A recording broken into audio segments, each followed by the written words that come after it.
my trauma. I'm more like what I'm becoming. It's more like we overcome it. Painting a picture so lovely. I'm using all of the colors. Get hide away from the darkness. Digging up what's undercover. Do you know I see it closer?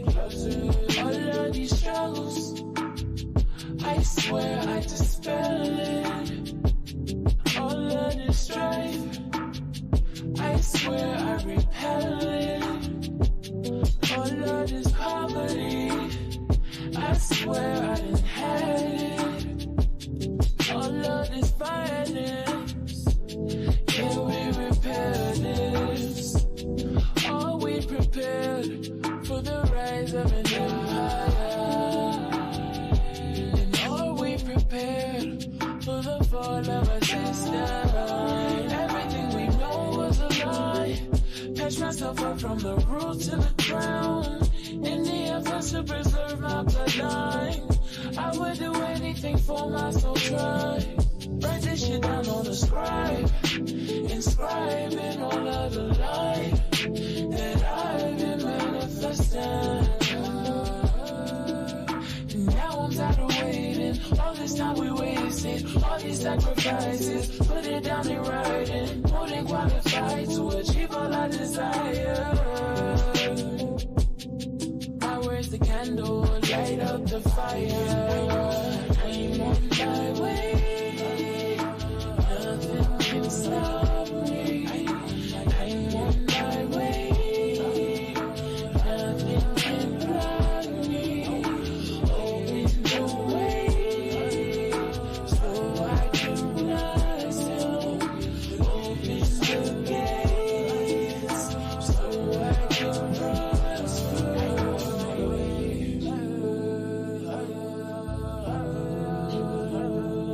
I'm on my way.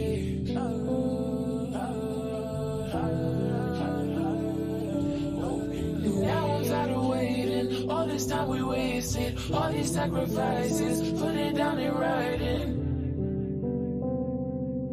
My words the candle, light up the fire.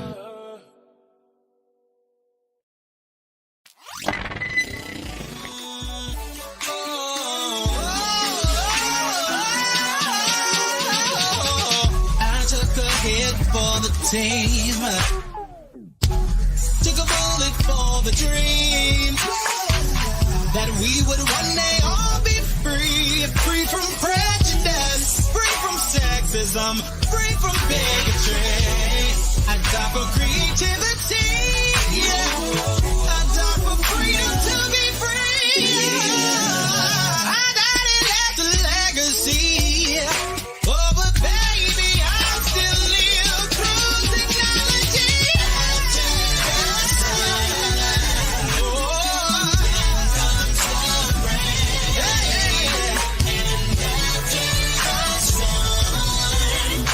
The sun will start shining. What is the pain? And tears the pain. And tears the pain. And that's just love. Just be patient. Your destiny will manifest. Yes, photosynthesis.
What's going on? What's going on? What's going on? What's going on? Everybody, y'all gonna have to forgive me.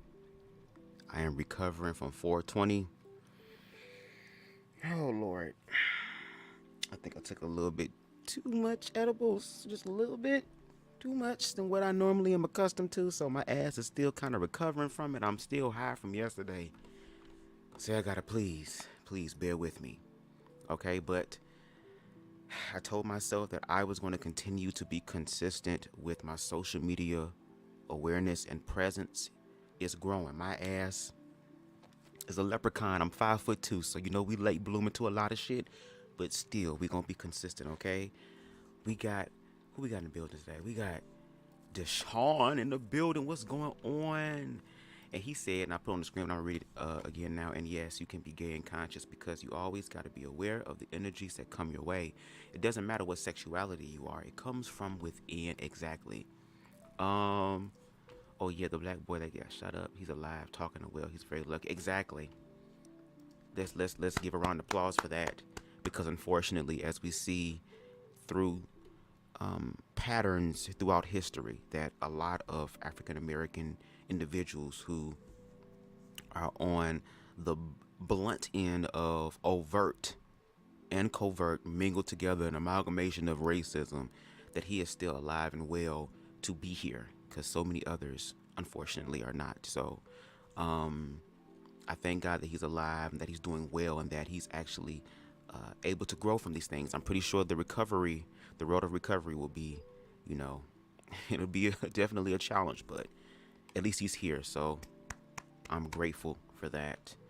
The song that I was playing, I'll say this. I had two songs playing. The first song that I was playing in the beginning of these type of lives is a song called Road Opener by Lava, Lavva, Lava. And the song that's playing for the intro of my YouTube is Photosynthesis, by none other than the incomparable, okay? The GOAT, his motherfucking self, B. Slade, okay? I just love B. Slade, his creative energy. I'm trying to manifest the creative freedom that he has. And even if it's on a leprechaun level, if I can just have a little bit of it, I would be all right, okay? Let's see what else I got down here. Let's see. Why you ain't called me, I would have helped you. Help me, why? You still not gelato? Come on, gelato. And now that the boy is alive, that white old man is going to be in trouble, because now the boy is allowed to tell his story. Exactly. Now let's hopefully see if his story will add up in reference to justice is concerned, because whenever black people start playing by the rules of the system, a lot of times there's all these loopholes and shit that come up, and we got to continue to put pressure on this. Like, we live in the information age where things can be shared in a matter of seconds. So objectivity is entering the chat, and there's still a lot of subjective bullshit, and again, objectively from black people. And in this conversation, queer people, black people too, but queer people.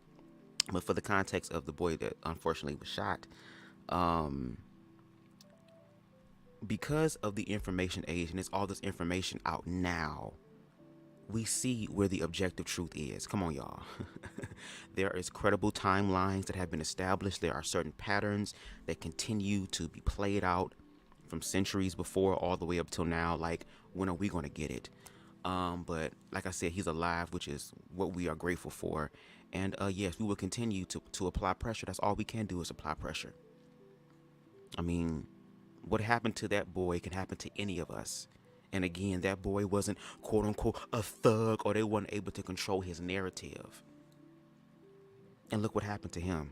So it just proves that melanated people are not safe, no matter what the expression of it is. The fact that melanated people are walking around and they're physically free is some sort of like threat, and I don't understand why that is the case. Prep for work. But listen, oh yes, and I appreciate you, Queen Donna, for coming through. I appreciate all y'all. The edibles. Now I see why we look. I had to do the edibles. I had to, because they had edibles, and edibles hit a little bit harder than the weed. So I had smoked a little bit, and then they gave me some edibles, and then the edibles was a little too strong. I'm like, oh wow. So I thought I was gonna have another goddamn ego death, but I'm good now. I'm still coming down from that. But today's live again, and I'm enjoying these particular lives where we tend to go back in time because a lot of people believe that queer-phobia, homophobia, transphobia, I just say queer-phobia because there's too many letters, girl. Queer to me is like the umbrella. But a lot of people, especially within the black community, feel that queer-phobia does not exist. It is something that is created in the minds of queer people. Queer people are projecting their pain and their insecurities onto the dominant society. Let them tell it. But that's why I like doing these lives, because we can go down again the timeline, the history, go back down memory lane and still see that there are a lot of people within blackness that still have covert, even though there are some who are overt with it, but covert queer phobia, and they may not be aware of it. So the purpose of these lives are to help bring forth further context and nuance. You know, those are our two words that we love over here: context and nuance to the situation, so that we can help alleviate the fears. Because the fact that there is black people versus black queer people, that is a divide. And to the dominant society, queer people are not going back into the closet. Queer people know their strength, they know their powers, and they've been helping blackness. Again, we can look down throughout history. Bayard Rustin, James Baldwin, okay, Langston Hughes. I forgot the name of the individual who was a millionaire at the time, and he also fronted the money for the civil rights movement, because again, finances, money is imperative in order to push these things. We need resources, and one of the greatest resources, unfortunately, in this world, in the West, is money. So he was able to do that. So queer people have contributed to revolutionary movements for oppressed groups of people, but they've always been swept under the rug when it comes to history. So again, this live and the lives before are here to bring context and nuance. Now this particular live, baby, Lord, I don't know how long we're gonna be here, because the original live that I'm using, okay, as a springboard for this conversation is 11 hours long. Now we're not gonna be here for no 11 hours. Y'all know when it come down to this shit, I get to damn near the half point, and then that's it. If you want to see the live in its entirety, the link for the live it's in the description box below. Now, for this particular live, there is a YouTuber by the name of Neo-x who has just started their inception into the black conscious community, where the Hotep niggas thrive. I don't think as far as black excellence, but it gives the illusion of black superiority. And I'm for the human family. Okay, I don't believe in superiority. I believe in equality. I mean, we're all human. We're all equals. Yes, we have different skill sets and stuff like that. But as far as the treatment of each other, I feel like that should be equal. And Neo-x was on a panel that was held by an individual by the name of Sonetta. And I believe Sonetta is like one of the big dogs, or one of the OGs when it comes to the black conscious community. A lot of people know who he is. A lot of people put a lot of respect on his name. But unfortunately, he is very, very queer-phobic. He believes that queerness is a European mindset. It's a European disease. It is not African. Queer people do not contribute to the same shit we've been hearing for decades now. And Neo-x came up onto the platform. Now Neo-x is a cisgendered female who has more of a masculine appearance, okay? And whenever she goes onto these conscious panels, a lot of times they attack her physicality. They call her a lesbian. They call her some further lesbian slurs against her. And there's an individual, I think her name is, because she's going to bring it up in the live, but let me actually see if, because the name of the live is in the thing here. So Christina Nick, I believe Christina Nick is also another person that's part of the conscious community. And Neo-x and what's her name again, girl? Lord, I told you I'm high, y'all. It's edible. Y'all gotta forgive me. I feel like I'm really about to hit on some shit, but baby, I'm just Christina and Neo-x were having a conversation, and Christina will always attack Neo-x's again appearance, calling her all type of derogatory terms and slurs. And she's gonna pull up the clip in this live where she says, "Oh, I didn't know that gay people can be conscious." She labeled Neo-x as a lesbian, even though Neo-x has never ever really shared what her sexuality is, and that's none of our business. You know what I mean? But because of that comment, she said, okay, well, I know two motherfucking people who are LGBT, who are queer, and are very conscious, and probably more conscious than the niggas over there in the black conscious community. Those individuals she was mentioning was, of course, Reckless Logic and CTV. So we're going to get into that live there. Make sure that y'all got something to smoke on. I don't need to be smoking nothing else right now, bitch. I am the blunt right now, okay? I am the blunt. I need to get my shit together, okay? No shade.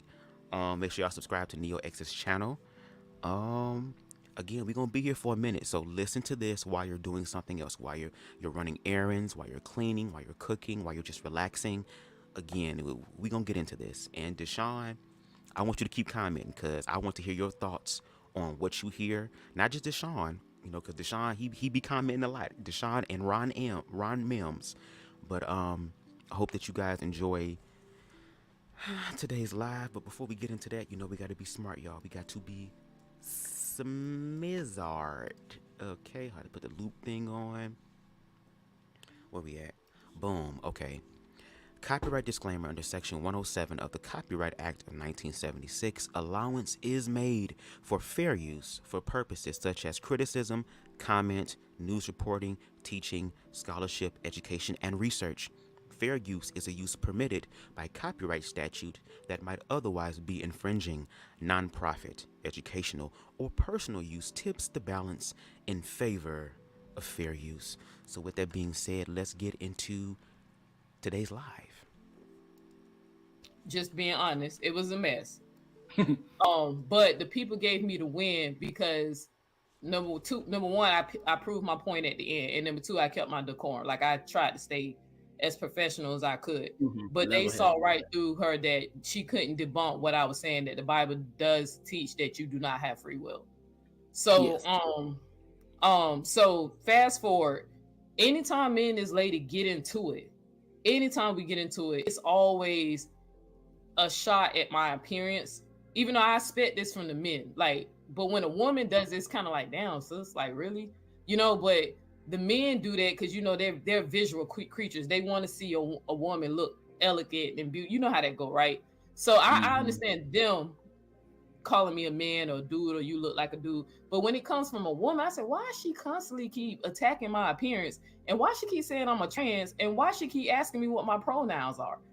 Even though I keep saying it, yeah, even though I keep saying I'm a woman.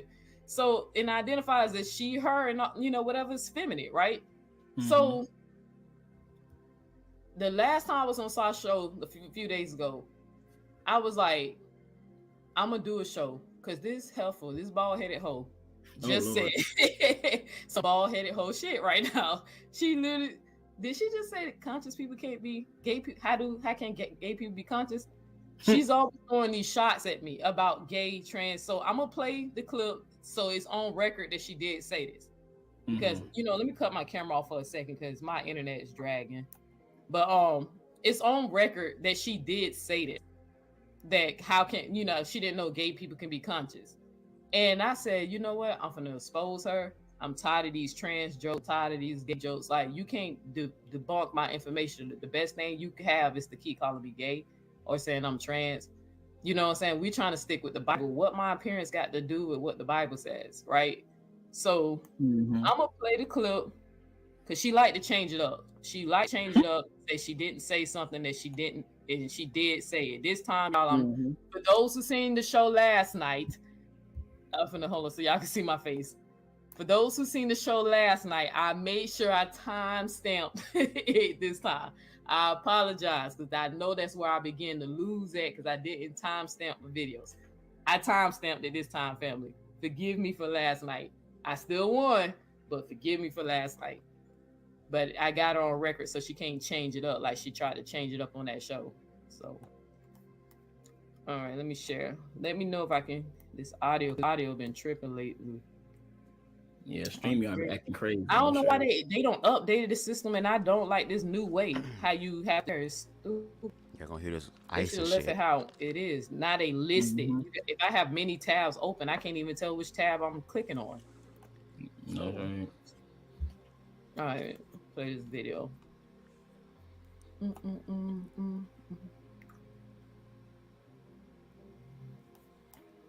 Now I want y'all to listen to what this lady says, because a lot of people always say this, and it kind of just gags me when they say it. Oh, I say this in love. I say this in love. I say this in love. But what people tend to not understand, or they're not very aware and quote unquote conscious of, is that love, again, is an action. It is a verb. Okay, and it's also something you can feel. So it's just very interesting when people say, oh, I'm coming to you in love, and then come at you with everything except love. It's very interesting. Let's go forth and listen to what. Christina, All right. you got the floor. All right, can you hear that? Was it playing? Yes. Okay, thank you. Okay. So God bless you, my sister, and I just want you to know I love you. Before we get too thick into it, I do love you, and I love you too, Neo, man. I felt your heart, and I didn't know gay people could be conscious, but we can talk about that another day. But see, I don't even know if I want to talk to you because you are too disrespectful. It's not even funny. Hey, to bro, me. she the no, dope, come on, bro. answer your question, sister. It ain't about being disrespectful. That's true. We can debate that if you want. I'm not debating it because you're not But gay. freedom. So if you go to that path.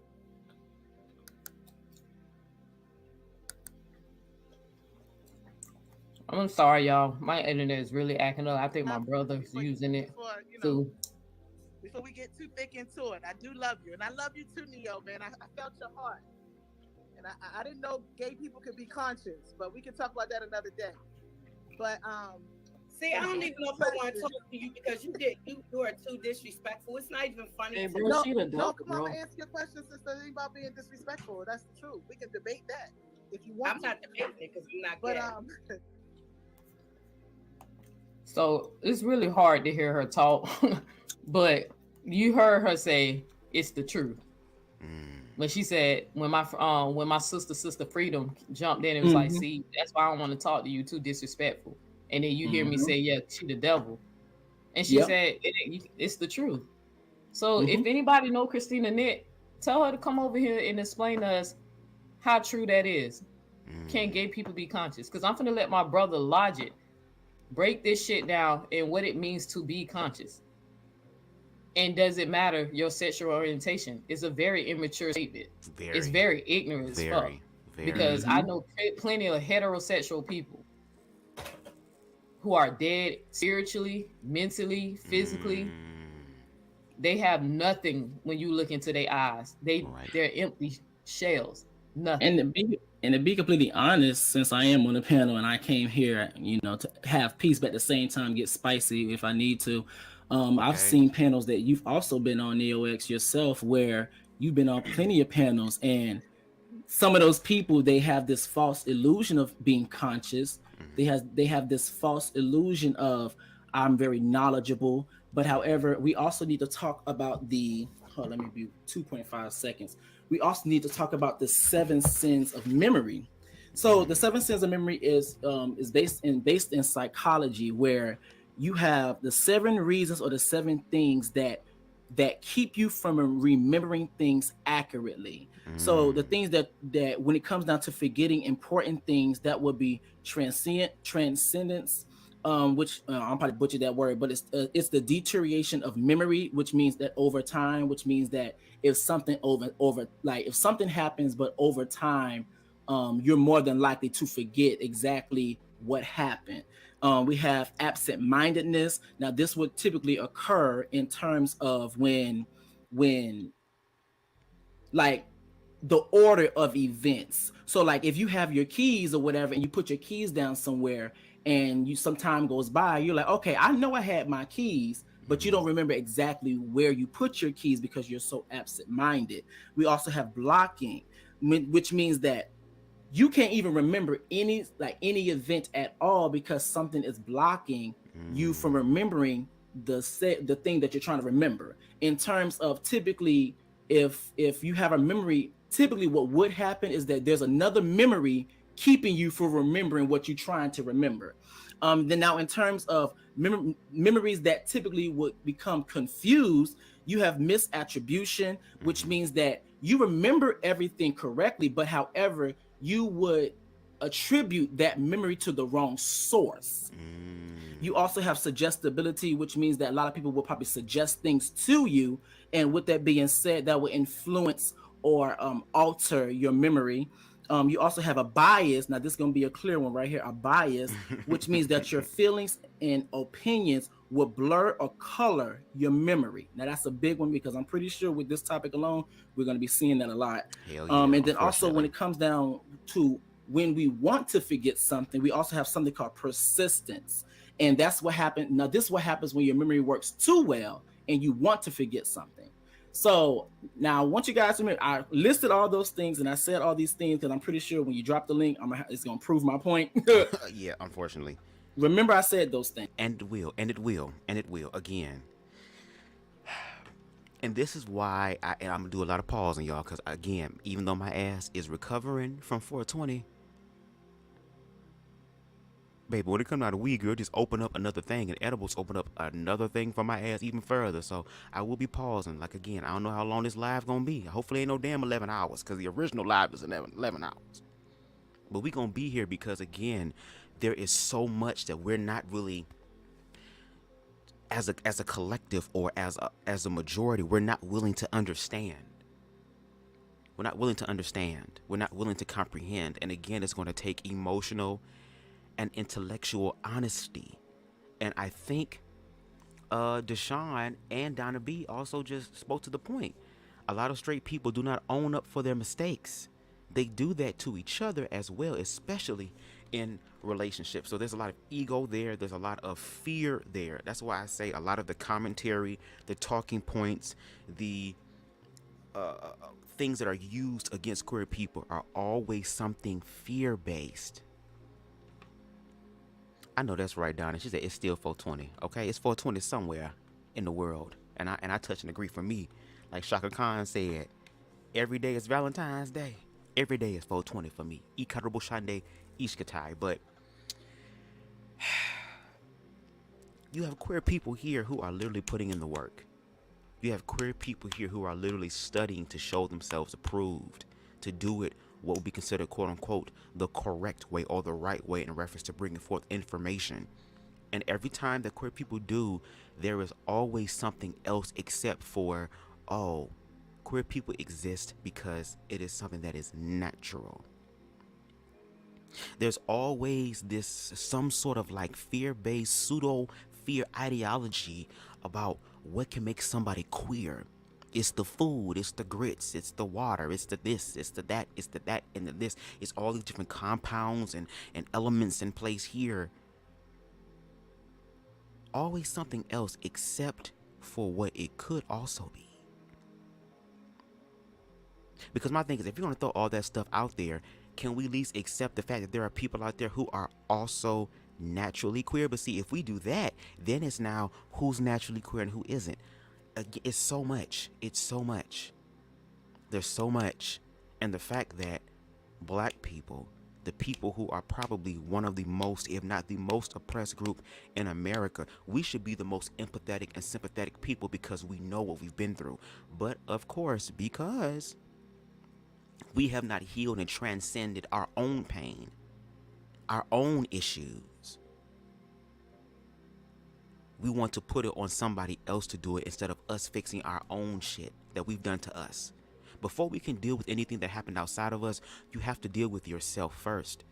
And here it is, you have black people having conversations about blackness and the intersections of blackness, and you still have a majority of black people who are willing to deny queer black people, but then tell queer black people that they're still black, but you won't honor that blackness of them from them because you believe their queerness is not black. It's a lot of bullshit, a lot of ignorance, a lot of fear, okay? And there are queer people There are people who are accomplices to queer people who are rising up and who are challenging y'all niggas on y'all bullshit. And y'all can't handle it. Just like how white supremacy does not like oppressed people rising up and taking control of their own narrative and their own power, that same type of uprising is happening within the intersections of blackness as well. If we were intellectually and most importantly emotionally aware, especially for black men, we will be able to see this. We will be able to see the patterns of bullshit and fuck shit. We would be able to acknowledge that. But hey, that's just my high leprechaun ass. I don't know. Things, because I will be calling those things out if someone comes on this panel and they prove my point. That's it.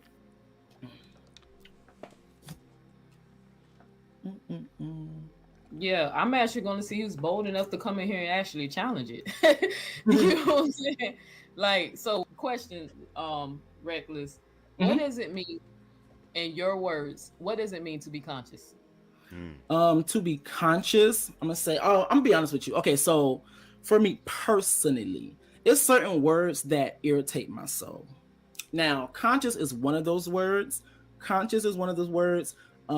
Facts are one of the words, and also accountability. Those three words irk my spirit only because I've seen a lot of times people would use those words, put those words in sentences pertaining to themselves, but yet there's a false illusion about themselves, or they're trying to misrepresent themselves. So for me, I kind of like, got a disdain for those words. For me, truth teller. Now, when it comes down to being conscious, it comes down to, for one, I feel like being open. What's going on, IG? Being open to other people's experiences, having the ability to listen.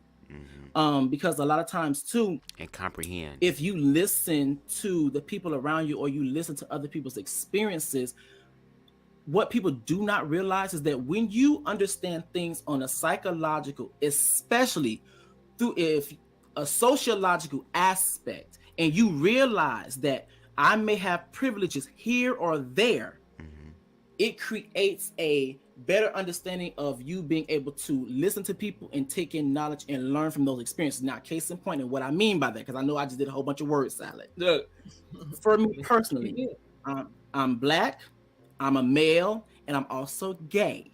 So for me, if we're having a Black context or whatever, because me compared to my white or Caucasoid counterparts, it's more beneficial for the white Caucasoid motherfucker to listen to me in my experiences, because he has a privilege, or she has a privilege of being non-melanated here in a Western hemisphere. I would say even globally, but in a Western hemisphere, because the thing about privilege, it blocks our perception and our perspective. Another case in point. And when you have privilege, you be like, girl, why should I have to learn, bitch? I'm privileged. Why I gotta do the extra work, girl? I'm privileged. I ain't gotta do all the other shit. I'm privileged. And then when you call people's privilege out, they get upset. Why? Why are you upset about me calling out your privilege? Especially, and usually the people who are privileged are the ones that say, oh, I don't see color. Oh, I'm not homophobic. Oh, I have Black friends. Oh, I have gay friends. Do you talk to these motherfucking people? Do you have a conversation with these people? Do you listen to their experiences? Again, not listen to respond, but listen to understand. Do you comprehend the words that are coming out of people's fucking mouths? And I get it. In the heat of the moment, a lot of us can end up hearing what we want to hear, but that's why we also, and even I'm learning this as well, to learn to slow down and to listen, and listen twice. God gave you 2 ears and 1 mouth, baby. That should tell your ass something, okay? I may be a male, but however, I am not a female. So with that being said, when women begin to speak, it's in my best interest to listen to women about their experiences, only because I have a privilege of being a male or man here in the Western Hemisphere compared to a woman. Now, case in point would be when I go outside as a male or man, I don't worry, or I don't have a thought in my mind about being sexually assaulted. That's not something that happens to men typically when they go outside.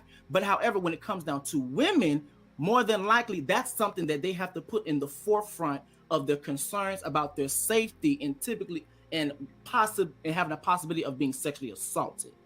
Now, in terms of me being queer, which is an umbrella term, in terms of me being queer compared to heterosexual, there is a privilege that heterosexual people have in terms of when it comes down to experiences. So it's better off for heterosexual people to listen to the experiences of queer people so they can have a broader perception about what's going on in the world.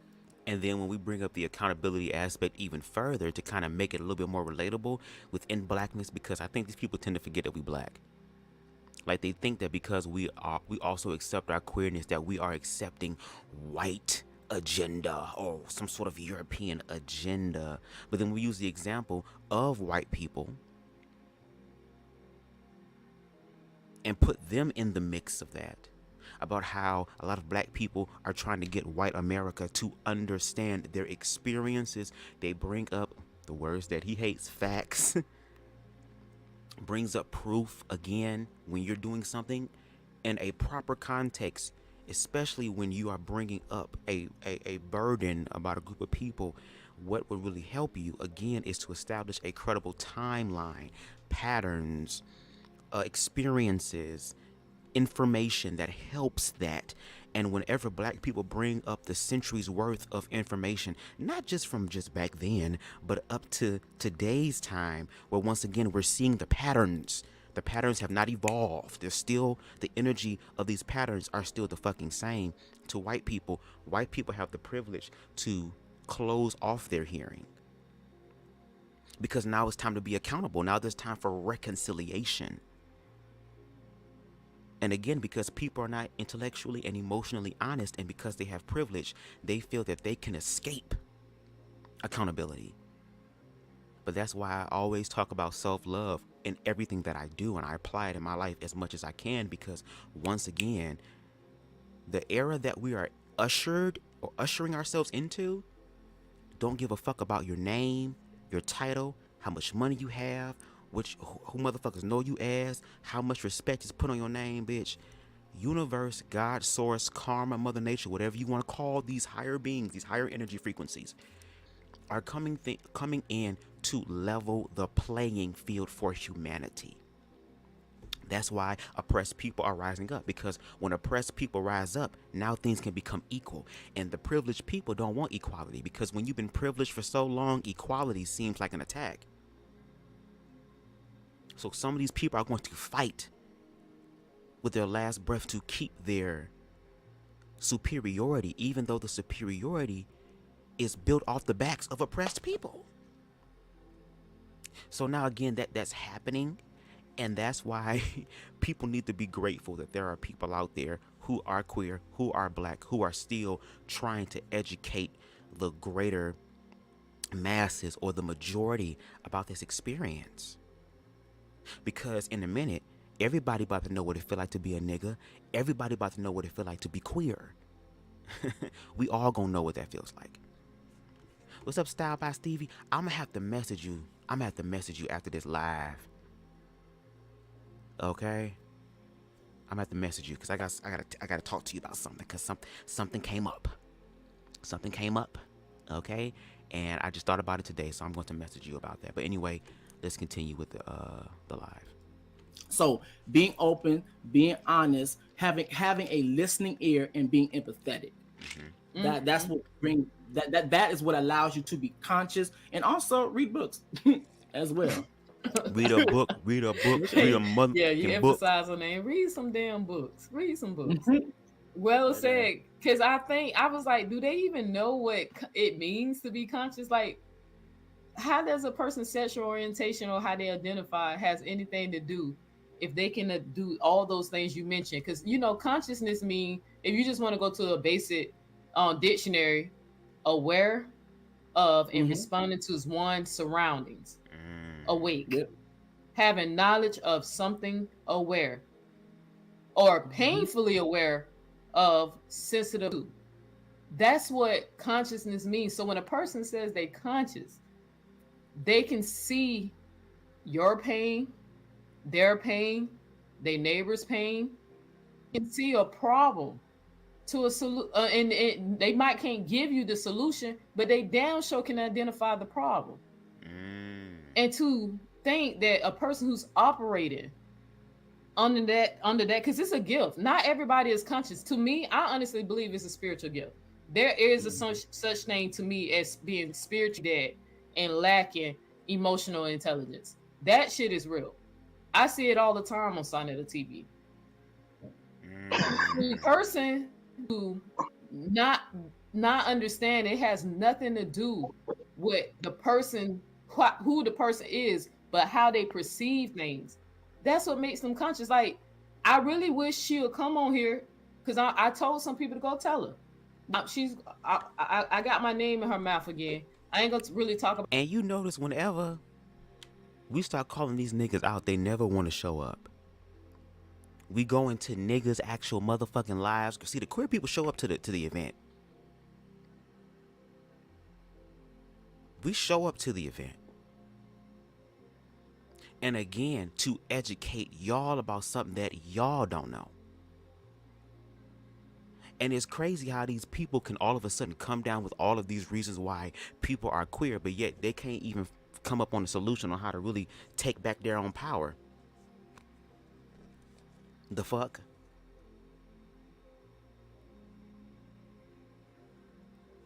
I heard her before. She's actually on ConsciouzTv. And she actually talked about that live to ConsciouzTv. It says a black girl with the dreads. I think, are you talking about Neo-x? If so, then, because I think she has dreads. But this is her live. Like, shout out to Neo-x, because I call her an accomplice to the community. She's an accomplice. Fuck allies, girl. We need accomplices. So she's there to be able, I guess, to help broaden the spectrum, because she also considers herself to be conscious as well. Again, because like that word is so overused, but a lot of people don't know how to walk it out. She does. She gives the platform and the opportunity for other people to speak their experiences. So shout out to her. But the woman that she's talking about, Christina Nick, she's the one that's very, very ignorant, and especially those on Sonnet TV when it comes down to queerness. And when queer people show up, like even me, I show up to some motherfucking shit and be in the comments and be like, okay, asking questions, because once again, y'all speaking on queer people. So how can y'all speak about queer people but then feel some type of way when queer people in the room and then discount their experiences? Is it because when queer people come to these platforms that y'all get to control the narrative of what it is, and then on top of that, y'all don't even really bring any facts or anything to really substantiate y'all point? Because a lot of times y'all just go ahead and just start name calling motherfuckers, and when you do that, you lost. Yes, Neo-x though. Make sure y'all go subscribe to her as well. Again, the oppressed groups of people are rising up, and we see this all the time in history. There's always a time where people come together. The oppressed people come together. And we as oppressed people have to do something different this time, because the powers that be already know our playbook. We gonna have to do some sort of spur of the moment, in the moment, some sort of emotional awareness type of shit. Because again, like Neo-x said, a lot of people are spiritually dead. That's why they're so connected to the earth realm. That's why they're so connected to the tangible world. But we as oppressed people have to do something different, and we have to connect with each other. That's why we're having these conversations, because if we're all black and there's an attack on blackness, it's going to be an attack on just blackness. So how can the attack outside of us target all of us, but yet the people that are targeted, us as black people, we can't get it together to protect ourselves collectively, and collectively in a righteous way? Not in no, oh, the war is coming, we can iron out shit afterwards. Hell no, bitch, because black people wake up. Didn't white people tell that to us as black people? Oh, once y'all fighting this war, once y'all do this for us, once this happened, always a condition. And then once the war is won, once the oppressed people have accomplished what you have accomplished, I mean what they have accomplished for you, there's a loophole. There's removing of the promise. So again, us as black people, we're going to have the conversation, and baby, we're going to have the real conversation, which means, excuse me, we're going to have to deal with the the anger, the fear, the rage. We have to deal with these low vibrational energies. We have to. That is the one thing that is keeping us from connecting together in a higher vibratory state. And one way we can do that is to connect to each other's humanity through love, because despite all this inner division that's going on, if we actually talk to each other, if we actually face our motherfucking fears, I promise you we will have so many similarities, and then we can build off the similarities.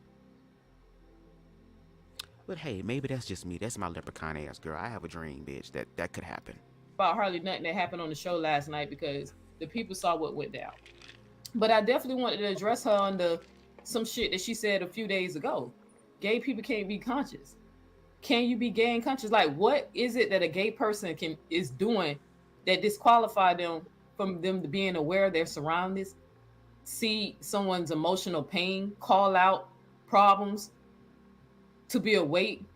Like, I don't get the connection.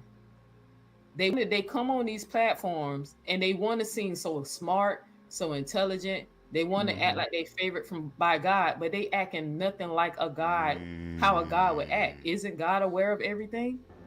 Shit, they some angry guys, girl. They on some motherfucking Mortal Kombat Shinnok, Quan Chi, Shang Tsung, Shao Kahn ass shit, girl. Straight up netherworld energy, girl. And again, some of these black people, especially in the black conscious community, not all, but from what I've seen, some of them want superiority. They want the exchange of power. They want to sit in the power seat and dictate to everybody else. And all that does is literally continue the cycle. It's just flipped now. And I don't know about y'all. I want the cycle to break, and I just want reconciliation. It's that simple. Oppressed groups of people simply want reconciliation, the ability to have the resources and the opportunities to thrive and to self-actualize even further outside of them. And the fact that we keep having the same motherfucking conversations with the same goddamn talking points, it becomes problematic. So again, we have to do something different here. Isn't God aware of everyone's pain and suffering? It just depends, though. On what's that in this IG? Everybody's perception. Hey, hold on. IG, hold on. I was letting you know you got a lot of background noise. Is there a way you can go somewhere quiet, a little bit more quiet? Well, but I really want to hear your point on IG, because I know you're gonna kill this. I know you're gonna kill this. IG dope. He dope. I knew when Reckless told that you was gonna come into that. I said, yeah, because he gonna eat them up on this. So, but is there somewhere you can go a little bit more quiet? Like, break this down, brother, because I know y'all got this. Is this a little quieter, or is it still kind of? Yeah, it's still a little better. It's a little better. Go ahead. It's better. Okay. Well, yeah, because that's the thing. When people hear God, but that's the thing. They are behaving like gods. Not every single deity is presented for love and life.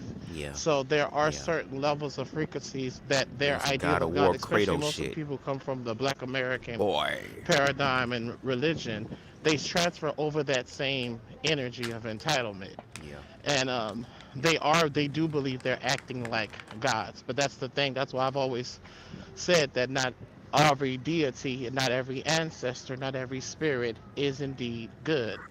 So they do believe that they are acting gods, and to a certain degree, they are acting like the frequency of the Hebraic God that they say that they're no longer a part of.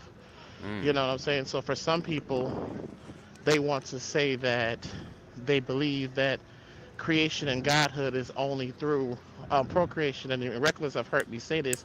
I said, but yeah, there are plenty of you who are procreating with everything, but cultivating nothing. So gods don't only procreate, you cultivate. And they seem to think that simply because they procreate, they participate in co-creation, which same gender loving people do, trans people do as well. But for those people, they're highlighting procreation instead of cultivation.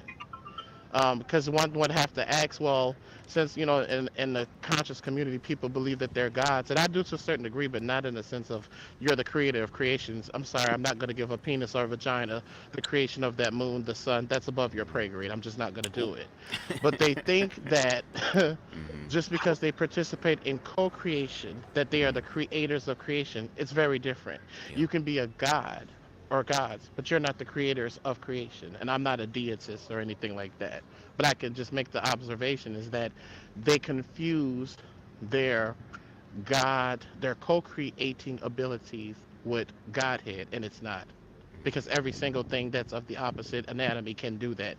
You don't need a sexual orientation or a socialization for procreation. All you need is the opposite anatomy of each frequency, and that would be procreation. Boom. But that's not creation in its antiquity. It's co-creation. Right. Agree. Yeah, I really like how you said that they can because you're gonna hear people come up on the platform and say, "Girl, the same shit. Oh, gay people, they don't contribute to the black community." And it's like, are y'all listening? If you're expecting my gay leprechaun ass to fuck a female, it's not happening. Now, maybe if I was drunk, high on a perk 30, perk 40, perk 50, perk 60, a few sniff of poppers, girl, and maybe a bump of some good old coke, girl, on some snowfall shit, then maybe I can go ahead and go into a fuck rage. But is that something that I naturally, organically want to do? No. But because I'm not physically and sexually, emotionally attracted to the opposite sex, does not mean that, once again, I cannot create children. It's about the anatomy. The anatomy. And again, it's not just queer people. What about the people what about the women who are barren, or the men who are sterile? And when we bring them up, that, oh my God, it seems like you guys are disrespecting them. What the fuck are you talking about? I'm just saying that, see, these weird ass, fake ass, stupid ass talking points and ideologies, and yes, I'm saying stupid ass talking points and ideologies, that people use against queer people, like queer people cannot contribute to society when factually and historically speaking we have, is just very cringy to me. And it's like, we're not going to back down from this, especially if the truth is truthing. You can't be mad that some of the truth is on the queer people's side. So again, a lot of black people, melanated people, are ignorant and they're fearful. People fear what they don't understand, and they hate what they fear. And we see what happens when you hate something. You want to destroy it. And meanwhile, the people that you want to destroy are trying to talk to you and connect with you through empathy. Because again, as black people, it's like, hello, do we not fucking get it, girl? Are we willing to hold on to this pseudo fear, girl, because it gives us a form of power, because of the powers that be outside of us that keep fucking us up? And if that's the case, let's be honest about it and deal with it at the root of that issue. Because queer-phobia does not contribute to humanity, especially black queer-phobia. What's up, Amber? Queen Amber in the building. Let's continue, y'all. What's the word? You said they can procreate, but they can't cultivate. Say that again. They procreate everything and cultivate nothing. Nothing. Yeah, I like that. You need to put that on a t-shirt and sell that to the conscious community. Because what's the point of creating if you're just going to abandon and abuse and condemn your creation? Yep. Like, what's the point? What's the beauty behind creating if you're going to abandon it? Mm-hmm. You know what I'm saying? You're not feeding anything worth.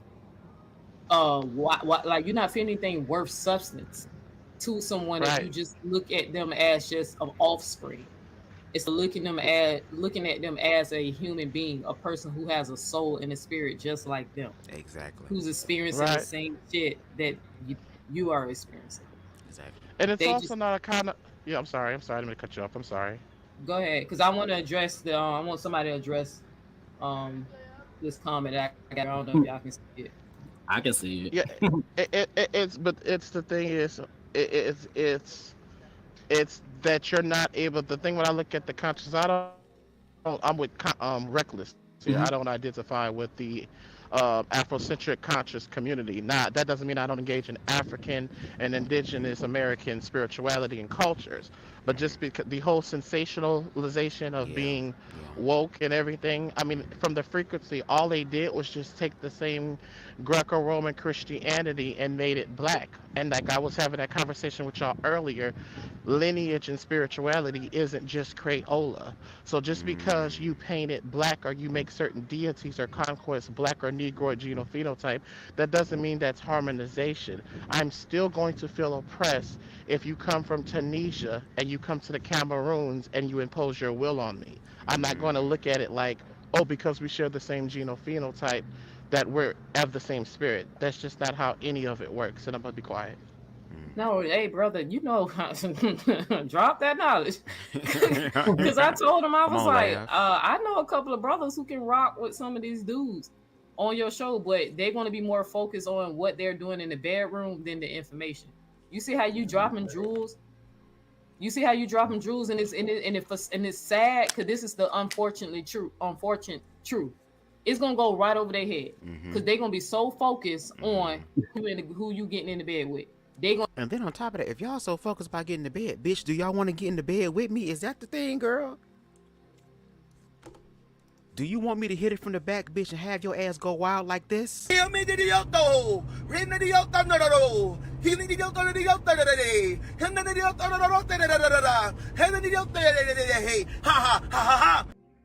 You want me to pull your hairline from the front of your head to the middle of your motherfucking shit, bitch, from the back? Is that the thing, girl? Because, again, the fact that heterosexual men are so focused on the sexual act of queer people, it makes me seem like, nigga, do you want some? Now, me, I like feminine men's. I'm not saying I'm not open to masculine, but I like feminine men's. I like men's that you can look at that walk in their truth and know who they are. And 9 times out of 10, baby, when it come down to the sex act, oh girl, they gonna be clean. I ain't got time to be dealing with niggas who don't even wipe their ass because that's gay. I don't have time for niggas who got motherfucking road runner tracks in their motherfucking underwear from the back and the front. No. So again, these people, and that's what I talk about when it comes down to, because even me, and I've said this before, I don't have sex by choice. Keywords, by choice. Okay? Because I'm a fine-ass leprechaun, bitch, on and off the camera. Red light on and off. Red light, green light. Red light, green light. But I don't have sex either because I want a more higher conscious form of sex. I don't want to have the sensationalized, low vibrational, dense ass sex shallow ass sex that a lot of people are having now. I don't want that. When I have sex, I want to honor just more than your body. I want to honor your mind. I want to honor your heart, your soul, your spirit. Connect and become one. But I don't have sex like that. So am I not a homosexual? I don't have sex like that. So... or am I not a practicing homosexual? Because some people say that I would not be a practicing one, girl. Like, it's just crazy to me. Like, I can understand if I'm out in public and I'm just busting somebody down. I got my good ladder, so you know it's very durable, and I'm doing all type of TLC, WWE, Matt Hardy, the Hardy Boys ass moves off the shit. Okay, then I can understand. But the fact that people ask my sexuality, or I'm just open about my sexuality, that now because of their ignorance they go straight to the sex. They deny my humanity, they deny my intellect, they deny all the other facets of my humanity, and they're focused simply on the sexual aspect. Maybe these niggas are not getting the sex that they want. Maybe if they get the sex that they won't be worried about what the hell the queer people doing. And what's up, Queen Spicy in the building? Yes, pull your hairline all the way back, okay? Hairline be in the middle of your head like you were in a damn old kung fu movie or something. Hi-ya! I'm gonna ignore everything you just said, brother. That's the sad thing. They gonna focus on that one little part that they know that you are a same gender loving person. But remember, but these are the type of people who say they want to change the world and make the community better. So, Logic, we black. you address this. We black first. Remember, we black. We black. We black. Well, we trying to help y'all understand that we black. We understand that we black. It's y'all that feel like, because it gives the illusion like the only way you'll accept queer people of color into the fold is if they drop their queerness. And baby, I'm both-handed. I'm queer and black at the same time. There is no trade-off, girl. This is a part of my experience. Do you get what I'm saying? Very interesting. Comment right here, and then I'm going to address Willis' comment about the survival, and then I think I'm gonna let Lionel come in, and then Truist, and see what they have. But I do want to let you know that remember, and that's the reason why I said what I said 2.5 minutes ago when I said the 7 sins of memory. A part of that is that bias. Yeah. So even if IG, me, Conscious even go in there and say some very profound stuff like, oh, you know what? I may not like what he does, but you know, I agree with that. They will not give us that, you know what? You were right about that. They will not do that because there's a bias there. Now, Original Man says, if I was born a man, I'm going to pass away as a man. I'm not going to confuse myself to thinking that I am a woman. Okay, so this question right here is loaded. Now, first things first, there's a distinction between male and man, female and woman. Right. Now, I know this is going to get y'all crazy right now. Now, first things first, in order for this to make sense to a lot of you guys have to stop looking at this stuff as in you're quote unquote cisgendered. Now, cisgendered means that it means the same. CIS, it means the same, which means that your sexual anatomy, which I'm about to be vulgar, your dick and your pussy, whatever you were born with, your punani, as you're growing up, you agree with or identify with the social construct that has been assigned or what is the norm for your sexual anatomy. Right. So for a male that's cisgendered, it would be man. For a female who is cisgender, it would be woman. There's a distinction between the sex and the gender. Yeah. The sex is male or female. That's the reason why you have the sexual anatomy or the body parts associated on your body. Then you have man and woman, which are the social constructs, which is the way that you operate, the way that you show up within the culture, the way that you walk through this present yourself through everyday life. Right. These are the things that you go day by day doing. Now, reason why I'm saying you cannot look at these things only as a cisgender person, because if you do that, it's not going to make sense for you. When you let yourself know, when you open your mind to that there are transgender people in this world and there are non-binary people in this world, then a lot of stuff will make sense. Now, with that being said, the reason why there's a distinction between male and female and man and woman is because when it comes to male and female, that's the reason why we have male lions, female lions. We have male goats, female goats, because we're not talking about the social construct of the way they show up. We're talking about the sexual anatomy and the body parts associated on their body and how they reproduce. Now, in terms of man and woman, that's the way that you actually walk through life. So, with that being said, transgender people do exist. And since they do exist, and there are... And also, trans people that I know, that I've talked to, are very aware of the anatomy they were born with in reference to their gender. That's why they have TS in front of it. For example, T.S. Madison. She is very well aware of what she was born as in reference to her gender, but how she chooses to express herself again in the social construct under woman, because let's talk about it. In this society, they expect women to wear dresses, to act feminine, to act dainty, to cook and clean and wash everything, smile and grin. They expect women to do that. But not everybody's going to fit into that mold. Again, for example, Neo-x, she is a female and she also identifies as a woman, but the way that she shows up, it might be considered more of a masculine appearance in the social construct.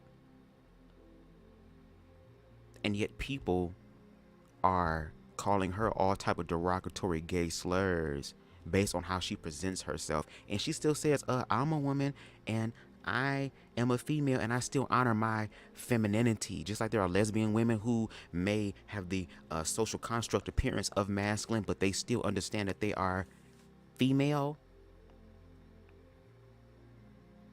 And then on top of that, there are so many different expressions of life that people are not educating them on. Look, I get that some of these niggas couldn't wait to graduate high school, girl, and didn't want to go to college, girl, because that's it. But if it's going to be one teacher that's going to be teaching your ass regardless, it's the school of life. And you're not the only motherfucker that's enrolled in the school of life, girl. There are other people as well. And if you don't want to fuck with these people, that's cool, but don't get up on the internet and spread misinformation about these people because your motherfucking ass don't understand. Do you get what I'm saying? Baby, oppressed people are rising up. They're taking what's rightfully theirs, girl. And privileged people are afraid, girl, because the privileged people realize that all that shit ain't theirs anyway, girl. They don't want to share. They want to be gluttonous and shit. They want to be a motherfucking boiled egg to the shit, girl. Well, Humpty Dumpty finna fall down, bitch, with that hot ass skillet at. There are cases where transgender people are maybe a male, but however they do not connect with or identify with manhood, then they would be a woman or transition into a woman. So yeah. All right. Sorry, can I just Go ahead. can I just hop in real fast? So I'm sorry, I didn't catch your name, brother. What was your name? Reckless. Reckless. Nice to meet you. I'm the truest. And Neo, good job last night with your debate. You slaughtered her. Yeah, I could have did better, but thank you, bro. I know I won. But it could have been a massacre if Sarnetta would not put that timer on. If he would not have, I would have been able to kill her because I would have been able to play that video of her saying that those were men. Yeah, because she definitely did say that. If you have that, it wouldn't have even been a conversation. Yeah, but I couldn't get to it, brother. They threw me off. One thing you mentioned in terms of how when we look at animals in nature as male and female and how we don't address them as man and woman, one thing I wanted to add to that is in terms of speaking on man and woman, it's a social construct, but we tend to overlook why that social construct was founded in the first place. For the most part, it was due for religious purposes. It was to show that human beings are of a higher level of importance and intelligence than our animal counterparts, supposedly, even though we're a part of the same animal kingdom. So when we're looking at, like you said, a male lion or a female lion, we, other than the fact that we're calling them male and female because of their sexual organs, we're also not addressing them as man or woman because we're trying to draw a distinction that we are superior to them and that we are of utmost more importance than them. And that's why when we have conversations like this, it is good to kind of look at the reasons as to why we call ourselves these labels in the first place, because it then goes back into why they have a problem with people living certain lifestyles. It goes back to a religious reason. It goes back to, well, how can a male/man act like this? How could someone with this lifestyle be conscious? When conscious, right, in the way they're using it, is a social construct as well. Yeah. Because Neo read the textbook definition of conscious. It just simply means to be aware, to be awake, to interact with your surroundings. But the way it's applied in this community, it's not an objective term. Conscious, the way it's applied in this community, is very subjective depending on who you're speaking to. Totally agree. Consciousness, Yeah, I agree. Consciousness to me could be stupidity to the next person. Some people think that Christians are conscious. Some people think that they're foolish. Some people think comedics are conscious. Some people think they're foolish. So consciousness, even the way it's applied in this community, right? It's subjective depending on who you're speaking to. Okay. I do agree with that because that's how, unfortunately, the viewpoint is.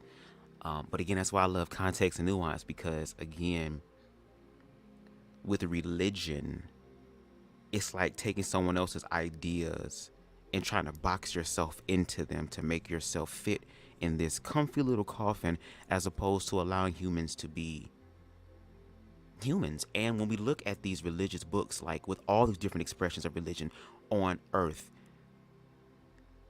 if we take the time out to read all of them, and I haven't read all of them, but I've read maybe a few, but there's always some sort of universal theme in all of these books that bring it back to humanity. And it talked about love and awareness and inclusion for humanity. And when you start tapping into those things, no tea, no shade, but just facts, and a wise mystic said this, bitch, when you start really loving yourself and tapping into God for real, girl, you will transcend the Bible. You will transcend a book. That's why in the narrative of the Bible, Christian religion, and again, I use that example because that's the most familiar to me, and it's also one of the dominant religions in America. We tend to forget what Christ did. Like, we be focused on other books and stuff, and we're thankful for those books because again, it brings forth the awareness of other people throughout history having their own encounter with the divine. But when Christ entered the narrative, he was teaching you how to have your own experience, so that you don't have to look back in the past and say, okay, do the same thing for me. Christ was the living word, and that same living word that is now and forever is in all of us. And again, humanity, love, communication, inclusion. A lot of people are afraid to include, and when you have people willing to come in and educate them, they still hold on to their fear and their biasness, and they're not honest with it. I just want people to be more honest about where they're at. When people try to be very performative and try to pussyfoot around the shit or walk around the eggshells, oh, I'm not homophobic. No, I'm not transphobic. I'm not queer-phobic. I'm not a racist. It's like, but the way that you're walking and the way that your actions are showing up, it says something otherwise. So I just hope that in my lifetime that we can really start to transcend this shit, because it seems like whenever people start transcending stuff, there's always this war, and the oppressed people are then sank right the fuck back down to the bottom. At this point, spirit is coming in to say, okay, girl, we're going to remove the whole motherfucking system, bitch, and we all going to be equal in this hoe. And people are scared to be equal. You have people creating fear narratives now. I guess we all going to have to go through the fear together, baby. Because again, the universe keeps trying to remind us on how human we are. Again, 2020 shut the whole planet down. Not one fucking continent, not one fucking country, but the whole goddamn planet. So if the whole planet is shut down, and I don't care if people say, oh, you know, well, that was manufactured by the powers that be, and it probably could, but at the same time, girl, they don't control the minds of everybody. There are people who are still going to be thinking, just like the slave plantation, how there can be 10 white people overseeing the whole goddamn plantation with 130 to 150 to 200 slaves, and those slaves still act in obedience, girl. There are some slaves who are going to revolt. There are some slaves who are going to motherfucking rebel. So I hope that in my lifetime I get to see what the inclusion of humanity looks like, because at the end of the day, on all sides, we all want love. We all want to be affirmed. We all want to be cared for. We all want to be connected. And it's like we be getting in our own way of allowing that shit to fucking happen. Like, we be fucking up our own blessings and blocking up our own blessings because we're not willing to face the fear of each other and deal with what it is, the objective truth. Like when the scripture of the Bible reads that every knee shall bow and every tongue shall confess, the time is coming where all of us are gonna have no choice but to acknowledge the humanity. And I think once we acknowledge the humanity and we go through the motions of what that healing aspect look like, baby, it will be hell for some people. Because some people were so blinded by their bullshit, and now the wool has been snatched from their eyes and their eyelids are cut off. So now they have no choice but to be exposed to what the actual objective reality is. And that's why I say these videos that I do and some other content creators do that might be small within numbers, girl, they're small right now. But when shit hits the fan and people want to start having a deeper understanding of who they are, baby, these numbers are going to go up. Because there are people who literally have put their lives on the line, put their sweat, blood, tears, energy, consciousness to help even people like myself. And this shit was done decades and centuries ago. There were people who literally saw it for me and didn't even know me, but they saw it for the advancement of people like me, which is why I'm able to benefit from their labor that they've done. But we still have some ways to go. And if black people and other oppressed groups of people are going to rise, this is the time where we need to do some inner work.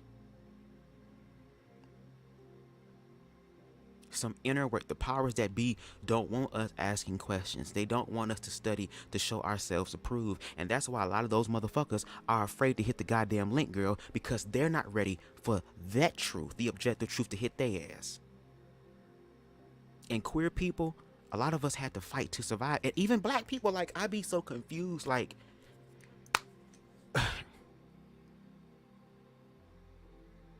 that's why a lot of times it be given that very much like that. What's I called it? What I call that shit? Very much blackface energy. Very much blackface energy. Very much superiority energy. And I think we need to start calling out individuals who believe that they're superior. And I hope that this can happen in a way of reconciliation, but a part of me feels, and every day I'm starting to accept that part more, even though I don't want to, because it's like, to me, it gives the illusion that we're continuing the cycle, but it seems like war is going to have to happen. When we can learn how to see, in my opinion, in my subjective opinion, if we just roll the fuck up, roll us a few blunts for each person, girl. Fuck a drug test, bitch. We all smoke a blunt and sit down and talk. I guarantee you there will be some changes. And we need to start having conversations with people who are willing to be open-minded. Who may say, you know what, I may not agree, but I would like to understand more about you so that I can at least learn how to respect you as a human being. At this point, it's about respect. Do we have the ability to respect our fellow brothers and sisters with their expressions of life?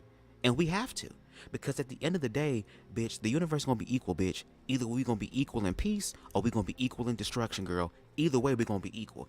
I just want to be able to do it in a peaceful way. And I believe there is a way where everybody can be happy and satisfied. But maybe that would be a perfect world. And girl,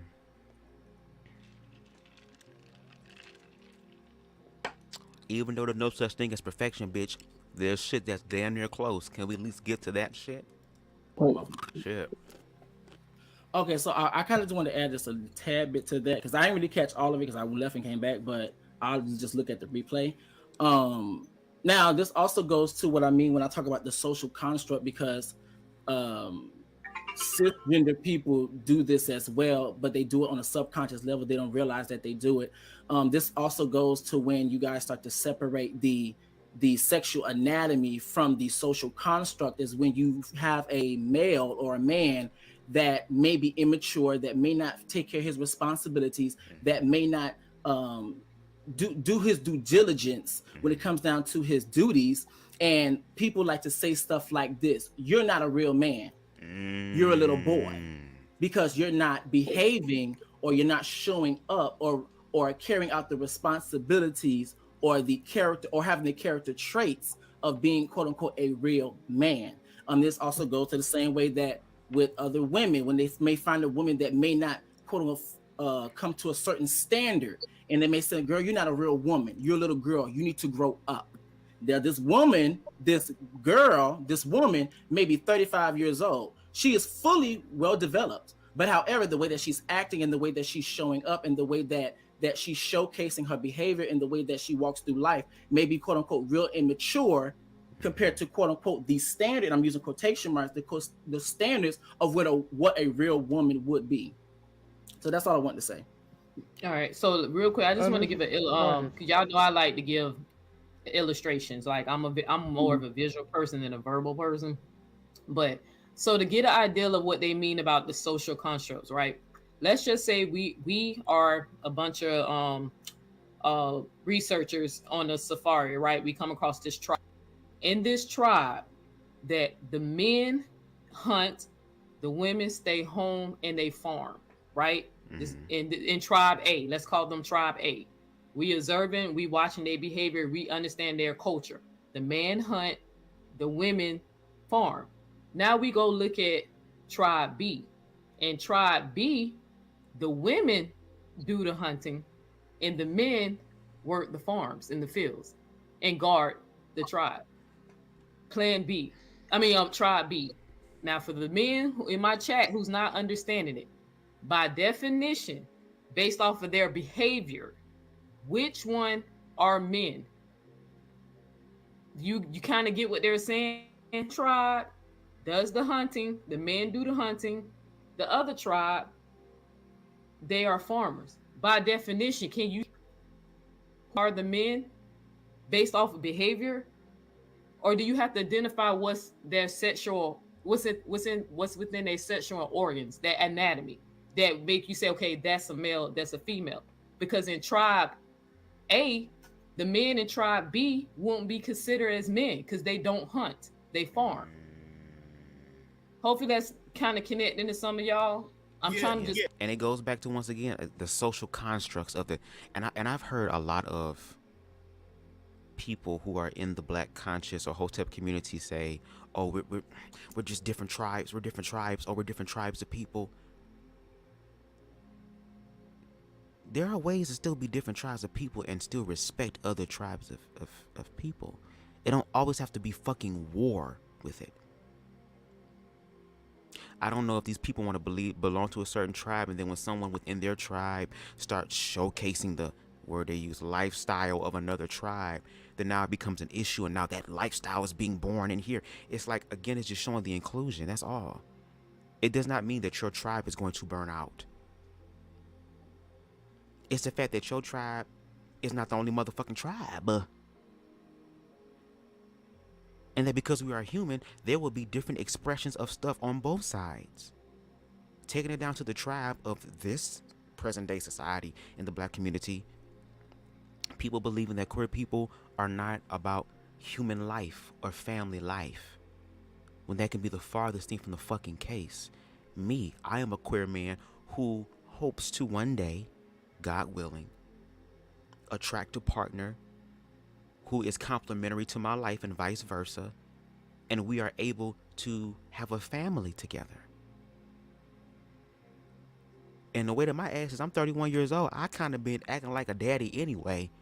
I already got daddy energy anyway. So it's like, I want to have that, but I have my methods of how I'm going to go about it. Am I going to have sex with a actual female? No, I'm not, because that's not the only fucking option. And again, when we bring that topic up, and the fact that it's not man and woman coming together because of what your culture has taught you, then now you dictate to me that God, or shall I say your God, does not value me. Well, if we're gonna play that game, your God ain't the only God. And if we were to work together in humanity, we will understand that, if anything, the true God, the one source of all these things, is so omnipotent, omnipresent. Okay? Alpha, Omega, beginning and the motherfucking end. All up and through this bitch, girl, and then some. It is so large and so vast and so infinite times fucking infinity and beyond, girl, that the expression of that energy goes out into different places and areas. That's why, again, we have to be intellectually and emotionally honest. I'm gonna keep saying those words, girl, because I also understand, girl, when we unlearn old habits, we have to learn new ones. So repetition is good, especially when it's backed up. If we work on those things, then we can start to acknowledge and be aware of the universal threads from all these different expressions. From at the end of the day, bitch, fuck, oh, we all different tribes, girl, but we all human. We all gonna face death, despite whatever that experience looks like for us and how we deal with that experience afterwards. When it comes down to honoring and remembering those who fucking died, but death comes for all of us, girl. Trials and tribulations happen to all of us, girl. We're all breathing air. We're all 70% made of water. There are universal traits that connect us all together. We allow the fear of the other to drive us. Because a lot of time when it comes out of motherfuckers' ideas and beliefs, a lot of the ideas and beliefs are built off the backs of other people, girl. Just like this oppressive system, girl. I feel like why be entertainment in this bitch, girl? Because I'm saying girl a lot, girl. Don't want us to thrive. Don't want us to be equal. And it's like, girl, we human. Like, we can't. Oh, girl, I just be tripping, girl. I be like, girl, even with me being high as hell from yesterday, from this damn edible bitch, it still don't change. Like, if anything, it just really intensifies the fact that, baby, we are so goddamn fearful. We're fearful. We're fearful. We're fearful. We are fucking fearful. Fearful. And I get it. We all have fears. I have fears that I still need to deal with within myself. So I'm not better than anybody, but at least I'm learning how to face those fears, even though a nigga gonna be trembling like a bitch. Okay? Even though a nigga gonna be terrified, but still, my power, my truth, my awareness, my upgrade, my evolution, my ascension is on the other side of that fucking fear. And I'm learning this in my own life. I'm literally by myself. I'm literally walking by faith. I wake up every day not knowing where my next goddamn dollar coming from, where my next blessing coming from. I'm literally walking by faith. I'm literally learning to detach myself from what society says I should do and I should have in order to be self-actualized, when I'm figuring out who the fuck and what that shit look like for me. And there are people throughout history, girl, who have tapped into love so much to where some of the beneficial scriptures in the Bible that a lot of Christ was talking about, and that even some other people were talking about when they were believing in themselves, how things will fall into alignment. One of the scriptures of the book, because again, I don't believe the Bible to, I'm gonna say this, I don't believe the Bible to be false anymore. I thought I did, girl, but that's when I was in my church hurt days. I believe that the Bible is a supernatural book that is being expressed by people who do not understand the supernatural. You good, Aries? I was just about to text you too and let you know I was live, but you good. Don't be sorry. You okay? Don't be sorry. You good. And even Christ said, or even in the book it says, that's what I was saying. I'm sorry, y'all. The book, the Bible being supernatural. Like, there are supernatural things that are happening, and love is a supernatural energy. So is fear. But we haven't been taught this. And all of these books, including the Bible, is not the absolute truth within itself. It's just a stories that are signposts to the truth.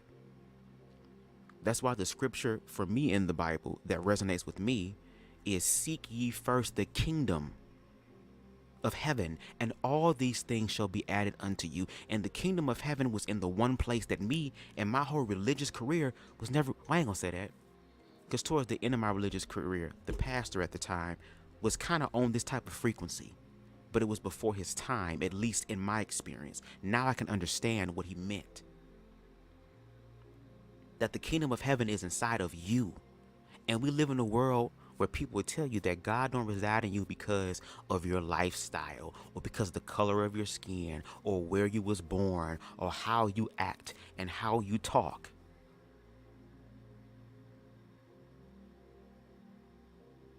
And then feel intimidated by the people who actually self-actualize and walk in their own truth, girl, and be like, why you not assimilating? Why you not assimilating? Why you not assimilating? Bitch, who's the scared one here? Who's the fearful bitch in the equation here?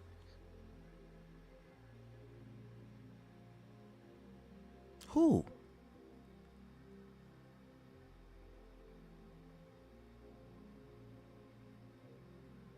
So again, this whole faith thing, this is the era of faith. This is the era of healing. This is the era of not dealing with fuck shit. This is the era of growth and evolution. All these books that I've been reading, the earth being tilted on its axis, there is an energy frequency shift that is happening, that is calling for us to rise higher. Even in the scriptures in the Bible, Christ talked about casting your nets into the depths, into the deep waters. Again, open up your mind, and the Bible is allegorical. You got to learn to love yourself for it to make sense. Because if we just reduce God down to, oh, this motherfucker gonna give you a car, a house, some money, all this other type of tangible shit, that ain't gonna mean a motherfucking thing, girl, if cancer hits your ass, bitch. It ain't gonna mean a motherfucking thing, girl, if some sort of life-threatening, life-altering situation happens, girl. Because when I went through my ego death, girl, and I literally thought I was going to lose my mind on some white psycho motherfucking Columbine high school shooting type shit, girl. It was love that covered me, girl. Money didn't make no damn difference. Goddamn motherfucking the house didn't make no difference. Car, fuck girl, fuck YouTube, girl, fuck everything, girl. When you dealing with your ego death, girl, what did Lauryn Hill said, bitch? Nothing even matters to me. Nothing, it don't matter. It don't matter. And forgive that horrible rendition, bitch. I'm still high from yesterday. And I'm still learning vocal confidence. It's in there.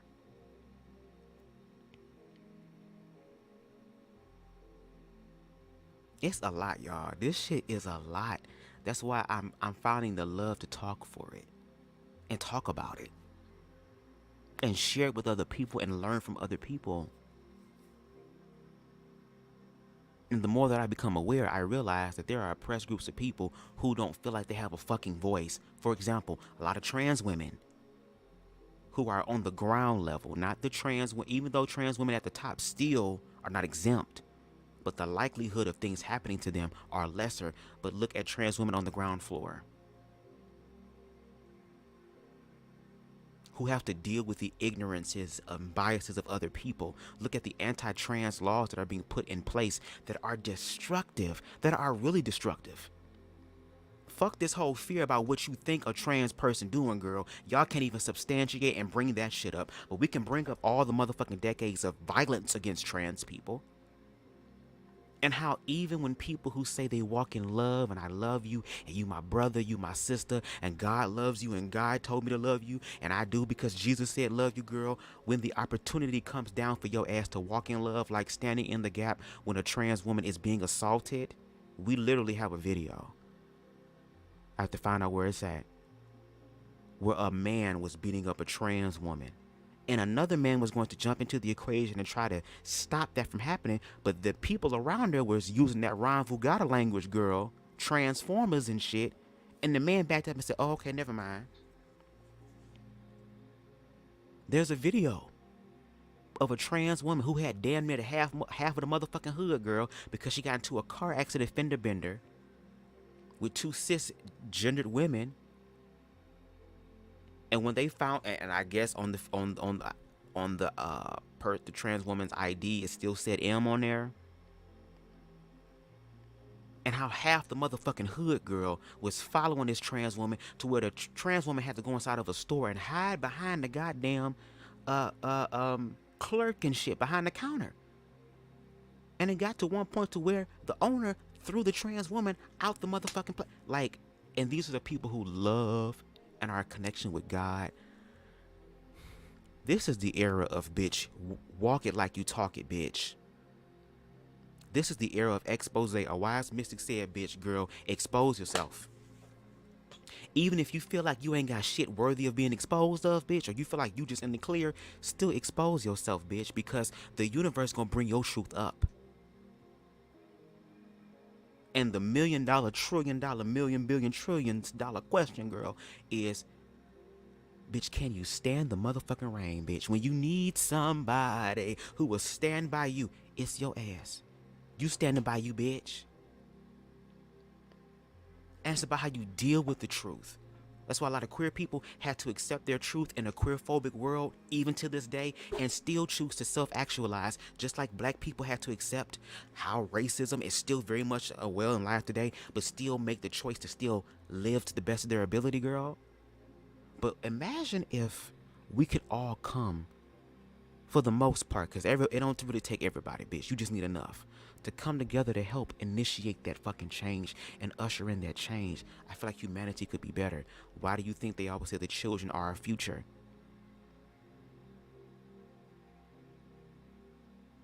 This era is trying to teach people and because humanity is ascending.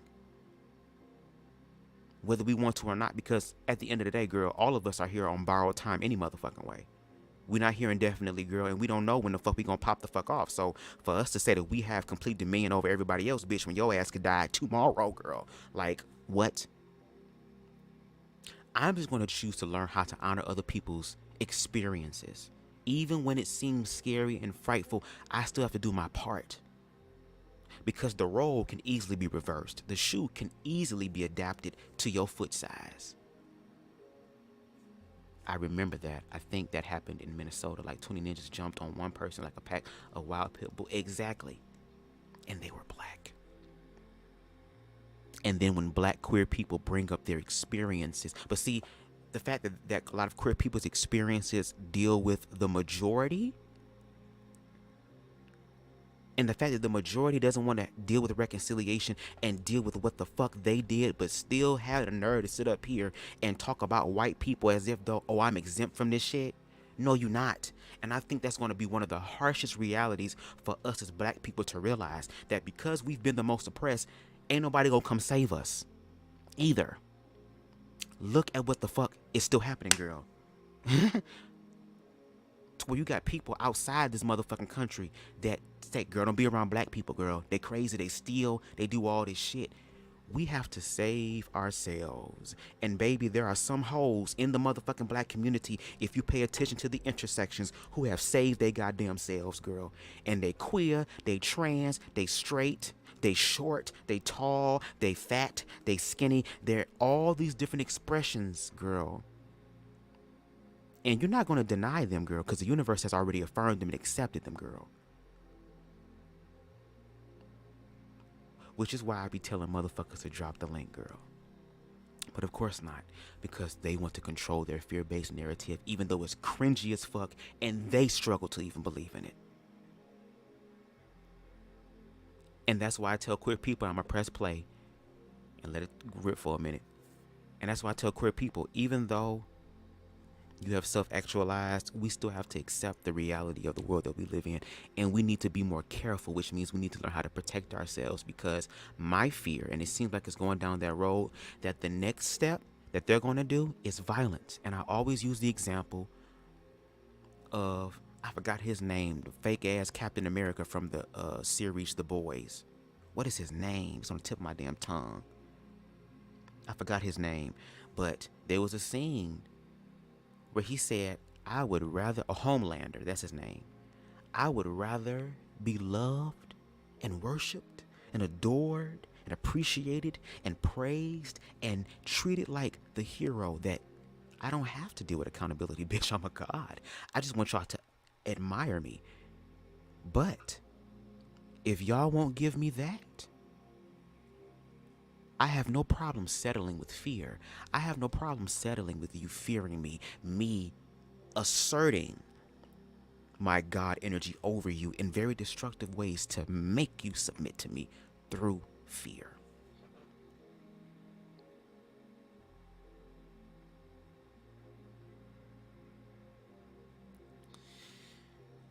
Girl, welcome to GTA, bitch. Welcome to niggerdom, girl. Welcome me, welcome you. Paint a picture. Tribe Yes. A would say tribe A would say tribe B are not men because they don't hunt. Tribe B would say tribe A are not men because they don't farm. Those behaviors were assigned to the community based off of what that those groups, those different tribes needed at the time to survive. So in the concept of America, before things began to change, the traditional way, the men work, women stay home. As society begins to evolve, women now work. Men don't just work by them, like they probably get paid more, but a woman has to go get a job now. And then you actually got men who want her to split the rent 50-50, even if he made more than her. Not my ex-husband though, he ain't play that shit, but that's another story. But I had to throw that out because he And pause. When she said about the whole thing, yeah, she was saying that women have to work. Look at the current society today. People got to work 2-3 jobs. Hell yeah. And it'd be so funny, girl. Everybody find equality, girl, want to benefit them. Because the same niggas over here talking about, oh, I'm providing for my damn wife. If your opportunities and all your shit just change tomorrow, girl, I'm pretty sure you're going to want your wife to do something. And if it ain't paying more bills, ride the dick more. I don't know, girl. But at the end of the day, like, we live in a society where now we have to work more. And it's still not enough. Again, it's an oppressive society. It's a systematic slavery society that is not just picking on black people anymore, girl. No, black people were just the fucking prototype. That form of slavery was just a prototype. It was literally the blueprint. And now the society oppressed queer people. It oppressed women. And oppressed other groups of people. So now the market has expanded. More money, more wealth, stolen wealth is made off the backs of all these other people. And it's imperative for them to continue and maintain this oppressive system. They need all of us to play our part, which means that they need us to continue in discourse and in chaos. And even though the people are confused, we still spiritually, how can I say this? We are still obligated to self-actualize, because that's that's probably the main purpose of, in my opinion, of us being brought to planet Earth, to learn how to self-actualize, the expression of God growing and evolving in all areas. And we've seen the areas of death and destruction. But now the balancing is coming in, where now we're dealing with eras of peace and of love. And that can still be brutal too. But that's why, again, we're in the transitional period of that. So a lot of awareness is happening. A lot of people are starting to ask questions that people don't want to ask, girl, because it's like, girl, you gonna fuck around and ask the right question, and then all the shit gonna come to an end, girl. We have to still do our part. And I'm gonna do mine, bitch. Girl, because I've been doing some other shit for 31 years. Not going forward, girl. Probably the latter. Those hound dogs want sex around the clock. They treat women as if all they're good for is to be a mattress and wet and warm hole, and then don't even have the dick to match up, girl. These women over here fucking with goddamn toys now, because the toys doing the shit that these niggas can't even do, bitch. They do motherfucking 3 pumps, girl, and they're done. Just gone, girl. They be sounding like men, girl, but when they bust a nut, they sound like this. Girl be singing with they jaw to the side, girl, goddamn throat cocked to the side, girl, just letting all the goddamn energy out, bitch. Because niggas don't give a fuck when they nutting, girl. Girl, when you nutting, girl, you be with everything, bitch, in that moment. And that's a very powerful moment. You can use that for sex magic, but we'll talk about that later, girl. But, I mean, come on now. Come the fuck on. Like, and then I'm sorry. Hold on. So I hope y'all kind of get what they mean about the what's damn, that's just the word that slipped me, about the social behavior. Yeah, the social construct. That's the example. Y'all are using the term men and basing it off of how men act in your culture, in your community. When a man who, I mean, it's ridiculous when y'all call men gay if their voice is not deep enough. Because in your eyes, men should have deep voice. They should sound strong. Yeah. But what really makes a man? Because I know a man with a deep voice sound like Barry White, and he doesn't identify as man to me. He says he has no gender. You know what I'm saying? He's non-binary. Why is he And choosing that, y'all? This stuff Can is I? deeper than this stuff is deeper than skin deep. I mean, it's deeper than the outside. This is within. But who's trying to say something? So, because my internet, I might be lagging, y'all. So if I'm lagging, I apologize. But I think I might be lagging a little bit. Can I say something really fast? Go ahead, Lionel. Okay, so this is just to address the subject of the show. I think you can be conscious and be gay at the same time. I'm gonna use historical examples. Like if we look at James Baldwin. Exactly. Come on now. James Baldwin. Come on now. He was a writer. If we look at Langston Hughes, he was also a writer. But James Baldwin, he had a few contradictions, but he still stayed on subject and stuff like that. So I mean, and then on top of that, I could ask another question. Like, it kind of sounds like you can't necessarily be pro-black if you have a white spouse. Now you touching on a little subject now. Neo-x believe it. I mean, no, I'm gonna let you rock. But you know how Neo-x feels about that, brother. Go ahead. I mean, like, I'm just being honest, because we've also had greats like James Baldwin, who had white significant others, but he still stayed on subject. Even Paul Robeson, the same thing happened with him. I mean, I don't think they should necessarily be disqualified, but they should be like, yeah, I mean, our greats got some contradictions, but they still on subject, and that's what matters, if they stay on subject or not. Well, can I say something just in regards to that?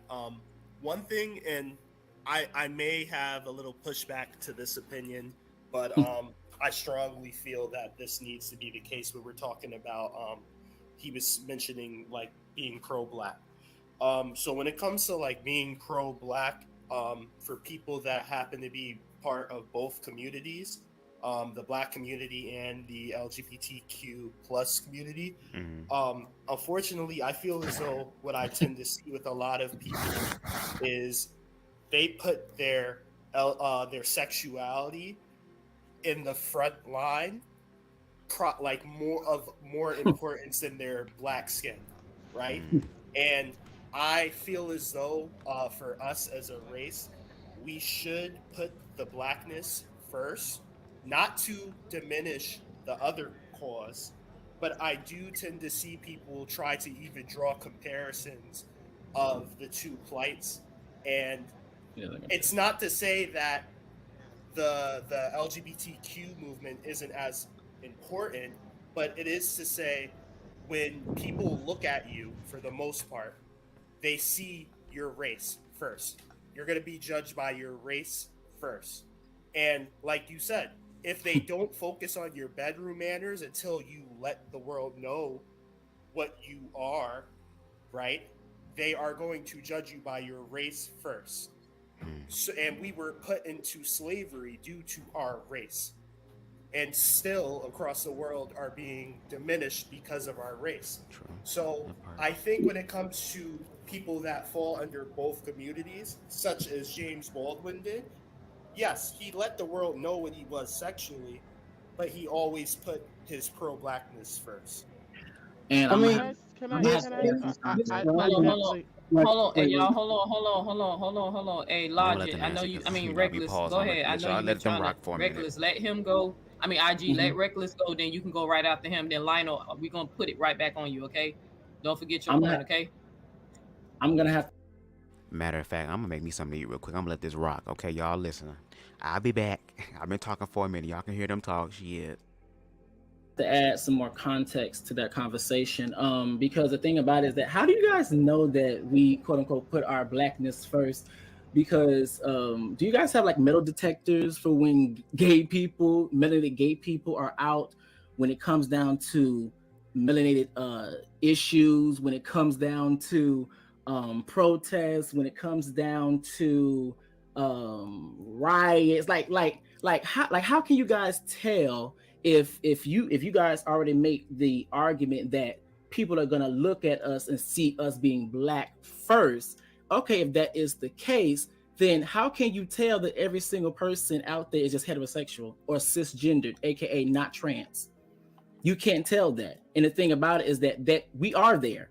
And that's the frustration that us as queer, melanated queer people have, is because we are there, but then people like to throw up this idea that we're non-existent, like we're not there, you're always put your sexuality first. But let's also be very clear as well.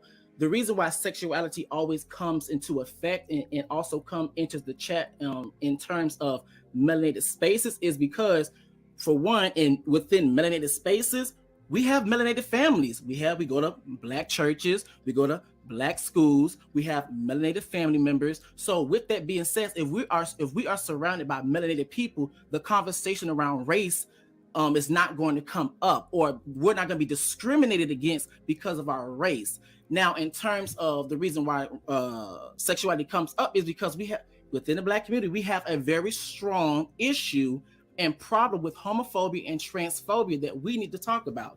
And the thing about it is that people always talk about, yes, you need to put black first, black first, black first. Okay, cool. I can deal with that. But the thing I find is very interesting, and also I find very interesting as well, because it happened in this chat, is that even when we even go with the narrative, let's put black first, the first thing people do is talk about what the hell we're not trying to talk about, which is our sexual orientation and what we're doing in the bedroom.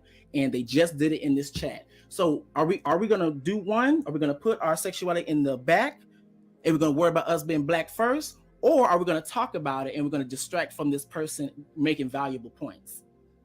Okay. Go ahead, IG. Go ahead, IG. Very well. And I also, can y'all?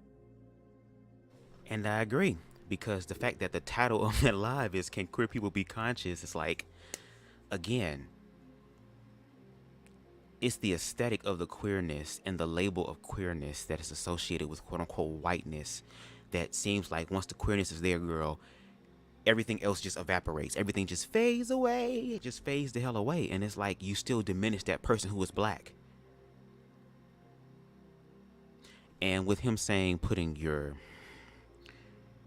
queerness before your blackness, that's not something that the queer person does. That is something that, unfortunately, those outside of them do to the queer person. Because it gives the illusion that everything is okay and in the clear until they're queer. Then all of a sudden there are contradictions and there are things that I don't agree with, and now we're doing this and now we're entering to another conversation. So it gives the illusion that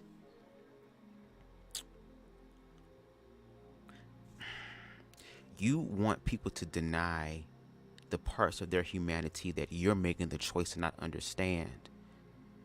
Because if the people outside of me who don't even know me see all of us as black, why can't you do the same thing? And you're getting to know me. Can I still be black? Am I still not black because I'm queer? Does my skin, there's some vitiligo Michael Jackson shit start happening to a motherfucker, to a leprechaun? No. No. I'm still black. So before we can get motherfuckers outside to really accept us and understand us, we have to understand who the fuck we are on the inside. How the fuck they gonna know who we are if we don't even goddamn know? And that's why these intersections and conversations are important, and we have to be real. And that queer people also have to continue to stand the fuck up and also demand to be heard too, because I'm part of the community. And then have the nerve to say that as long as we hold on to our queerness, that we are making the choice to separate ourselves from blackness, when y'all are the ones that have a problem with it, girl, and can't even fucking substantiate and prove why you have a problem with it.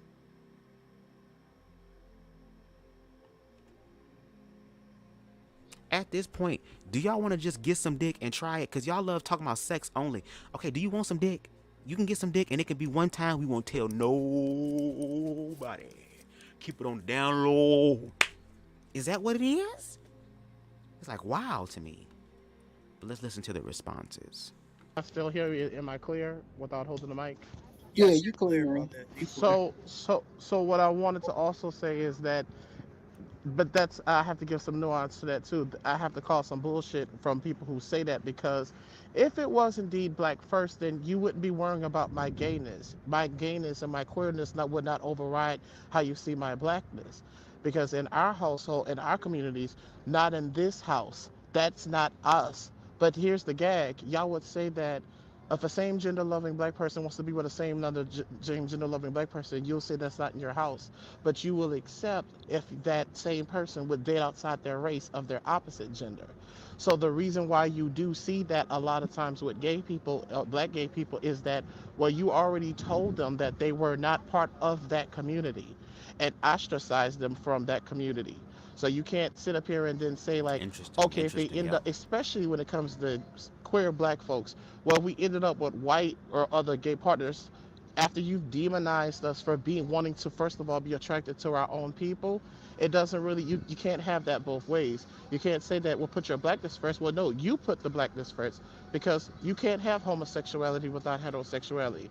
My homosexual ass was created from your heterosexuality. And if we're going off of blackness first, well, then you should be able to see my blackness over my sexuality. So maybe heterosexuals should learn how, black heterosexuals should learn how to put blackness first, because that's the reason why, if that was the case, then we wouldn't be ostracized as black queer people. So it's the fact that you care, heteronormatives, you care more about sexuality in the black community than being black first. You can't then default us for when we're forced in a situation politically and everything to join with the alphabet soup community, which I don't agree with, because I think it's ridiculous that anyone's going to unite off of sexuality. I mean, different countries and nations for histories over this years have been able to war with each other. No one has been able to gather based off of their heterosexuality. So why would you think that people are going to override classism, racism, nationalism off of homosexuality? That's just not how it works. So I think if heteronormative black people was putting black first, then it wouldn't be a big deal that we were gay. All right, Lionel, go ahead, and then I'm gonna throw it right back to Truist. Well, I mean, well, as I said before, James Baldwin and Paul Robeson, they had white significant others, but they stayed on subject. But it's still a bit of a contradiction that I mean, it's not necessarily. I mean, it is a contradiction, but as long as you stay on subject, I mean, but that's what I'm saying. We have it though. That's what I'm saying. There is no hetero. I'm not saying we. I'm not. When I'm saying we, I'm not like throwing my LGBTQ brothers and sisters on the bus. I'm just using James Baldwin and Paul Robeson as historical examples on how, even though they still had a little bit of contradictions, they still stayed on subject. I mean, it doesn't disqualify. That's what I'm saying. But I have a question, because I would love for you to go down that rabbit hole. But you also mentioned contradictions. So what are those contradictions pertaining to? And I'm not talking about interracially dating. That's the question I'm I was talking going to about ask. being queer. What are those contradictions? No, when I meant contradictions, I just meant them being in interracial relations. I didn't mean anything about James Baldwin being homosexual, or Paul Robeson sleeping with white women or anything. I didn't. It's yeah. So I mean, I don't care. Like, you're black LGBTQ person, and you wake up and you know what time it is. You good with me? You know what I'm saying? Yeah, no, Lionel, we know you. Yeah, I didn't. The way Lionel is, his brain is designed to know that he's like a walking encyclopedia, y'all. Lionel tell you, I love brother Lionel. I said, ask him anything. He probably know about it. He don't read it and study it. He's a walking encyclopedia. So I think he was trying to compare the two and demonstrate how, even something recently as the civil rights movement, how it was that a black male who was homosexual had to identify with, he was conscious because he was aware of the injustice that was around him. He knew he had two strikes against him. He was black and then he was gay. He knew the white people were going to oppress him, and he knew his own community was going to oppress him because he was homosexual. And then if we're going to use that example as far as like the whole white and black as far as interracial marriage, let's just talk about just the fight for equality.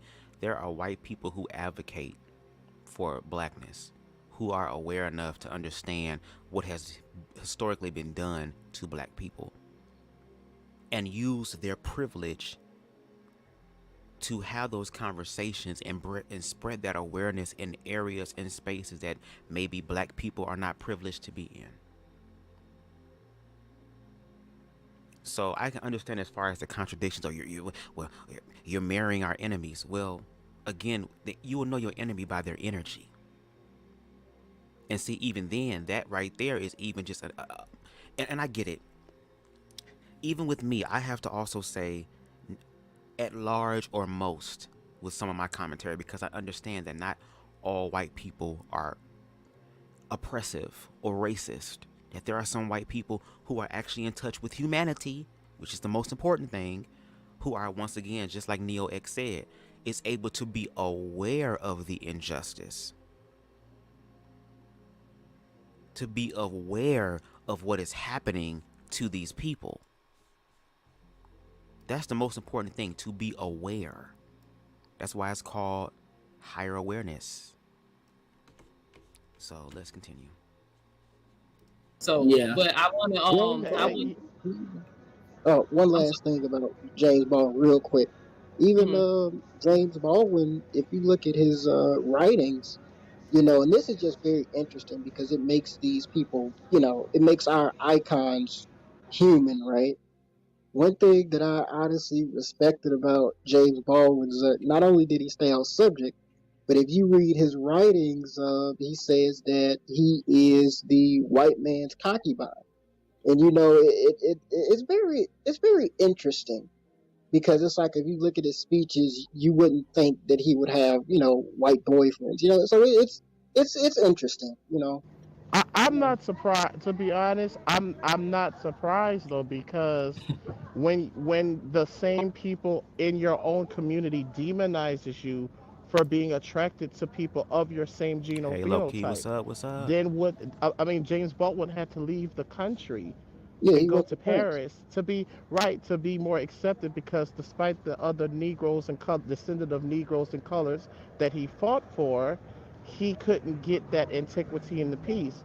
So you know what I'm saying? Well, I kind of see where, for certain, especially in James Baldwin's case, you can't disassociate people from your community, and then when they go cling to another community, especially when they're the ones fighting for that community, I'm not going to fault a person. Uh, I'm not for the struggle of, in the sense of, you're not going to use me as your court jester to fight on the front lines, but when you need some ideal of assurance of your soul salvation, I'm your whooping boy. And that's just not how that works. So, and then that's what I'm saying. If we really cared more, and I'm going to say this, if cis hetero black people cared more about interracial dating than they did same gender loving relationships within our community, we'd have a different outlook now. But because we Yeah. were more accepting of the same black men who say they're pro black, I'm not pro black. You know what I'm saying? But most, because I've learned it to be translated to be pro black male, pro black patriarchy, pro black capitalism, which does not work for Yep. every single black Superiority. person. Yeah. So, in that sense, that's why I'm just like, well, no, if it's understandable when a same gender loving person dates outside of their race, because we've been socialized that, oh, that's an abomination. It's frustrating if you have a sibling. Oh, so my older brother could bring the white girl home, but I can't bring another brother home. You see how that works? Yeah. All well, right. James Baldwin, he moved to France because he couldn't handle the racism in America. So and France Well, was a little bit more liberal. It, but it didn't have nothing to do. But I think to IG's point, which I can understand, like, yeah, he's dealing with the racism, like that's very overwhelming. But then it's like the fact that James Baldwin cannot, because even with racism, like heterosexual people have the ability to have each other. They still have the ability to love on each other, and not just in privacy, but publicly, to connect with each other in ways that are not non-sexual. But maybe for him, and again, I'm gonna say maybe, because I'm gonna say, just to add context to it, the fact that, and to IG's point, the fact that he cannot even really be himself and is only seen as valuable as long as it's benefiting the whole. And I think what happens is that we need to have people manifesting your best life. To me, is being able to have both, because you still deserve to live. Because at the end of the day, you came in this world by yourself, you're going to leave by yourself. So there has to be some room for you to also enjoy life as well. And the fact that James Baldwin, especially at that time, with all the queer-phobic shit that they were putting out there, that sounds very, not symbolic, but it's kind of resonated with where we are today. I mean, how can you expect him to want to stay? And again, we still denouncing his humanity part, but it's like, we can tolerate your humanity part because it benefits me. But if we really are loving and we are connected, that's what I'm saying. Like, let us know where we at. Because if we're going to play the benefit game, okay, then I have to benefit from this as well. You act like I want to be born into this oppressive ass goddamn system. And no, I want to be able to self-actualize and be free as well. How about we help each other? That's like saying, oh, the white person who is the Underground Railroad. Well, I mean,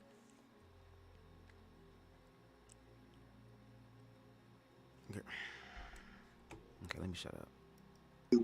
Well, no, he did say if you look at those other interviews, he said it. The word that they used back in the day was Jimmy. He said that I don't know sometimes when I'm dealing with people because I'm Jimmy, which means to be funny, or I'm gay.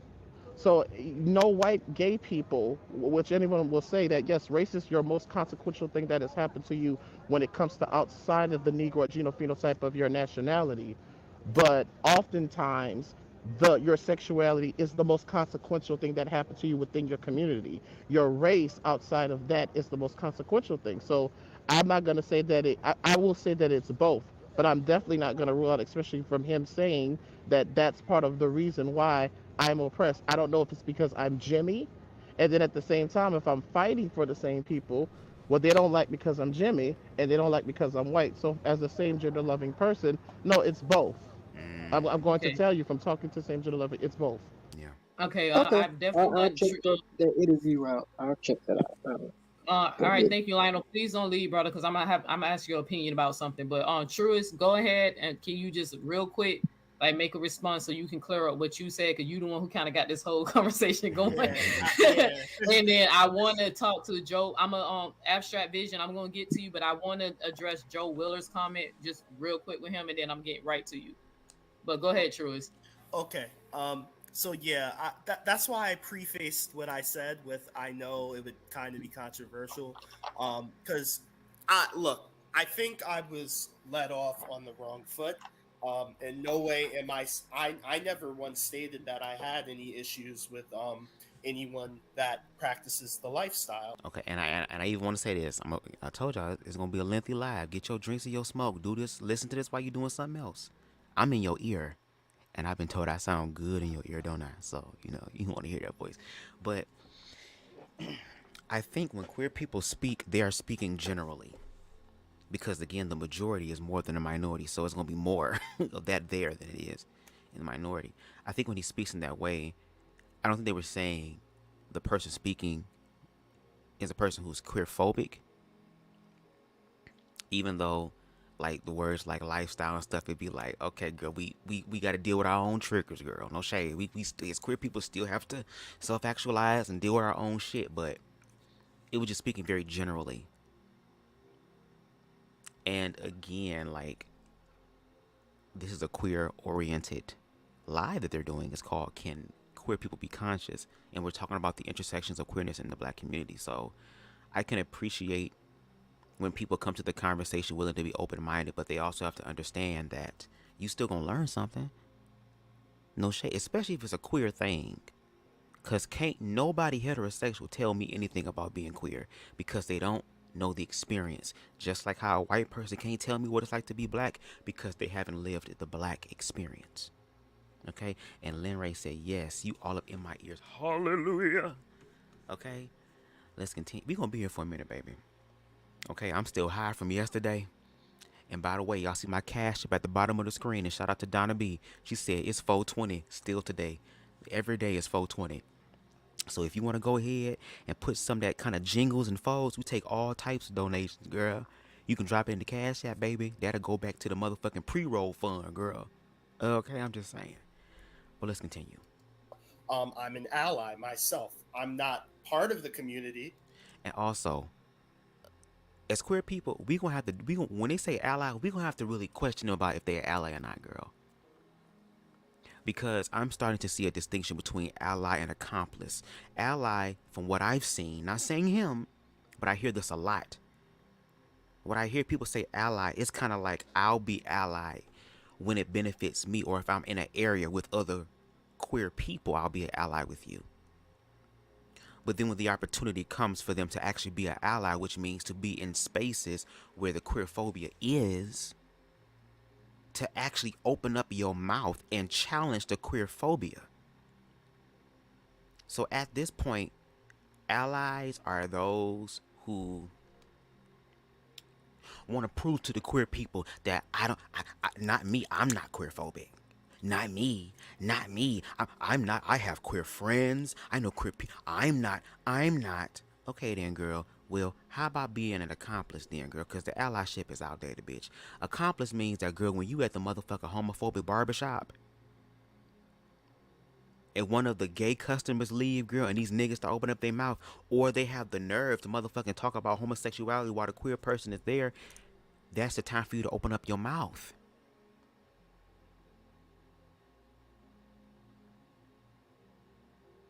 When you at Thanksgiving and your queer-phobic ass auntie starts spewing her queer-phobic rhetoric, girl, to be able to check her ass at the table. And you grown this time. You ain't a little kid no more. When your queer-phobic ass granddaddy at Christmas feels some type of way about a family member coming out, girl, to be able to challenge them in that point. That's what being an accomplice is. But yet want white people to go into white spaces to express the plight of black people. And there are white people who do that.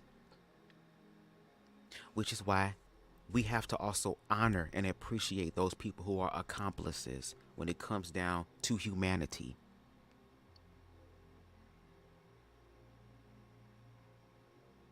That's just me.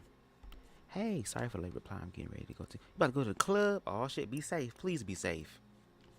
At the club, please. Cause it's a lot of queer-phobic shit that's happening. People going crazy and stuff. So I'm gonna cover you in love. You covered. But just be careful, okay? If your spider senses, your gay senses start tingling and shit, make a move, make a move. Let's continue. But I'm definitely an ally. I have lots of friends and people in the community that I associate with. I work, fun fact, at Rikers Island. I am a commissary operator, so I have to work in female facilities where we have women identifying men that work in those facilities, that actually are prisoners in the same spaces with born women, quote unquote. And I see every day violence happen to women that are so-called born women versus women that had surgeries and stuff happen. And I don't think things like that get talked about enough because there's so many women in jail that have been raped and are pregnant because they're in the same spaces as people that have gotten operations done. Wait, what? Yeah. Hold on, let him finish. This going all over the place. Lionel, let him finish. Let him finish. Okay. But my thing is this, right? When I say that being black first, it's no matter what your lifestyle is, right? Whether it's a religious lifestyle, because I don't agree with Christians, I don't agree with Muslims, I don't agree with most religious lifestyles. However, if they're under the Black Pan-African umbrella, I'm willing to unify and work with them for the betterment of the race. Same thing when it comes to your sexual lifestyle or whatever lifestyle you live that isn't in agreement with harming another person. For example, I would never unify with a gangbanger that's black just because they're black. I would never unify with a rapist that's black just because they're black. But like I said, I have a lot of friends who are in the LGBTQ community that even though I don't live the lifestyle, I am perfectly fine with it and I see nothing wrong with it because it doesn't harm anyone at the end of the day. So when it comes to being pro-black, so long as you're living a lifestyle that isn't harming anyone else, that's why I think you should be able to unify under the guise of being black, because that's what Europeans did to gain control of the world and why we live in the condition we do today. Okay, so can I say something real quick before? Yeah, real quick, because I want to get to Joe Willard. Go ahead. Okay, okay. So here's the thing. I think a lot of times when we talk about homophobia, transphobia, etc., racism, and whatever, is that when we're talking about these power systems that are used to oppress marginalized groups, I think a lot of the times that we think of these power systems only being displayed in a very explicit way. But however, you can be homophobic, transphobic, and we also know racist as well, in a very subtle way as well. That's the same way how. Now I'm not saying you directly. I'm just putting this out here because I have seen it in the chat. I've seen it all over. Is that a lot of times when people say they're allies and stuff, and they use them having queer friends and queer people or whatever, but then you realize that they may not be homophobic or transphobic in that aspect, but then yet they may take issue when that homosexual or sorry, brother, sorry to cut you off. I just saw a comment. I see a comment that highlights the exact problem. The person that says, of course you don't agree with religious lifestyle because it condemns homosexuality. No. But here we go. Here goes the quote unquote the battle of the tribes. Always. Why is it a battle of the tribes? We literally have somebody on the panel who, in the this is what I love the fact of the beginning, because it's kind of like we're being open-minded here. We're being open-minded here. And yes, I like the fact that they're giving queer people the floor, because queer people don't really have the floor to speak, especially in blackness. Maybe in whiteness, but in blackness, no. On these panels, no. So the fact that Neo-x, again, shout out to Neo-x. Make sure y'all subscribe. The link for this, excuse me, for the live I'm using for my live commentary, is in the description box below. She's allowing the space for us to have the conversation. Now, yes, there are people who are going to be on the complete opposite, and we need that in the conversation. If we're going to have any sort of conversation that can lead towards some sort of change, you have to have the opposing side in the room for the conversation. And these are also black people as well, so we have to keep that in mind all around the board. Now that we have, let's talk about it. Now, Reckless did say something in the beginning of the live, which was unfortunately true, that some people are going to hear all the information that is given, and instead of honoring humanity, like, we need to work on humanity, girl. We need to find something that we all can connect to, not just something that's subjective, but something that is objective, that benefits all of humanity, all of us. These queer brothers came up on the platform to share ways to do that, to help educate people, to help alleviate the fear, not fearmonger, not take gasoline, the fuel of ignorance, girl, and pour it on the fire, but to help dead the fire, to help snuff it out. But we have people who like pyromaniacs, girl, that want the fire, that want that stuff. So the conversation is getting ready to shift into the way that it always does, unfortunately. But again, which is the hard part, and that's why once again I love weed. Thank you, Jesus. Thank you. Ikarabo Shande Ishkatai Puki for weed, because it's going to help me deal with my own triggers and my own shit. Because again, this isn't going to be a conversation that's going to be kumbaya. Not yet. We have to work through the ignorance, and there's a lot of it. God damn, there's so much. I'ma definitely need my best ladder for this shit. Okay? Yeah. let's, and also, this is the opportunity. Well, in a sense, I guess somewhat, because I was talking about accomplices. This is the time for the accomplice to actually be the ally, to be an accomplice in this situation, and to be able to have the conversation to educate and build the bridge with someone else who is cis hetero, who does believe in religion, who is anti-queer. But if you're really an accomplice, you would not just say it in the midst of queer people, you would say it when we're not around.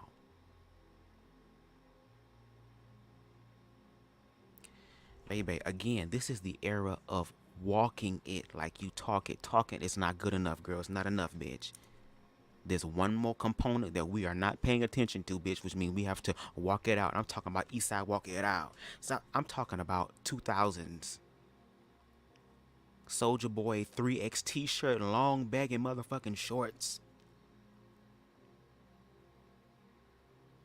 Looking like my leprechaun ass in tall, big and tall clothes, bitch. Walking it out.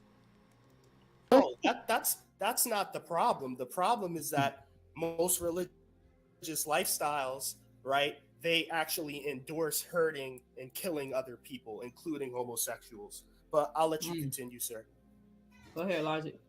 Yeah, so I was gonna say that that homophobia or transphobia may show up when it may be one of your own children.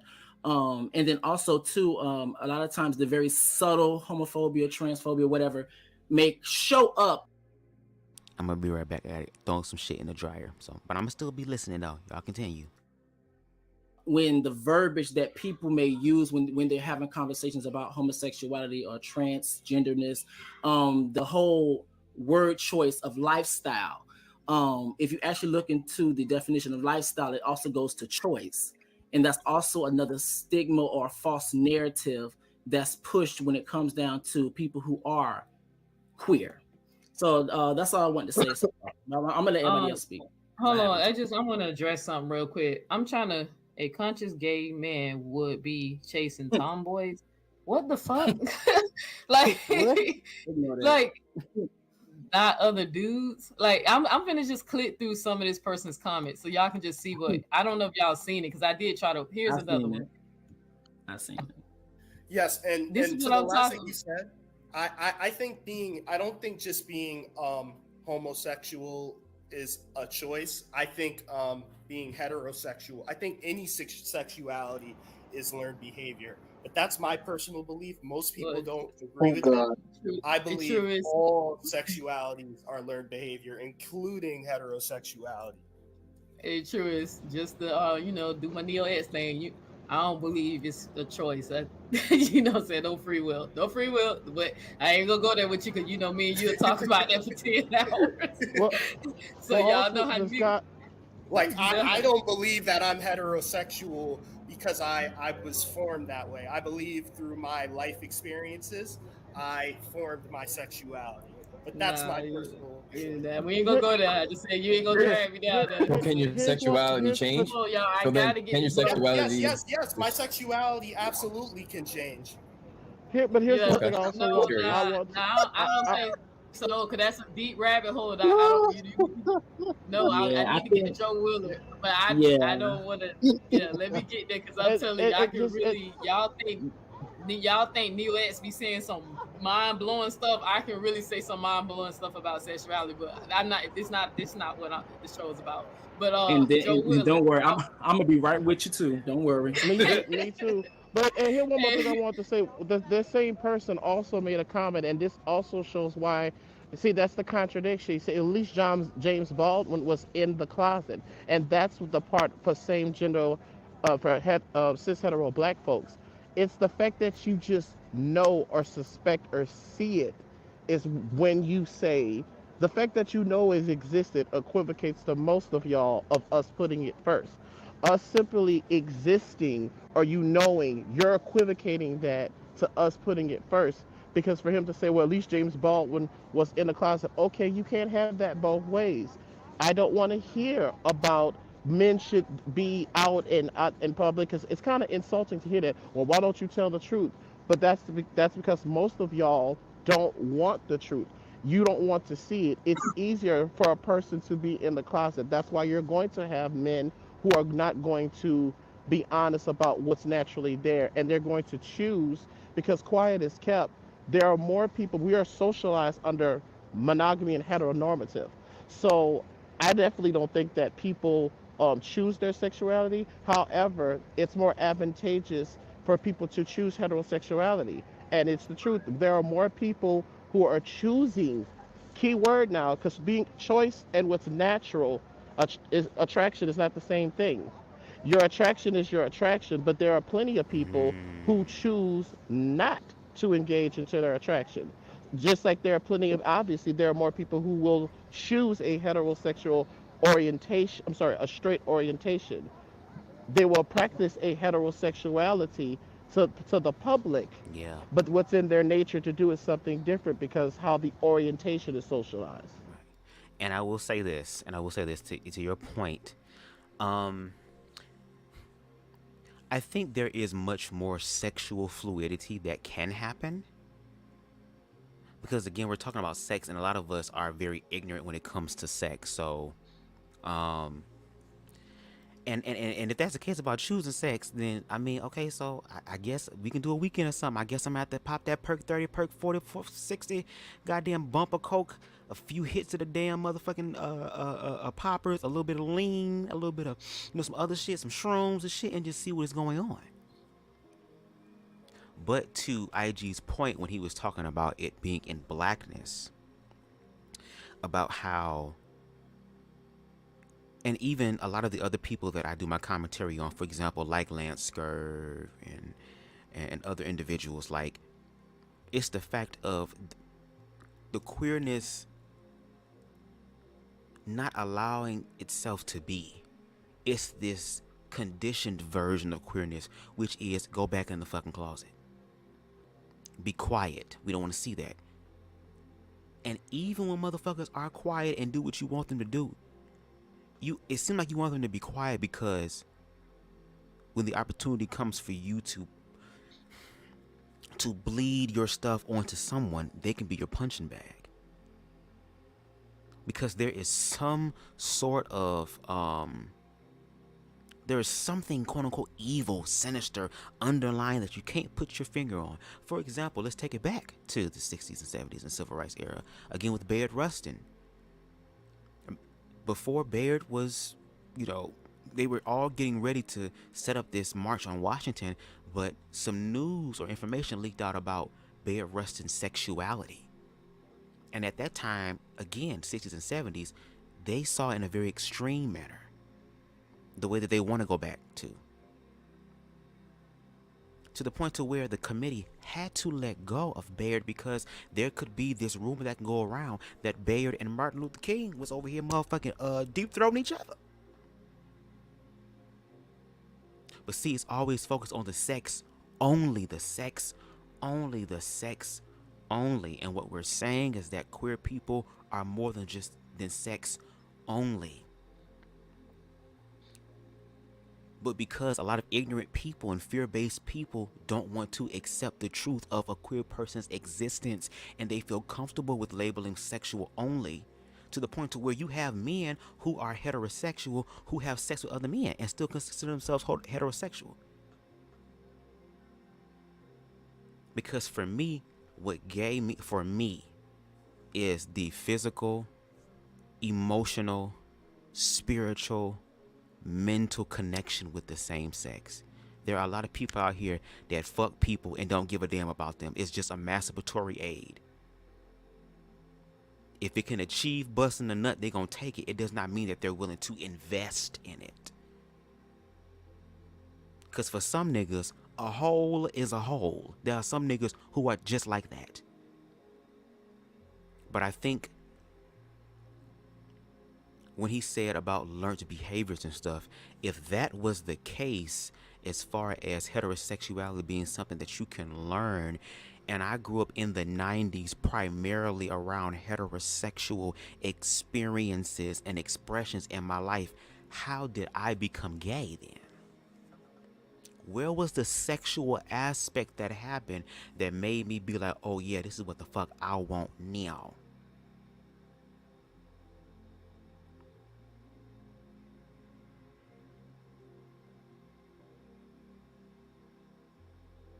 And also, when people talk about being queer, for a lot of people, when he was saying how a lot of people will be heterosexual and practice a heterosexual, again, that there's something different between wanting to fucking bust a nut and having a natural desire for it. If you have an individual who is pretending to be heterosexual, therefore the heterosexual expression to people outside of them, but behind closed doors, when they want the intimacy, when they want the connection, when they want what society cannot give them, they would do things behind people's backs on the low.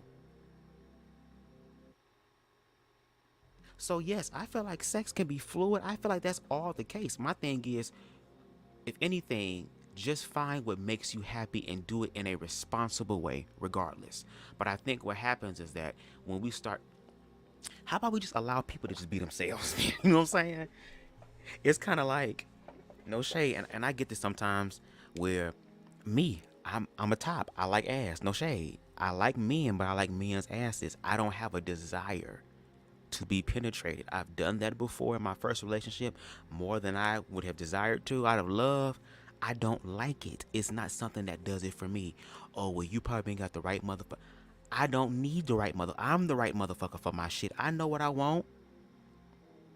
And it kind of gives the illusion like, no, you have to be versed. If you don't be versed, you ain't gonna be happy. Well, goddamn it, bitch, I guess I just won't be happy. Because there are certain things that I know that work for me. What works for me may not work for everybody. Even the way that I use self-love and the way that I view spirituality now, it may not be the same for everybody else. But it does not denounce my expression just like it doesn't denounce theirs. And again, to that one guy's point, I think it was Truth, or what his name is, my apologies. But, you know, as long as you ain't hurting nobody and you ain't hurting yourself and it contributes to the betterment of humanity through love, I don't have a problem with it. All right, a good point, IG. My little brother actually tell me that same talking point that you just did, me and my little brother get into that all the time. He agrees with you. You should really have a conversation with him. But I just want to, Joe Weller, I promise 20 seconds and I'm going to get to you. I just want to address Texas Bomber on this comment right here. And sister, I'm not beating on you. You know, this ain't no disagreement. I don't feel no type of way. You know, I still love you. We can agree to disagree over here and go out and have drinks at the end of the debate, right? I love you. But this comment, I'm going to let you know, I find it a little ignorant. And let me tell you why. You said, honey, anal sex is disgusting. It diseases, and we know that they ain't always using protection. Men, women, it doesn't matter. People need to stop performing that act.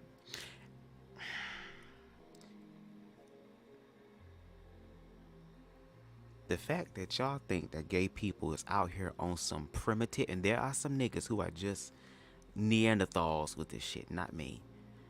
Y'all think that queer people, especially queer men, or just anyone who has anal sex is just Dookiana City, girl. It's just Gravy Train City. Now, there are some motherfuckers who don't know how to clean, girl. There are people who know how to take care of themselves and have good, healthy, cleanliness type of sex.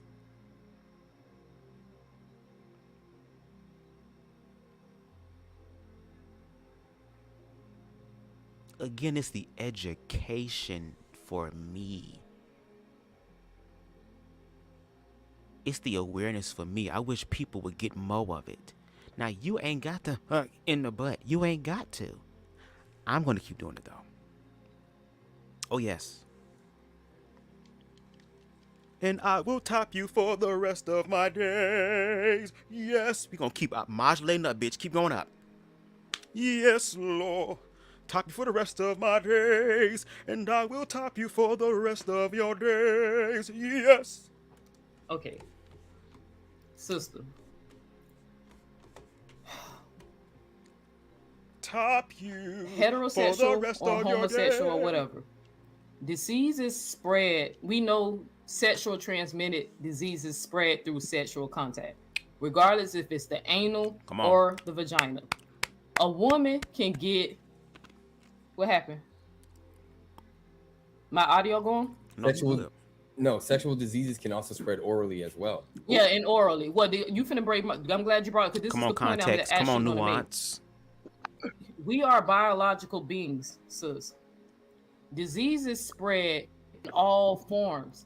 You can get a disease from bloodborne, airborne diseases. Airborne, if I have no gloves and I touch someone who's bleeding, yeah, cuts on your diseases hands. spread because that's how we were designed to fight viruses and bacteria and stuff like that. Look at COVID. COVID is not a sexual transmitted disease, my sister. Millions of people died because they were contagious. If that makes sense. Like I hate when people really demonize sexual diseases as if it's like something that, what's the word I'm looking for? Something that's passed among people being disgusting. When we know that sometimes people get these STDs because their partner was unfaithful. Someone didn't know that they were infected with an STD. We know how these things spread. Right. But just living a human experiences, we got to put on a mask when we just around each other, period, to protect ourselves from all types of diseases. Now, I get it. If you don't agree with the sexual behavior, like I said on a previous show, I know why a lot of people have an issue with homosexuality, especially in the Black community. Y'all find the behavior taboo. And especially with men. But in a concept of morally, is it morally wrong? It's actually nothing wrong with the sex. I can prove to you what I said before. Was that? No, that was an IG. When one guy, I told him that, do he know that a man's G-spot is actually in his ass? Nobody didn't want to refute that, but nobody could debunk what I said because they went and researched it, and then it was crickets. But sis, like, you gotta be open-minded. Heterosexual men passes diseases just as much as homosexual men, and women pass diseases to men too. It has nothing to do if you find it to be. That's if you love a good top, put your hands up in the comment section. I'm not gonna call the. Hold on, let me give God some praise real quick for the bottoms in the house. Make some noise for the verse. Bottoms in the house, make some noise. The top is asking you. Come on, speak on the tongues, bitch. In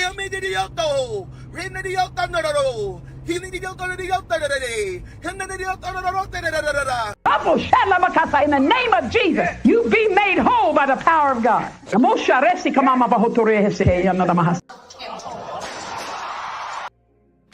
Yes, baby. Where you at? Let us know in the comments, please. I got my good ladder so I can see a lot taller. I can look down and see some more shit I ain't never seen before. Get it?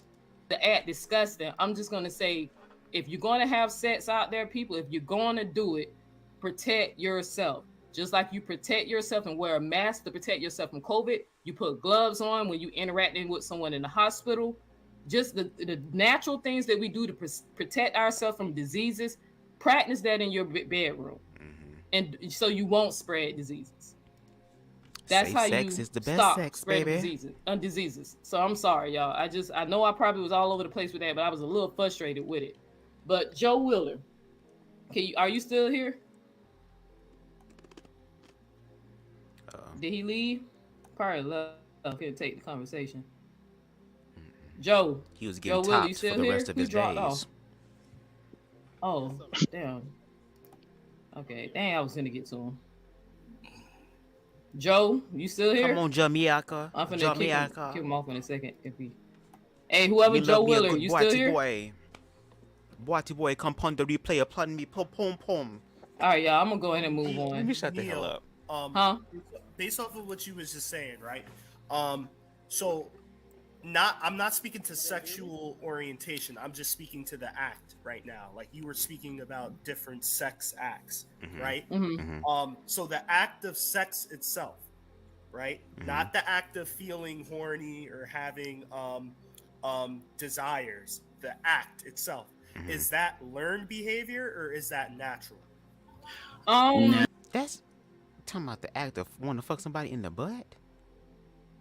That's one of the many ways that people have sex. I mean, you got motherfuckers who sucking dick orally. It's other forms of pleasure that I do consider natural. I mean, it's a human being thing, and motherfuckers been doing it for the longest time. We've seen hieroglyphics of motherfuckers sticking their... You can look at Japanese motherfucking history, bitch, and motherfuckers was sucking dick and doing goddamn getting fucked in the goddamn meditation pose and shit and all type of stuff. Like, Yes, and then on top of that, again, did you not hear just Neo-x say that a male's equivalent to a G spot or his P spot is in his ass? Now, you ain't got to penetrate to hit that spot. You can lift the nuts up and motherfucking rub on that little taint area, girl, with some pressure, bitch, and have that nigga sounding like girl,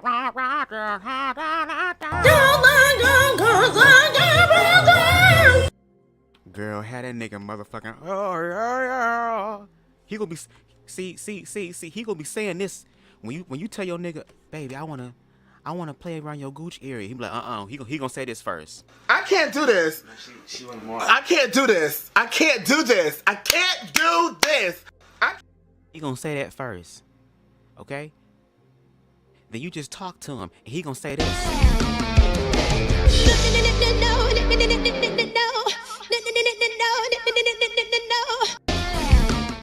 He gonna say that, okay? Now when you he lay on his stump, when you give him head, bitch, and you motherfucking sneak it a little bit, he gonna do this.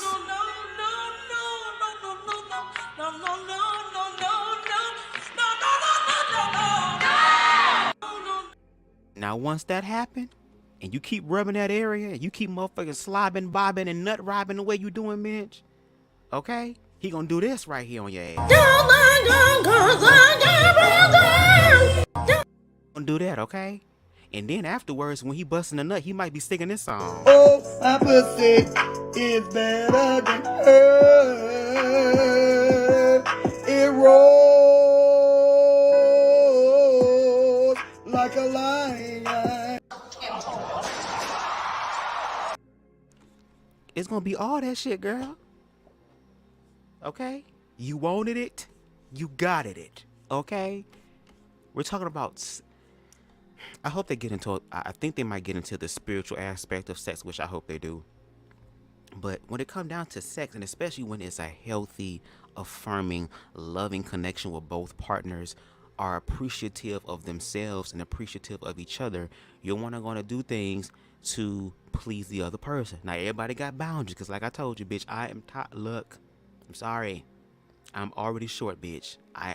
Being a top is something that I'm not gonna compromise, bitch. I'll be single for the rest of my damn life. I don't give a damn. Okay? I'm just saying. Ooh, this fucking high is still good from yesterday. Let's continue. Okay, you going no matter how many times I said I did not want to go down this rabbit hole, you trying to find a way to get me to go there.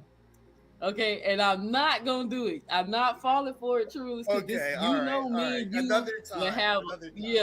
But I get the question, and I understand why you feel that way. But you know how I feel about free will, brother. So that's what I'm telling you. I'm just gonna leave it at that. So, I'm gonna bring you back on track. Hey, Joe Willer, go out and then come back in, because it says you here. So go back out and come back in. Dang, I wanted to get the visual. I really wanted to get to him, because that show last night, I was gonna. All right, let me peep through. Texas Bomber, did you say something? Okay, I'm trying to consist. I don't want you to think I'm beating on you. I'm not beating on you. Just that's that stigma that I don't like. That's put on the same gender loving men, is that they have HIV and they spread diseases. You know what I'm saying? Even though the statistic says that more heterosexual women actually have sexual transmitted diseases, and it's because of men, heterosexual or homo. These diseases get spread. Men are not using protection, right? Because they are the ones that's like, who has it. None of these diseases are exclusive to one group of people, baby. Them diseases is all lives matter, bitch. All lives matter, like for real. To use protection. So it's easier for them to use protection than women putting on, I guess, the female condoms. Nobody really uses them. So, but I'm just, hold on. All right. So, I wanted to touch on something else. Logic, Reckless. Yes. All right. Do you believe? Hold on. I'm sorry. Look, sis, this is what I'm saying. Sis, you a woman. You a woman. Bacteria is in our vagina, honey. How many times did me? I'm a female. How many times we have to go to the gynecologist every year to get checked out, and they swab us and screen us for cancers and diseases? You know, sis. I know you know this. As a woman, how many times we gotta prop our legs open and let them scrape inside our vagina? Diseases is carried in the vagina too, sis. Regardless if a man chooses to stick his penis in a butt or a vagina, he's exposing himself to that bacteria. Like, am I not correct on that, sis?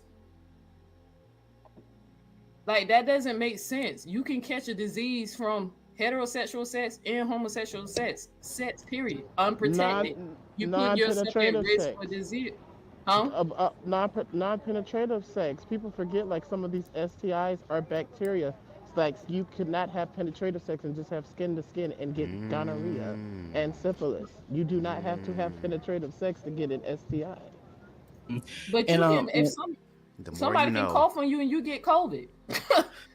Our bodies are designed to be contagious and receive diseases and pass it on. Like, go ahead, Logic. Like, it's crazy. And also, I also want to add this too, because she said that you know, the vagina has good bacteria and stuff, and yes, that is very true, because you also have a method of being able to, of course, the vagina cleans itself out, but however, if something is off-putting or something is offset, you also have products and different methods, or you can go to a gynecologist. They can prescribe something. I don't know the exact, you know, procedures or whatever, but you have methods to be able to clear things up and clean things up. And combat things. That's the same thing, like, a lot of times too. Well, we all know this. Dicks also go in people's throats and mouths and stuff. But yeah, with you having the ability to brush your teeth, scrape your tongue and stuff, it makes it much more safer for the dick to go in your mouth. So that's the same thing that goes with the anal cavity. Not saying that there's no bacteria up in there, nothing like that. That's, but I can say for queer people, since, especially queer men, since anal sex is our main and our only way of being able to have full-fledged sex, we have different methods of cleaning ourselves out. Now, heterosexual people may not do that, right? But queer people, we do. Or some people do. They get colonics and shit. Leave that there. Logic, Reckless, don't laugh at me. But and I'm not gonna say what it is because it's none of their business, right? I just found that out. I think 3 years ago, I was watching a low budget movie, and it was about, you know, LGBTQ. My friend, she really wanted me to see, because she was like, you got to see this movie, it's pretty good. It's a gay movie, but it's, you know, who did the scene where he cleaned. I was like, that's what they do. I said it's very hygienic though. I was like, well, it is sanitation and very hygienic, but I had no clue. Because I'm not a heterosexual. I mean, I'm not a same gender loving man. So I don't have to do that ever. I would never have to do that. But they do it. I was like, oh. Women who engage, oh baby, trust and believe, baby. One thing about it, but women who engage, they know that they can't eat. A woman say she do that.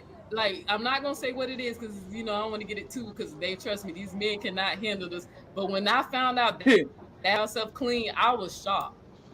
I was like, they more cleaner than the women. I mean, but looking at gay shit, talking at gay porn stars. And fuck all that, oh, gay comfortable. Oh, they not comfortable for this. Them niggas talk about our sex more than us. They the ones that whenever we come around, we the dick in the booty ass niggas, girl. So let's talk about the dick in the booty since I'm here, bitch. But now that we talking about the dick in the booty, you don't want to talk about it. Oh, but maybe on the low, you do want to talk about it. Maybe on the low, you do want to talk about it, because maybe you... Let me stop. Look. I can't fuck with no curious nigga. I ain't got time. Oh, I want to be curious and experiment with you. Hell no. First of all, I'm too grown. And second of all, I want a motherfucker that's prepared and know what to do, bitch. I ain't got time to teach no damn body. The basics, bitch. You can find there are a bunch of other younger gays that would love for you to be their goddamn training partner. Not me. I need a better sparring partner, girl. I can't. Give me a bottom that know who they is any day. Okay. Like female porn stars who engage in anal sex, they do the same, because regardless of if you're having anal penetration sex, regardless of your sex, it's a digestive tract. So you know that, okay, I can't eat this. I have to prepare for that. It's kind of like people who got the nerve to have something about anal sex, but they eat chitlins, and I'ma shut up. IG, no idea the preparation. I was shocked. The diet, when to eat, not to eat. I said, damn, it's a science to this. Yeah. But I'm gonna move on. I've actually had a bad experience with a female doing exactly what you just said, sir. Oh Lord. Yeah, like people don't take things like that into consideration, even having heterosexual sex. Yeah. Right. Some people don't. Some people don't. Freak. Okay. But he ain't lying because some people some people just don't. I don't know why they don't consider that. But it's like, okay, if you know you eat something, you're going to have to body. that. I So if know you know my you're going body. to do that regardless of. Bitch, I know your body too, bitch. You had something from Taco Bell, didn't you, bitch? I'm never eating Taco Bell again. Thanks, bitch. Was in between your legs in the front. You can't pretend like what goes in does not come out. So it's just like, I've heard, I'm not denying it because I've heard the same thing from my heterosexual, male friends who engage in that with their women. Like, not Picasso. I had no idea. Now, mind you, I'm a female. I keep my body clean like a female. I keep the kitty cat clean. But I have no idea what males, same gender males, what y'all do to stay fresh. But all right, I'm gonna in Texas, not Texas. I love you, baby. I don't want you to think like I love you. We could agree to disagree. But and Tika, I saw your comment. Says nobody's born bisexual. That's not the comment. I will think one day about the sexuality and why people have preferences. Because it's more about preferences, not necessarily connected to the sex. Because if anybody asks, I ain't gonna do that. Because I'm gonna let Elder Quina, I'm gonna let you in, brother. And I'm only gonna let you in because I genuinely think that you clicked on here today to just have a discussion. But I'm telling you, brother Elrod, please do not disrespect my guests. Do not call them out their name, nothing degrading. I could take it from you sometimes, but today is just not the day for that. You on the panel with some gay thugs, he got off. He got off. We ain't never scared, bitch. We ain't never scared. Wherever I go, I come prepared. So he can come up here and do it if he needs to. I was going to tell him. I'm going to tell you something, bitch. I got a new one for y'all today, girl. Sometimes you reach a point where you just have to attack a bitch. Sometimes you... Let me say that one more time, bitch. Sometimes you reach a point where you just have to attack a bitch. Okay, sometimes you have to attack a bitch. Okay, so my thing is, girl, we if you stay ready, you ain't gotta get ready, baby. What's up? What we doing? He got off. Let's see if he come back, because I just don't, because I know how he can be. Joe Willers, your audio working yet? I appreciate the goddamn warning. Can you hear me? The disclaimer. Because I know, because this man don't call me, even though we don't got past it, but he don't call me man. And he kept calling me a dude, and then once he saw that didn't bother me because I'm purposely dressing like this, he went down and started calling me a it. He referred to me as dishuman, what it is and what it is that. And then I had to go off on him, but that footage has. And the gag is, a lot of them homophobic niggas want to fuck Neo-x so bad. They be talking about, damn, you won't try? They be trying to fuck and trying to conquer Neo-x, bitch. Them insecure ass niggas. But that's okay, girl. Come on in the room. And, because they didn't want people to see me going off on him like that. But the problem is yeah, he left. So let me see if I can get him back. Sometimes. But you have to just attack a bitch. Sometimes when I come on Sinetta's show and Sinetta says my name, he keeps insinuating that I want to get with his one of his little meetings, some girl named Nathalie. They keep making these jokes that I have some type of sexual attraction to her, even though it's just so weird, because I'll be like, why do y'all always think every time people say my name, why do y'all keep connecting that to something sexual? I keep telling, I promise you, when somebody says his name, I don't imagine who he's laying down in the bed with. I don't care. I really don't. I don't want to see it, Lord. It's like a obsession. I don't want to see it. And he was like, one time, hold on, y'all, let me finish. So one time, I don't want to see that motherfucking image at all. Hell no. And I'm gay. Y'all be thinking gay motherfuckers just gay. No. One thing you'll realize, a lot of gays have standards. Now, some of them may be high and unrealistic, but girl, they have standards nonetheless, girl. So trust me, there is nobody in the motherfucking manosphere or the black conscious community. Well, there is one. There's one. And I'll say this. He has dreads. Okay? He has dreads. I'll say that. Okay? It's a lot of niggas who have dreads, so you don't know who entirely, but it's one motherfucker bitch. Ooh-wee. Let that nigga talk about he want to see me. Bitch, you can call me all the derogatory terms you want as long as you let me hit it from the back, because I know from the back it's a beautiful sight. And he talk hella shit, so I bet that motherfucking ass is good. Okay, let me stop pushing the gay agenda on people. Let me stop. Bitch. Saul was trying to get him to, set up a debate, and he was like, "Oh, you talking about Neo-x? Oh no, tell him we don't get down like that over here." And and I was like, "What is he talking about?" "Oh, sis, I'm just saying I saw something on your social media, and you're gonna see a lot of shit on my social media. I'm not hiding it. I just don't promote it. But if you want to ask me, come and ask me, and I, maybe we'll talk about, maybe don't. Just don't, put no pictures of my family and friends. This is YouTube. Let it stay YouTube. I will never attack your family and friends. Don't attack my family and friends. But if you want to talk to me about anything, I'm not hiding shit. I ain't scared of none of y'all niggas." But at the same time, I'm not gonna let you disrespect me either. So I kept saying, why do they keep saying that I, got some type of thing with this girl? I just want a damn debate. I'm trying to build up my stats. But yeah, you were in 2 debates, especially with that. No, just to be fair, that discussion that we had last night wasn't considered a debate. It was supposed to be a discussion, but her thing changed her position, and of course, did all that hooping and hollering and shit, and saw, let her do it. It just came out that way. So, but hey, if anybody know how to reach on Konal, tell them to come back. Cause I just tell them I know how nasty Konal can get, and I just didn't want him disrespecting y'all. But if y'all say y'all can handle it, then I'll let him go, cause he get nasty now. So don't worry, I do too. Oh, I'm ready, baby. I got a grown man everything. Yeah, I'm telling you, I can try to. Let me see if I can get him back. Let's see, Joe Willer, can you hear us? Or your audio still ain't working? He was just talking. Can you hear me? I ain't hear nothing from him. You still here? Oh, original man, if you still here, your ass can hit the link too. We always ready to take your ass up. Girl. Neil always ready to, put my foot so far up your ass with information. I'm ready for you all the time, anytime. And Relic, my love. Who? That's Truist? Who said that, Truist?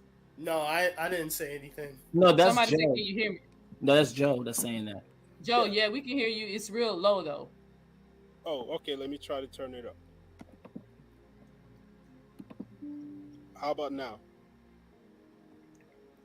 Is it still low? Yeah, I can hear you. Yeah, I can hear you. Before, hold on. Hey, Relic, hit the link, baby. I would love to hear your voice. Come in here and set the zen. I love Relic's voice. He should be a yoga instructor, because anytime, why can't you never hit the link when them people be fucking with me on Sinetta to calm my ass down? Your voice will calm me down. Why you ain't never over there? But hit the link, brother, so we can talk about that conspiracy thing. But okay, Joe, I wanted to talk to you personal real quick before I let them get in your ass for that ignorant comment you made. So let me make sure I understand where you're coming from. Not in the what qualifies a person to be a leader? Interesting. Besides their sexual anatomy. Like, what is because you said that they be a leader. Like, what makes a man a leader? What makes a man a leader? First of all, you have to have a vision. Okay. That's Say the number what? one goal. Vision. Okay. Can you hear me? Yeah, you said vision. Go ahead. I can hear you now. Yeah. You have to have a vision. Mm-hmm. You have to be true to your vision. Mm-hmm. And that's about it. So why did you say when they said you said gay men can't lead the community? So what was your why? What does that mean? How can they not lead their community? Okay, that all falls under the vision. What is your vision? That's number one. For people who are supposedly conscious in the Black community, the vision is to what?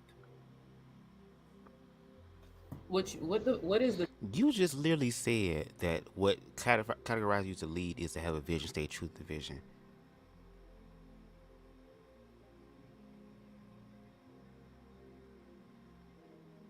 And I didn't know that there were certain qualities. You just named and said what makes you a leader is your vision and you staying true to the vision. And you said that's it. You didn't offer any context and nuance until she asked. Now this is a way, because when she asked that question, because again, his original point was queer people can't lead. Well, you said to have a vision and to stay true to the vision, and that's it.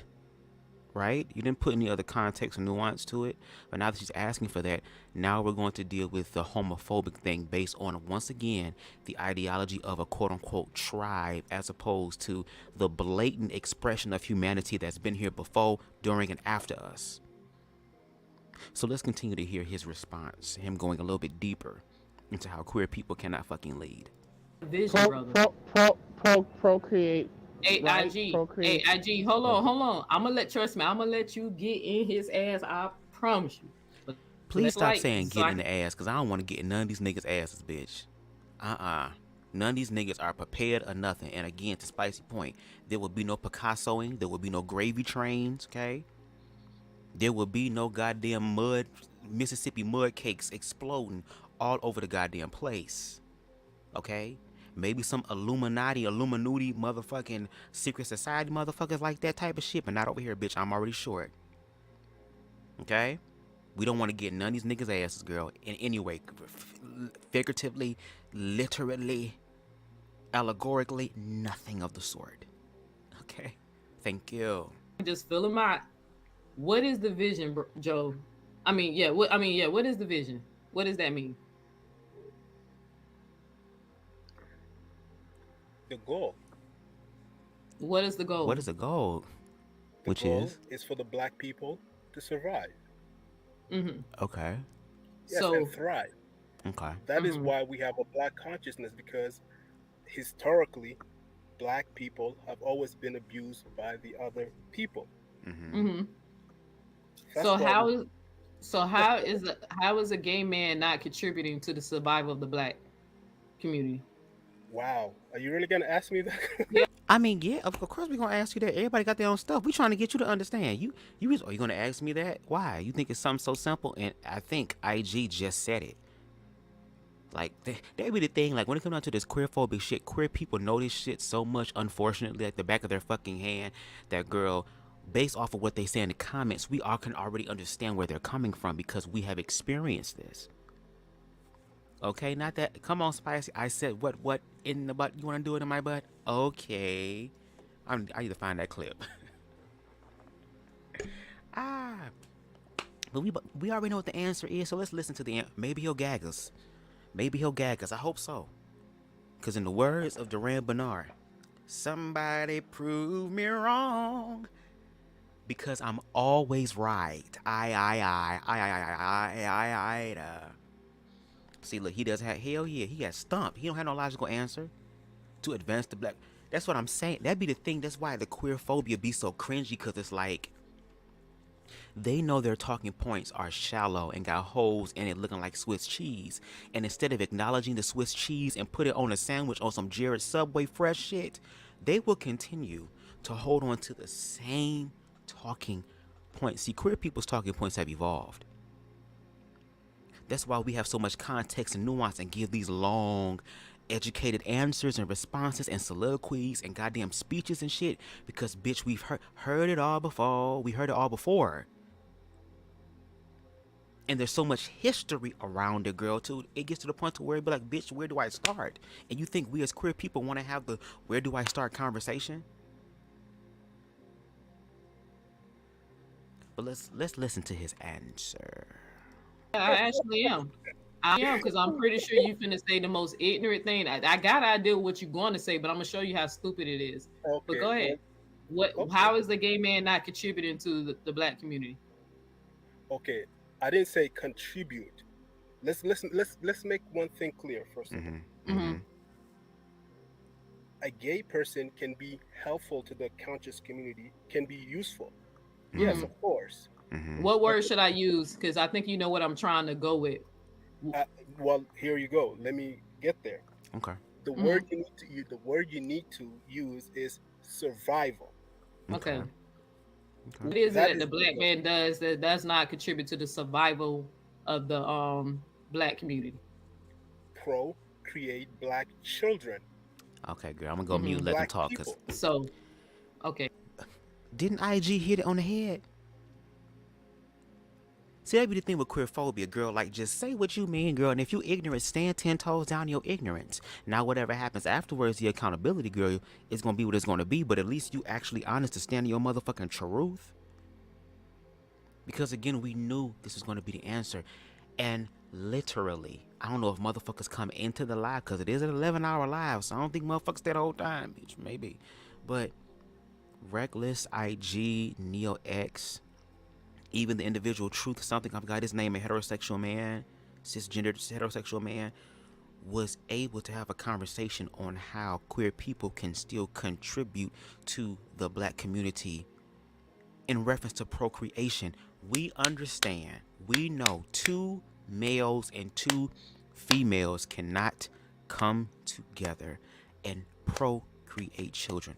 We know this, but it does not mean that's the end of the story for queer people.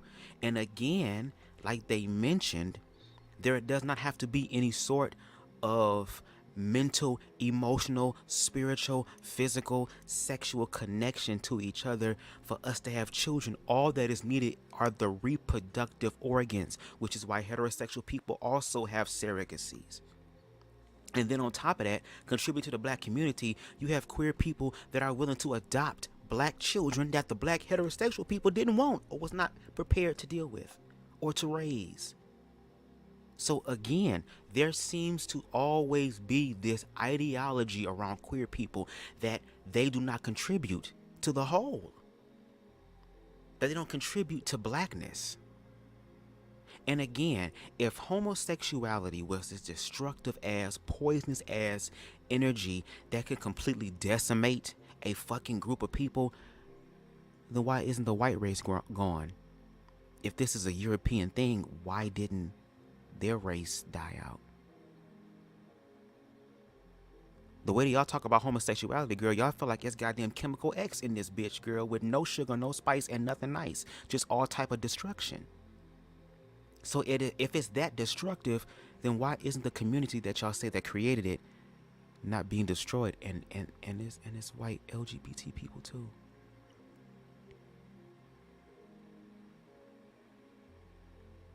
Again, these are fear narratives.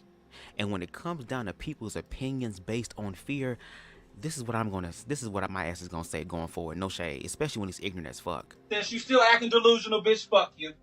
Okay, you have a blessed night, baby. You're so weird, and I hope you never get that Goddamn your night. I'm sorry? Goddamn your night. Fuck a God bless. Okay, bitch, goddamn your night. Fuck a God bless, bitch. When it's ignorant as fuck, girl, goddamn your opinion, bitch. Fuck a blessed night, girl. Fuck a blessed opinion. That's gonna be my reaction.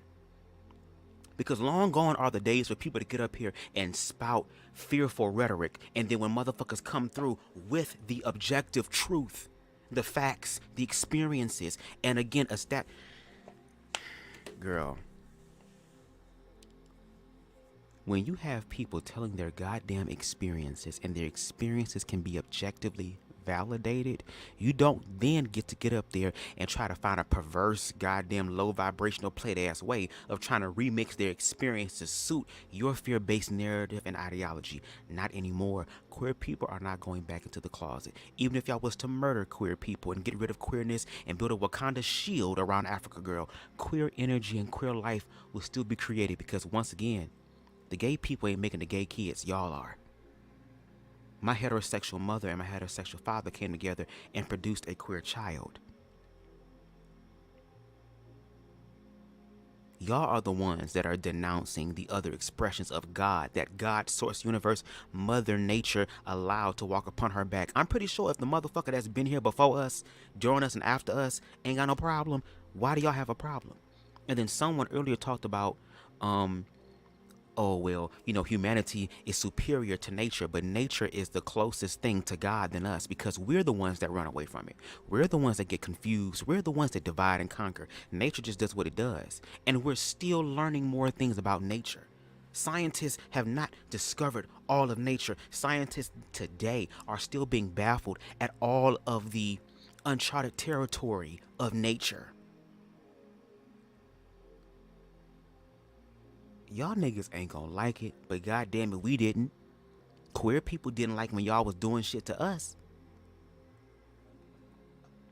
And again, like I said, we gonna be equal in this bitch regardless. No matter what the motherfucking outcome is, bitch, it's gonna be equal. And we are born in a time, again, the age of Aquarius, where there is a recalibration, there is a balancing, and there's an ascension. That's why the balancing seems so drastic and in motherfuckers' faces, because we are ascending as a human collective. 2020 showed us that. And we're in the information age where we can see that. And my thing is, when you know better, you're supposed to do better. But I wonder what happens, girl, when you don't do better. Let's continue. So you believe black gay men don't have children? Well, if they do, that's a good thing. But if they're gay and they have children, then they're contributing to the survival. So what's the problem? Now let me tell you the problem here. If you're going to be a leader in the black community, the community is going to be looking up to you, and what they're going to assume you have their values. Now, the black community is like 95% heterosexual. Am I right? Okay. Would you say that? All right. Yes. No, I'm gonna totally disagree with that, but okay, we can rock with it if you say it. Let's say generally the human beings, it's like 5% the human species are homosexual. Majority of humans are heterosexual. Unless you got a source on that, I'm just gonna take it with a grain of salt. But let's continue. Well, you can say that, but I will agree and say that some people may not agree, but yes, LGBT people are a minority group. We are a minority compared to the majority. Heterosexual people will always be the majority, and I don't have a fucking problem with that. But y'all not the only motherfuckers on earth, so y'all don't get to dictate for everybody how they should live their life, especially if their life is not affecting you in a negative way. This man literally got up here and said what makes you a leader is that you have a vision and then you stay to the vision. So basically the fact that queer people, again, they want queer people to put their queerness back in the closet and be black. No, I am black and queer. I am an intersection of blackness. Just because I'm queer, my skin melanin does not disappear from me because I'm queer. Again, it's the fear-based ideology and the ignorance. This, again, to Spicy point, this nigga over here talking in a circle, and that'd be the cringiest part. Just say how you feel. Just be real. Just get to the motherfucking root and stop all this goddamn branch tree bullshit. And then get mad when niggas come through and motherfucking cut the goddamn branches off. Girl. We all know what we know. So now. Do we? If you listen to what I just said. If you have a source on that. Yeah, of course. Then I will believe you. But right now I don't believe you. But that's not the point. I'm trying to see the point you said that they don't. The black men are not contributing to the survival of the black community. The survival. And you going to procreate. You mentioned procreate, And I Yes. simply just asked you, do gay men have children? Well, the ones who do have children, they are contributing to the black community survival. You understand? But the ones who don't, they are not. And let's get back to the other point as to why they cannot be leaders in the community. Whoa. No. Don't let him slide from that. No. Yeah, I got this, but I'm finna, because I'm gonna let him go to the community. I mean, the leaders part, because that was the original question I asked him. Right. So go ahead. I'm gonna let him rock. Go ahead. That's why I'm returning back there, because we kind of went a different route. That's so let's fine. get back You to good? why they cannot be leaders in the community. Because when you are the leader of the community, you embody the community. Meaning, if you are Isn't the fact that my skin is black and I care about black people and black advancement and black life, including my black life as well, isn't that contributing to the plight of black people? Isn't that the purpose? If I care about black people, but so see, that's why I ask some questions too, because then my next question will be, so how can queer people have children, but then you don't want them around the kids? Because now when we insert children into it, and we're talking about survival, which children are necessary for the survival of a race. So you saying that the gay has got to pick up the motherfucking slack for what the fuck y'all niggas doing? And I understand why we talking about procreation, because bitch, how many of you niggas got all different type of children all over the goddamn country? Got 2, 3, 4, 5 baby mamas. So y'all already got it. I already told y'all what y'all can do. Y'all can go ahead and sponsor a goddamn gay man, because now you have access to more pussy than you ever had. Because if some of these homosexual men were heterosexual, a lot of you niggas pussy surplus will go down drastically. Okay?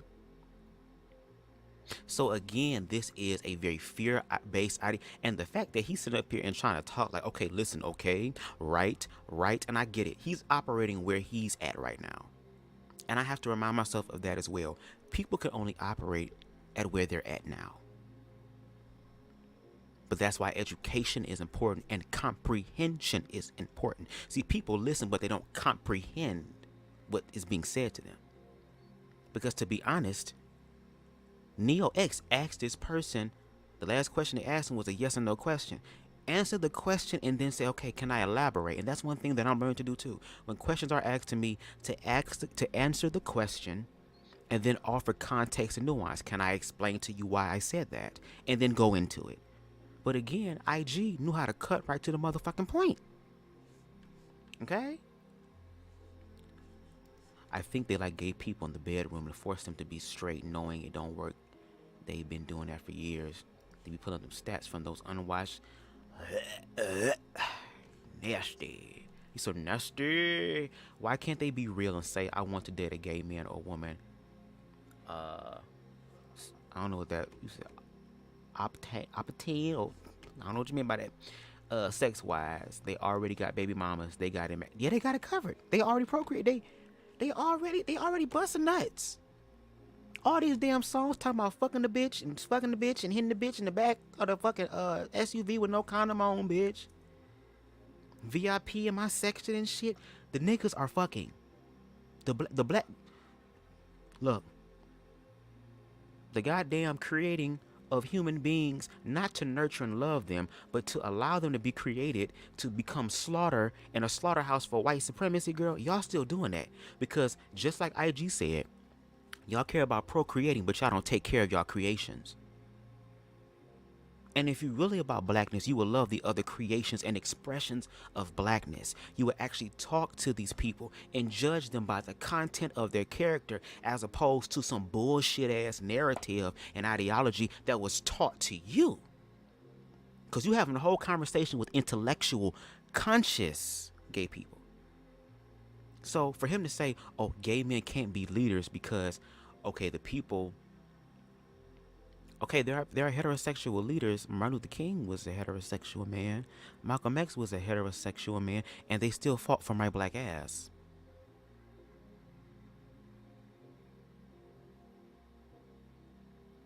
Even though George Floyd had a record and used drugs, was he not still black? Was his life still valuable?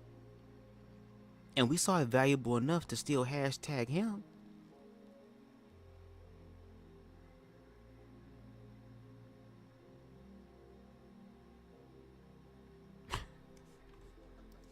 I mean, opposite sex wise. Okay, cool. Thank you for clearing it up for me. I mean, opposite sex wise, because you already know when they have killed children, they force them to be straight, right? And they call them out. Their names, beat them up. All exactly. There was a video years ago of this young boy who ended up having this, I guess, a stepdad or something, was cutting his hair and putting the word gay in it, talking about, you on that gay shit, and was slapping him and pushing him. Just again, with any form that is not identified societally as what a man should do, is automatically corrected or reprimanded in a very toxic ass way.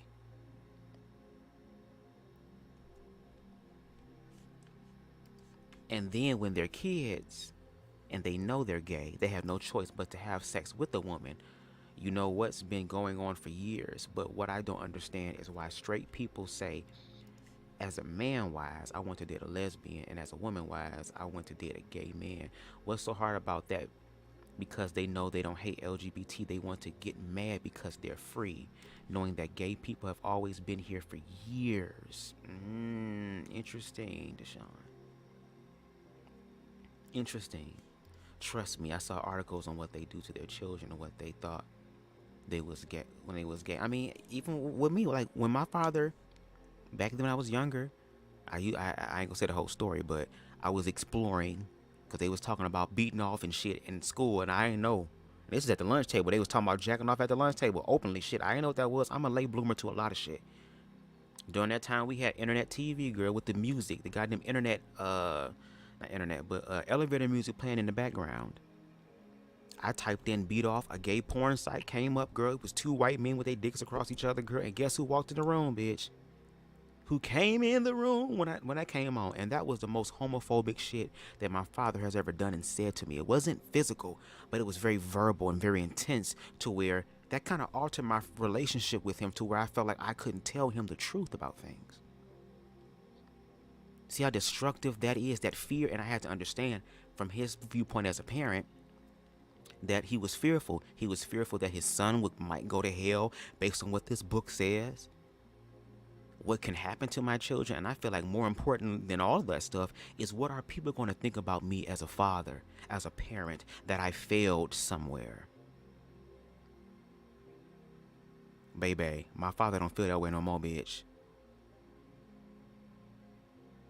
The only thing that changed was the fact that I'm attracted to the same sex girl. I'm still intellectual.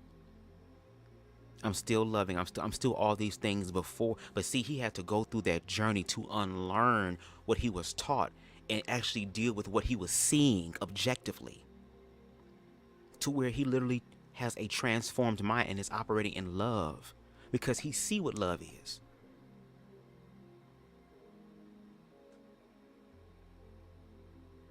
Because isn't that the most important job of a parent, is to love your child? And motherfuckers talk about God loving they ass unconditional when they be doing all type of bullshit, bitch. You can't get that to your own motherfucking creation. Since we're talking about procreation, y'all don't care about the survival and procreation of children until the children are queer. Then are y'all protecting that queer child? Or are you trying to reprimand that queer child to make him fall in line and to join the status quo of what motherfuckers, according to you, should be? Kiss my goddamn ass, bitch. Like I said, for every motherfucker ignorant opinion, bitch. Since you still acting delusional, bitch, fuck you. Okay, you have a blessed night, baby. You're so weird, and I hope you never get that Goddamn your night. I'm sorry? Goddamn your night. Fuck a God bless. Bitch. Man, a black man saying that I'm a leader for the black community, that means you have a black wife, you have a black child. You represent the people, because black community, the smallest part of the black community is the family, and the family is made out of man, woman, and child. So if you're a leader in that community, you have to represent that. So when you come amongst the people, I would like to see my leader, my black leader, with his black wife and black children, so I can relate to him or her. You understand? But what about a leader? What about a leader who doesn't have any, doesn't have a family? He's heterosexual. He doesn't have any kids. He doesn't have any wife. Can he still lead? What? He can lead with the potential of having a family in the future. Well, what about if he don't want kids? What about he can't? He's not able to have kids. He has some type of Well, defect. we have those outliers there. That yes, but then they can contribute in other ways. Like I said, homosexual. Right. So boom, stop right there. Boom. So stop right there. Stop. Boom. Boom. Boom. Stop right there. So according to your standards, everything you just named, the black family, black wife, and all that, doesn't necessarily needs to be a qualification of what makes a leader.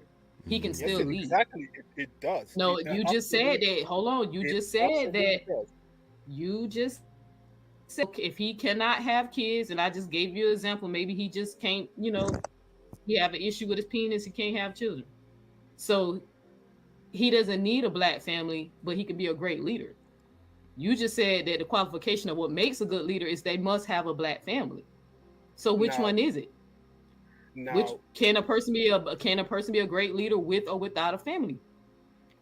Of course, a person can be a great exactly. leader. So you see how dumb that sounds to say because a black person needs to have.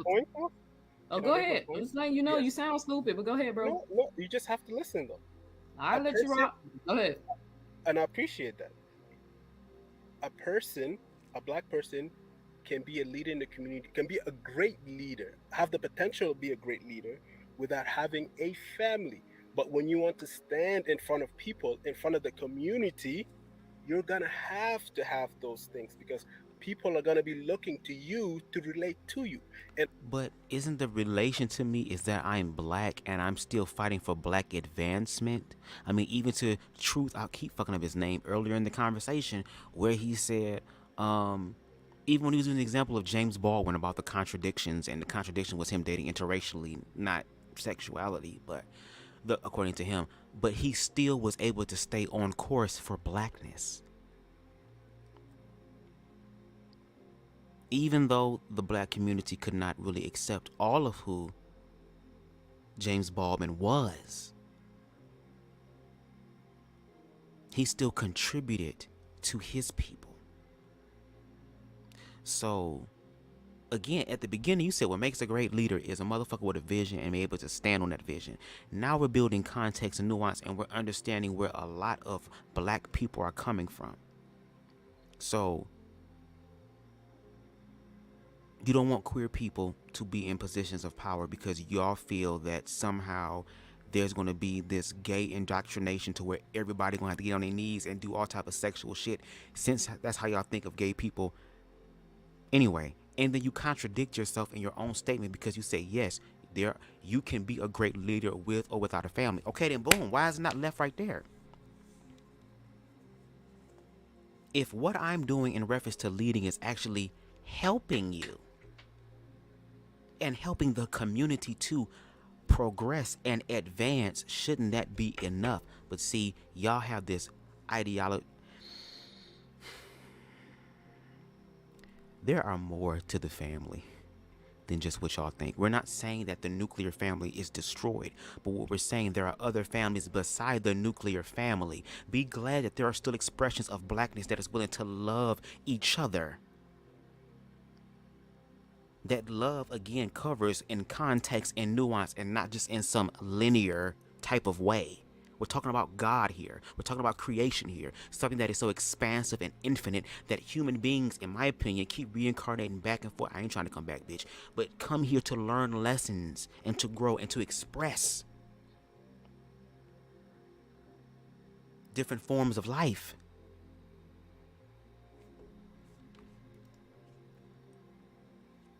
Like I said, I'm going to keep using that whole thing, bitch. Bitch, goddamn your night. Fuck a God bless. That Stormy ass. I love Stormy goddamn ass. That bitch crazy.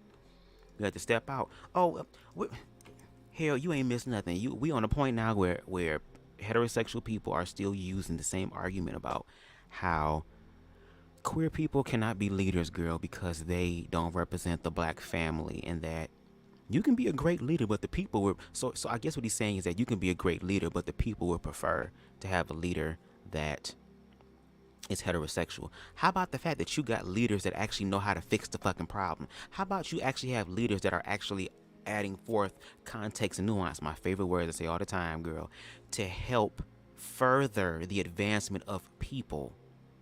If you look at the 60s and 70s, they used to have round table discussions with blackness from different expressions. You had black people who worked in the system who felt like we can transform the system or find an inclusive part in the system for blackness. There are some other groups of people who said, girl, fuck the system, blow it up, burn it down, girl. We need something new. You had spiritual people and people who were more emotional, who were more philosophical, who were able to add those elements. We need all of those elements in the mix. Keyword all. Because if this natural thing that y'all was talking about was so powerful, then why are black people still in the state that they're in? And it ain't the gays' fault. It can't be our fault. We're the minority.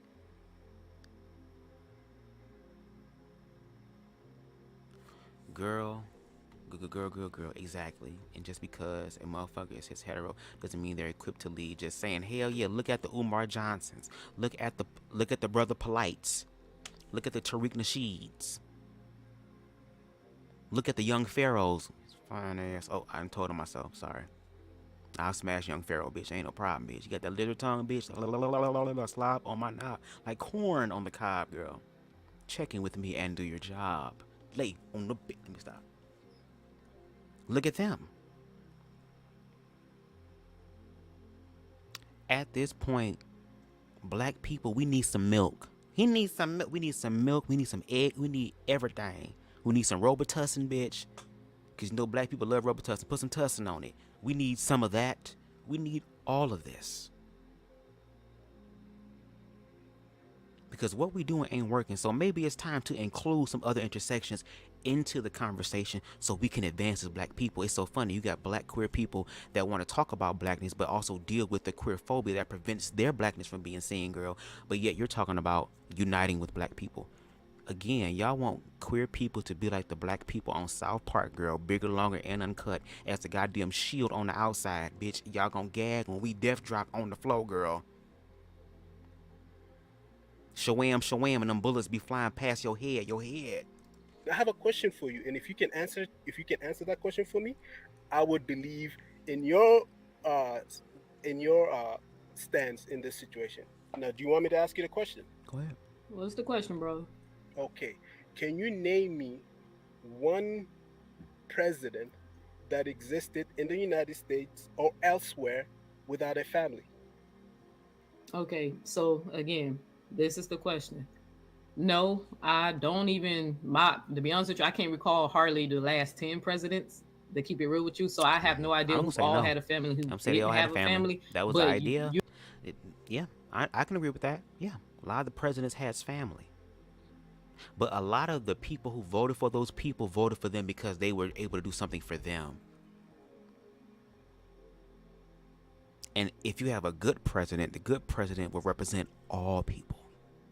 Not just a certain group of people. That's the motherfucking problem now. So, yes, they all had a family. Is that something imperative? No, because again, the majority of the world is heterosexual.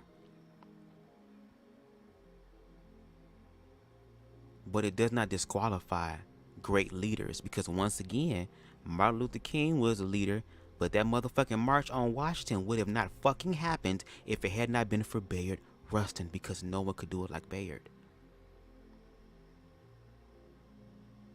James Baldwin ass was a leader when he went into predominantly white debate in platforms and in settings and schools and shit, and spoke about black plight, girl, and all of white people had to stand up and motherfucking clap, girl.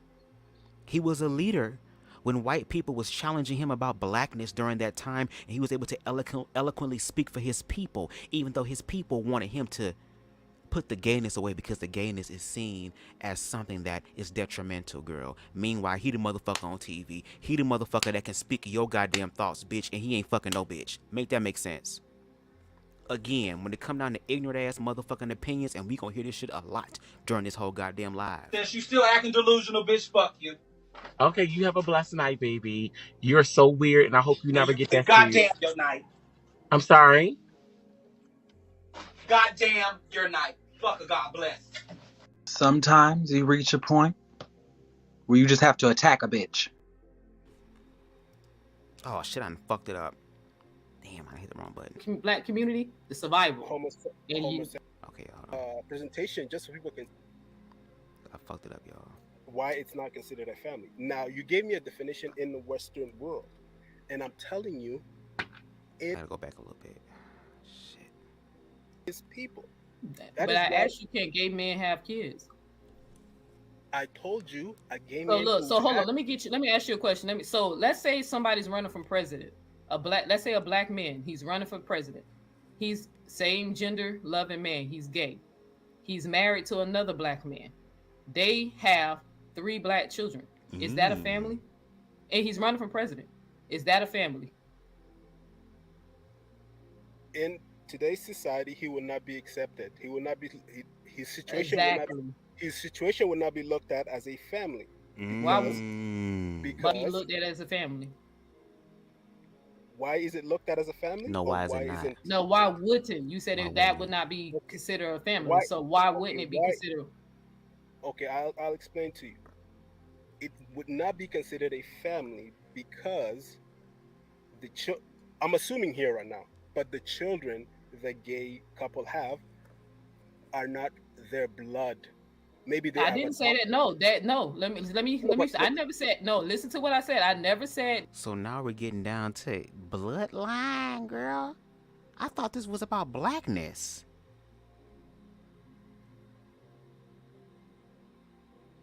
And there's going to be some form of their bloodline somewhere in it, especially if they do surrogacy or the other forms, or the few other forms. Like, see, again, do y'all see all the mental gymnastics and people think that queer people are just people who just complain about everything? And look at how we have to deal with the outside motherfucking world. And if it's happening online, you goddamn well know it's happening offline too. Do y'all not? But that's okay. Like I said, that's okay. That's okay. That's okay. That's all right. It's not right, but it's okay.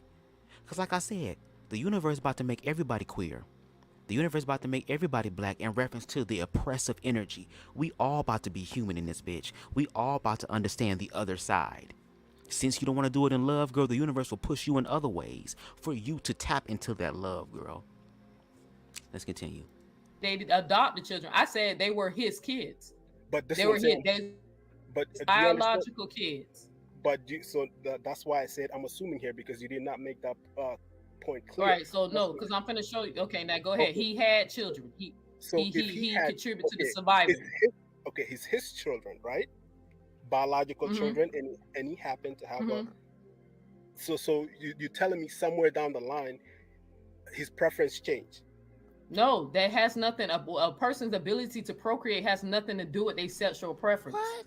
That's where I'm trying to get you to go at when you keep saying this survival thing. Because I can show you the statistic that gay people have children, baby. I don't know why y'all don't. Now, can I respond? Can you? Go ahead, bro. Okay. Yeah, go ahead, because I'm finna let I was hoping IG would have stayed, but I'm finna let him get in your ass in a second. Because IG would have told you. Stop saying get in the ass, girl. We don't want to get none of these niggas' asses. My point earlier, I said gay people can be helpful and contribute to the survival of the black community in other ways. And having children is one way to contribute to the survival. And now they can also contribute to the black people being thriving because homosexual men are very talented. They have a lot of skills. That does not mean they're not useful to the black community. The issue here, what I'm talking about here is leadership, because they don't have that one thing, a family with a woman and a child. That I asked you, but I asked you would that be considered? Hold on, because I don't want to keep, because I want them to get to you. But I just want to make it specific that I asked you, does he have a family? Is that a family? He has 3 kids that are biological his. Neo, girl, it's no. He not believing it, girl. He not believing it. He not believing it. And maybe you keep asking him this so that it can be captured. Because once again, all this stuff can be used as case studies. All this shit can be used in motherfucking thesis studies for colleges and shit. Like, there are people who are going to be using these lives as a springboard for bigger conversation to show how ignorant people are and how fearful people are. And yes, I say fearful and ignorant. You're saying that because a person who is queer doesn't have a family, he can't lead, but you said they have different skills and talents. Well, obviously, if the skills and talents benefit the society and it happens to be in a leadership role, why are you not letting him be in a leadership role? We're not saying that only there's one leader for the black community and it's gay. There are multiple leaders, but there's going to be multiple intersections of blackness, including queerness, that operates in leaders and in people. It's a bunch of homosexual people, LGBT queer people, girl, that are in leadership positions. And statistically speaking, no shade, they sometimes make more money than their heterosexual peers. And they ain't got to suck no dick to get no more money. They ain't got to do all type of shit. It's just, again, your gifts and your talents will make way for you. That's what happens when you love yourself and seek ye first the kingdom inside your ass. Everything else just falls into line. It sounds like, okay, let me stop. Having kids and raising a family is kind of different, low-key. Hell, motherfucker, thank you. Just because you have kids doesn't mean you're going to raise them. And again, to IG's point, y'all will bring the children into the world, but y'all don't take care of the motherfucking children. And you definitely don't take care of the children, especially if the children are queer. Because again, my ass grew up in the 90s. There wasn't any of this LGBT representation that was healthy and that was contextual and nuanced and was flushed out for me to expand and see more than just this fear-based narrative or making fun of a comical narrative about queer people. And I'm still queer. How did that happen? And it's gagging me that motherfuckers will believe that a demon had invaded you and crouched on your damn soul, girl, that your mama was a hoe or something and she fucked around with a nigga on the DL, girl, and he transferred that DL spirit to you. They would come up with all these different things instead of also, because if you want to say all that, that's fine. Include that it's also natural too. Because contrary to what you believe and what you want to believe, the fact that Mother Nature has allowed queer people to be here, bitch, it is a part of this human experience, therefore making it natural. And they will acknowledge every other aspect of LGBT and queerness if it seemed to be something that's out of order or that's what's the word I'm looking for? It's on the tip of my tongue, bitch. Adverse or is different than what they've been taught. Like I said, bitch, goddamn your night. Fuck a God bless. Bitch, that's a quote for your ass today. Is that a family? I don't know what kind of family it is, but my understanding of family is it don't matter if you don't know what kind of family it is. Is it a family? I don't consider that a family. I don't consider it a family. Why? A family to me, because I'm explaining to you what qualifies to me as a family. A family to me is a man and a woman and children. And if the woman happens to say pass away, then the man has his family. But to take that as a unit, two men and children, that's not considered as a family. Why? By definition, it is a family. A family, a group. Listen what a family is. Okay. A family, a group of one or more parents and their children living as a unit.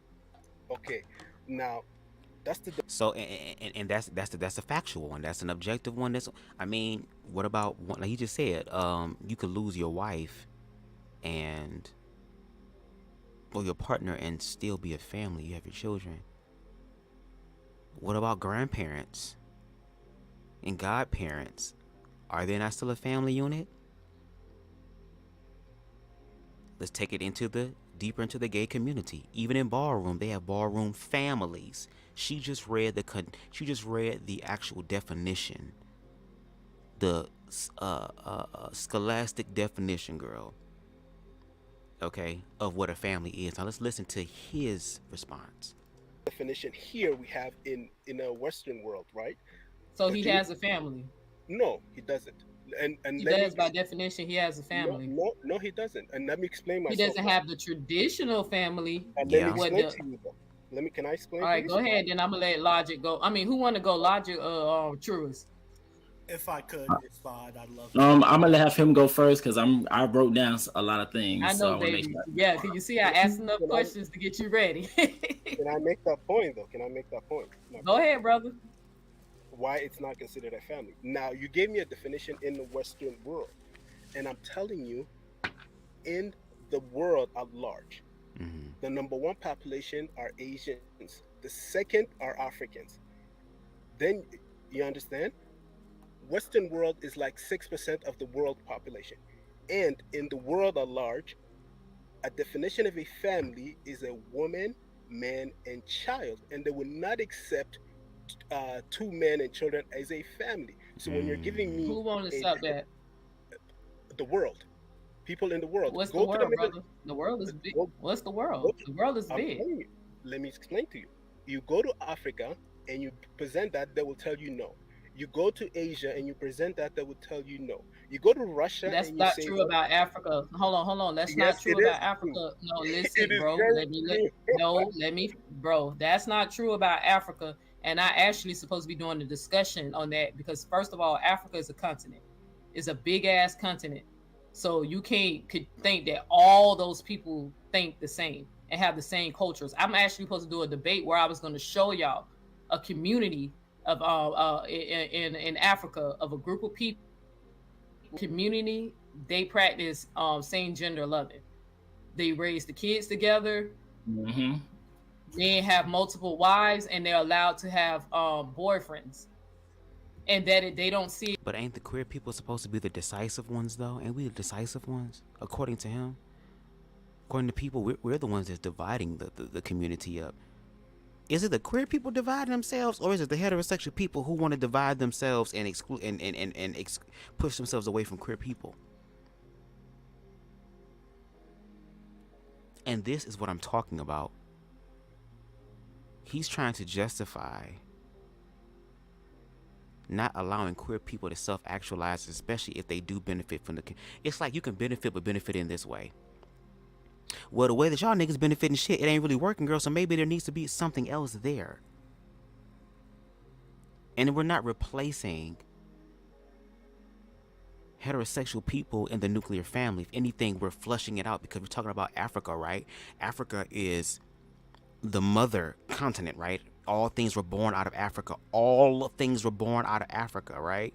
Even historically speaking, through scientists, everything came from Africa. So my thing is, to her point, Africa as a continent is so fucking big, different type of tribes and the way they do things.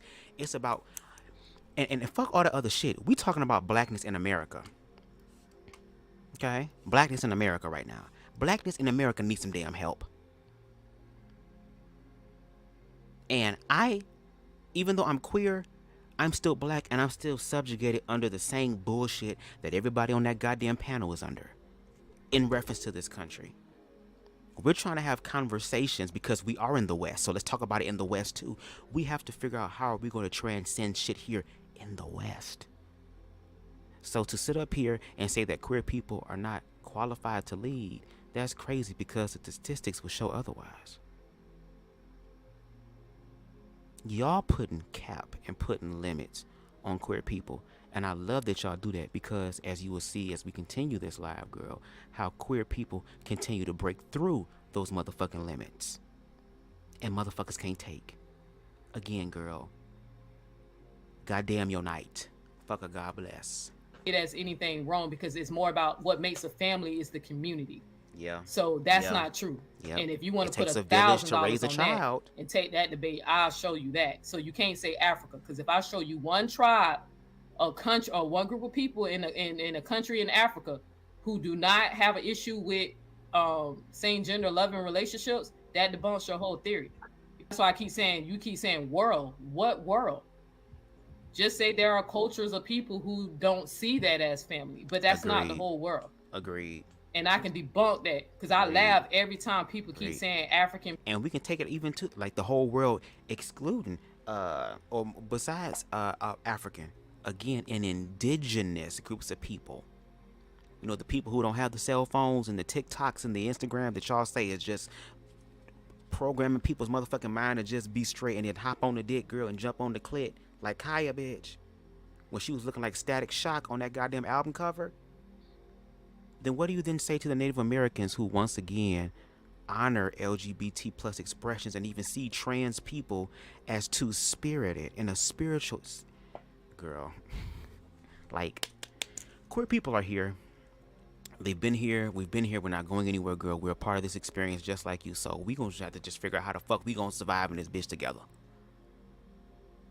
If it's surviving, then why don't we tap into humanity and allow humanity to survive as opposed to a certain group of people or a fucking thing, girl? God damn. People are not saying gender loving. And I said that's not fucking true. Just because y'all see a bunch of Nigerians that's Christians who act like they so all of a sudden it's so homophobic when our ancestors did practice that. But go ahead, I'll let you continue, and then true as you can rock. Part of the experience. Hey, Rayleigh, thank you for coming on, brother. And if I don't want to hug the mic, so if anybody else wants to jump in before I make my point, I can yeah, I'm gonna let you say your final point, and then I'm gonna let them two rock with you. Okay, so now it's very incorrect to look at Africa, a whole continent, the second largest continent in the world, with over 1.2 billion population, 54 countries. Two major religions are Christianity and Islam. Two homophobic religion. Yeah. And those ain't even indigenous to our people. Continent in the world. First of all, for you to look at one tribe and try to represent that as the face of Africa, it's so you didn't listen well. You don't listen well. No. I said if I can show you one tribe. I didn't say I only knew one tribe. I said I can if I show you that debunks that Africa, the whole continent, is a homophobic area. So I know what I said. Bro. I never said I said if I show you one. So it's not the whole world. Neo, you can show me 20 tribes, and that still will not make Africa a homo-loving continent. In Africa, in one country, there's over 1,000 tribes. You understand? Over 300 tribes in one country. So show me one, it's ridiculous. Do you want to take the denied? Take what? This $1,000 debate that I can show you some African traditions that they didn't see anything with saying gender loving. That concept didn't come up. They didn't start condemning it until the Abrahamic faith entered into the area, like Christian and Islam. Because those two religions that he just expressed were not fully indigenous religions. It was remixed in a white type of way, in a European type of way when it comes down to that expression of that faith. Again, we're talking about the indigenous people. Okay. Thank you. Neo? Yeah, I'm gonna say that's why I said I really want you to take that $1,000 debate, because I'm actually saving that in the chamber for somebody like Dr. Umar. I'm actually saving those facts for him. But I will look $1,000 so I can end this. Africa is not so homophobic. They became homophobic when the Abrahamic faith came around. Yes. I don't think that's true, but you can make a presentation. Do you want to put $1,000 on it, or you want to wait till I can finally get my debate with Dr. Umar? I really want to wait for the Dr. Umar because I think that's going to be very good. Who got $1,000 today? You can make that presentation just so people can see and look at the information. Nope, I don't want to do it because I did the research, I did the study, I did the research, and I'm going to wait to save this so it can be BBT community. Hold on, let me tell you why. So it can be benefit to the LGBT community, because I know once I do that slide and presentation, people are going to bite off my information and run with it as if they did the research. Because ain't nobody, I'm pretty sure ain't nobody, hold on y'all, I'm pretty sure ain't nobody studying did in Africa did they practice any type of same gender loving. That's not even on y'all mind to think of that. Well, Conscious did. Sorry. Oh, Conscious already did it. Yeah, damn it, Conscious. Oh Lord, the goddess. Yes, but I just want to say one thing, and then I'm gonna wait my turn, and I'm gonna let everybody speak, and I'll come in when I need to. The only thing I want to say is that you shouldn't have to wait until she actually presents that information to you. I think that you should look it up yourself because you had no problem looking up the information that condemned and completely disrespected queer people's existence in Africa and the way that they're viewed within Africa, pre-colonization or post-colonization. But I think that the same energy that you have looking up information, I'm gonna say the same energy and wit that you have looking up information to condemn homosexuality, have that same energy to see the opposing side. So at least if you're gonna condemn it or try to oppose it, you can come from an educated stance. That's all I'm gonna say. That part, that be the part for me. When you are doing, it's kind of like the court of law, girl. Like when the prosecution and the goddamn defense go together, girl, they supposed to know all the evidence that's in there, girl. Ain't gonna be no damn shit that come out of left field, girl. Like no. So my thing is that gives you an educated response, and a lot of people don't want to educate themselves because once they do, again, their fears will be resolved or dissolved, and they don't want to because they're familiar with it. Because they got to start questioning everything else in their goddamn life. No shade. So I feel like if people and queer people, we don't have to study, girl. We live the experience. We live the opposition. Queer people live the opposition. If anything, it's here to give y'all context and nuance. We understand what y'all are about when it comes to queerness. We're not done with that. That's why we up here having conversations to talk about those thought processes and patterns and ideologies, girl, that y'all spew onto queer people. Baby, y'all better love yourself and smoke weed, bitch, because baby, the ride has just begun, bitch. We ain't even motherfucking, the tracks ain't even moved yet, girl. We just being seated. Okay. All right, go ahead, Truist. Yeah. So 2 quick questions before I further engage with you, sir. First, what are you religious, and if so, what is your religious practice? Clearly he is. Sorry, I'm sorry. I thought I was mute. I'm sorry. Let me mute. No, it's okay. What is your religious practice, if you have any? And then second, are you American? Okay. First, I am not religious. Okay. I don't believe you. Okay. Are you American? That's the second question. Secondly, yes. Okay, thank you. All right, so first and foremost, as an American, I hope you would know the year JFK died. Okay, sorry if my history is not up to par, but one thing I can tell you. One thing I can tell you. Well, no, sir. I'm sorry. I apologize. Sorry. Okay, I just wanted to say first, when you use your example of the family man accomplishing something great in JFK, he died in 1963. The bill wasn't passed until 1964. Lyndon B. Johnson passed it. Besides that, right? When we're talking about leaders having to have families to be an example to their group of people, you used Christianity and Islam as an example of what the majority follows, the 2 largest religions, right? When you look at these religions, especially with Christianity, you have leaders all throughout the Bible that have no family whatsoever. Most of the prophets didn't have family. Jesus Christ himself didn't have a wife and children. Are you going to sit here and tell us that Jesus Christ, the character, or if you believe he existed, right? Whether you believe him to be a mythological character or an actual human being that existed, are you saying Jesus Christ was not a great leader to the nation of Israel or Christians? Is that a question or rhetorical? Yeah, that's a question. It's a question. How you gonna say it's a rhetorical? I asked you a question. Why I need to ask a rhetorical question for, nigga? I'm asking you a question. Let's hear what your logic is. Yes. Okay. To your other question about the president, I would like to say this. If anybody signed that bill, the leader, I can guarantee you this, the leader that signed that bill had a family. Secondly, now, I told you I do not believe in the Abrahamic religion. I am not a Christian. I'm not a Muslim. I gave you the example of Christianity and Islam in Africa to let you kind of understand Okay, the but do the dynamic. people in Africa follow Jesus? Is Jesus not a leader to millions of people across the world?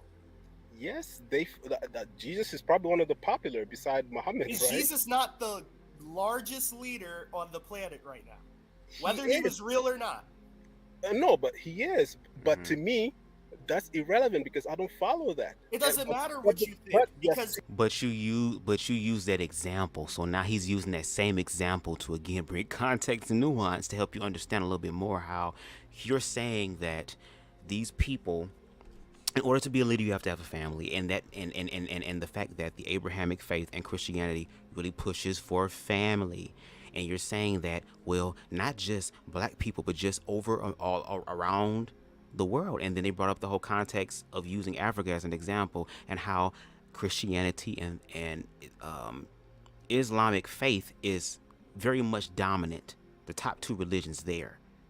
So he is saying that if a leader is required, if to have a family is required to be a leader, he's asking you and saying, well, Jesus is one of the greatest leaders. Did he have a family? And you know, black people over here in America love them some Jesus. Got songs talking about only Jesus can do it. Jesus make it all right. Father, can you hear all type of stuff? So people do see Jesus Christ as a leader. He didn't have a family, but he was still a leader. That's what they're trying to get you to. But of course, like Spicy said, gagging with that one, girl, like, it'd be the cringy energy for me. It'd be so cringy. Because you That's a great point you're use making, the majority, sir. You're the one that used the majority as the example. So Right. I'm just using your logic against you. If you Yes, want to and go with majority rules, the majority of the planet are either Christians or Muslims, and in both faiths, they all follow leaders who have no family whatsoever. So if you want to use majority rule as a logic to stand on, that defeats your whole argument. No, it doesn't. But I'm saying you made a great point. That's actually a really great point. That a lot of the that's something you can bring to a lot of the religious people who don't believe in leaders who don't have families, right? But that is not really a strong point because when we How is it a really good point, but not a strong point, bitch? What? Oh, girl, I'm gonna have to eat another edible, bitch. I have to get higher than this. Higher than this. Like lettuce, Speaking bitch. of current leaders, every single one that you know of had a family. That's not true either, because Okay, I then sure maybe you, one. as an American, I'm sure you respect the FBI as a very powerful organization in the United States, right? No, I speak of leaders as in presidents. I'm not speaking of Sir, organizations. let me finish. The FBI is one of the most powerful organizations in the And I think that's the issue. I think I think the individual is seeing it as if though we're trying to make queer people the face of Africa and the only face of Africa. That is not the case. Again, in his first initial answer to what he believes a leader is somebody who has a vision and holds steadfast to that vision. See, this is the backpedaling and pussy popping and goddamn mental gymnastics that has to be done when trying to. It's like these motherfuckers gonna find a way to denounce queer people, and queer people are tired of being tolerated. If anything, we want to be respected, and y'all not even willing to give us that. Not no genuine respect, but yet want us to put our humanity to the side to benefit you. That sounds like some supremacist shit to me. That sounds like white supremacy. That sounds like white patriarchy to me. Leave your shit behind and serve me. But this is a two-way street, motherfucker. I'm supposed to be getting some shit too. I'm supposed to be able to benefit from this shit too because I am also part of the goddamn community. This is just baffling my mind. United States history. J. Edgar Hoover was the founder of the FBI. J. Edgar Hoover had no family whatsoever to speak of. As a matter of fact, there is plenty of speculation that J. Edgar Hoover was homosexual himself. And he's the founder of the FBI. So was J. Edgar Hoover not a leader to one of the strongest organizations in United States history? Now, I got a question for you. And I'll answer your question, though. Yes, he was one of the greatest leaders because he started a very influential and relevant institution. Right. Now, I have a question for you. Would you answer my question? Sure. Yes. Now, who was J. Edgar Hoover, whatever, working under? Who was the president he was working under? Did that president have a family? He worked under multiple presidents. Yes. Now, did all of them have families? Yes, they have families. Yes. And that's my point. For you to be in front of people as the leader. See, superior, the leader. Boom. The leader. Ain't nobody trying to be the leader. They're trying to be a leader, because at the end of the fucking day, it's going to take the community and the people standing together and being united. That's the point, to unite the motherfucking people. I didn't know that having a family was a prerequisite for it. And he's using the examples of presidents. When we're talking about leaders, there are more leaders than just presidents. There are leaders of organizations. There are all different type of exactly. That's why I'd be like, girl, what the fuck? What the fuck? Like, y'all be trying so hard to denounce queer people, girl, and it's like, it'd be so cringy, girl, like, ugh. So let's listen to the rest of what he believes to be the case, which, girl, at the end of the day, girl, the universe said, girl, goddamn your night, fucking God bless, because, bitch, queer people are still here, and there are a lot of queer leaders, girl, and y'all ain't seen shit yet. Because it's a leader brewing up inside my gay leprechaun ass, bitch. Y'all ain't see a fuck thing yet. You must have a family. But to him. Hold on. So to him. See, you're making a fallacy, because at the end of the day, the way the system in the United States works, it's checks and balances. So it's not like the president has complete control over the FBI. The FBI has ran multiple investigations of presidents that were sitting at the time J. Edgar Hoover was running it. J. Edgar Hoover has blackmailed multiple presidents. So there's checks and balances to the U.S. government. It's not just a monarchy where the president runs with an iron fist over the Federal Bureau of Investigation. That's not how it works. Yes, can I just ask him one question, the brother that's speaking with the accent? I heard him ask, did your folks, in a sense of being American, was your ancestors here before the 1965 Immigration Acts? Like, can you pull up records saying that, do you know that your folks were in America before the mass immigration? I'm just asking, because I'm just curious, just to ask, because when you ask you're American, anyone can say that they're American if they just move here and get citizenships or a visa. Let me ask a more specific question. Are you anchored in America? Like, is your great-great-great-grandmother was in American soil? Can you answer that question for me? I will get to you, but let me continue with the gentleman I was speaking. He said, let me get to you, but let me continue with you. Okay, go ahead, Sir? girl. Yes, I hope I answered your question. No, can you repeat yourself one more time, please? Okay. So, yes, right? The FBI works, so the judicial branch works for the executive branch, works for the legislative branch. It's like rock, paper, scissors. All three branches work for the other. It's not a situation where the president just rules with an iron fist over the other branches, okay? So it's not a situation where J. Edgar Hoover was working for each president he served under. It was one hand washing the other. And in fact, I can show you more proof that J. Edgar Hoover was tampering with and blackmailing presidents, sitting United States presidents. J. Edgar Hoover was the most feared man in the United States for decades. Okay, I get your point, and the relevancy of you bringing J. Edgar Hoover was to show me that a person who doesn't have a family can also be in a great leadership position. Right. Right? Right. That was the Yes, point. he's a of view. great Yes, example yes. of that, and Yes. he happened to possibly be homosexual too, Of which course, is ironic. and the mob had photos of him doing some things, but that is a great point you made. Now, for me to counter you, I would say you gave me one individual in a great position that does not have a family. Now, can you name me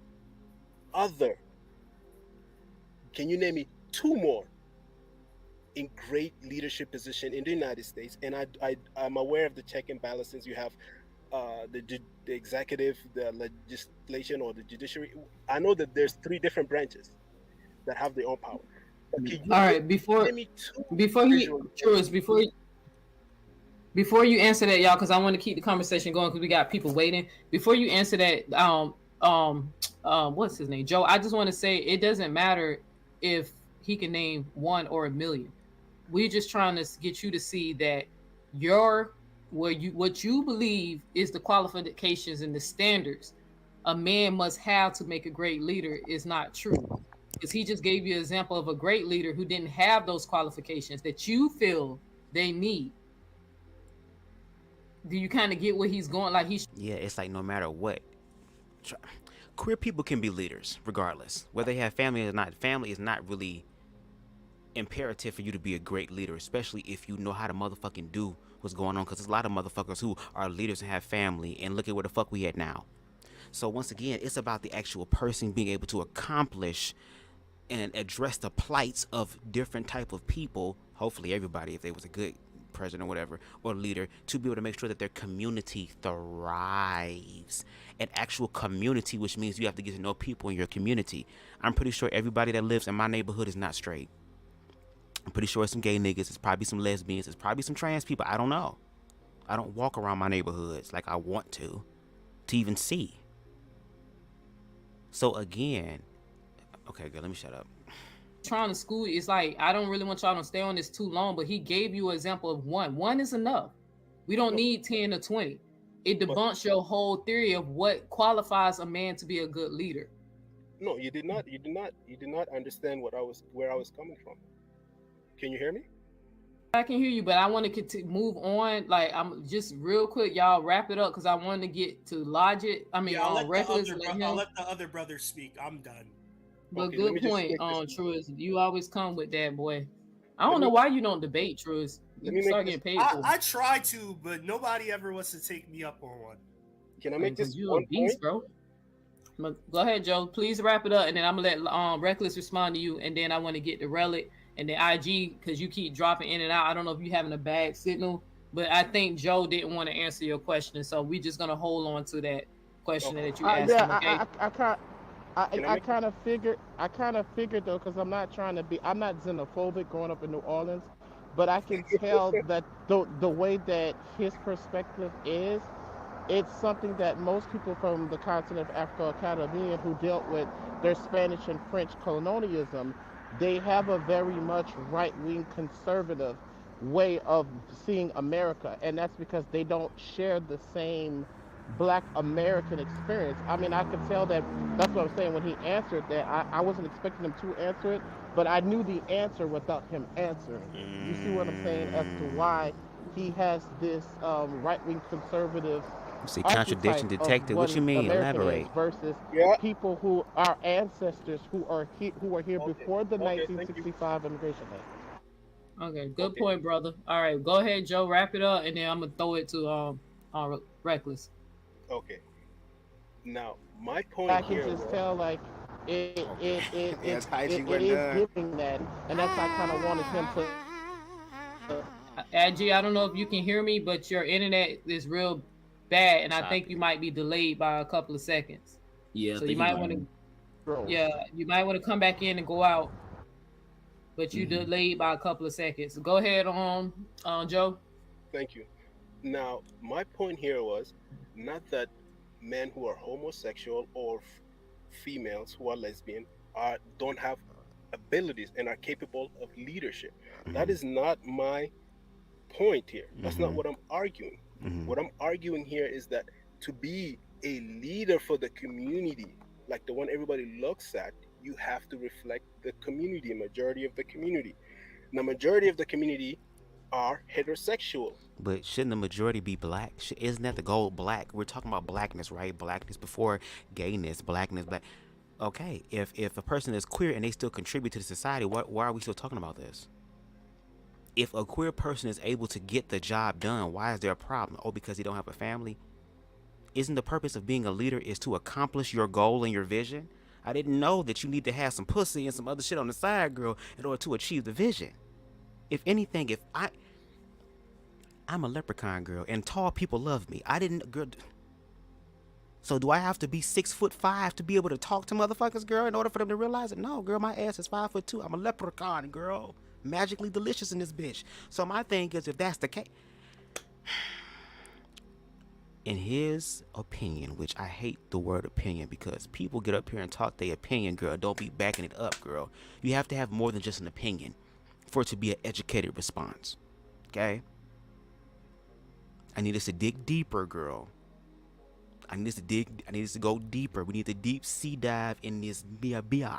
Okay? And they usually have families.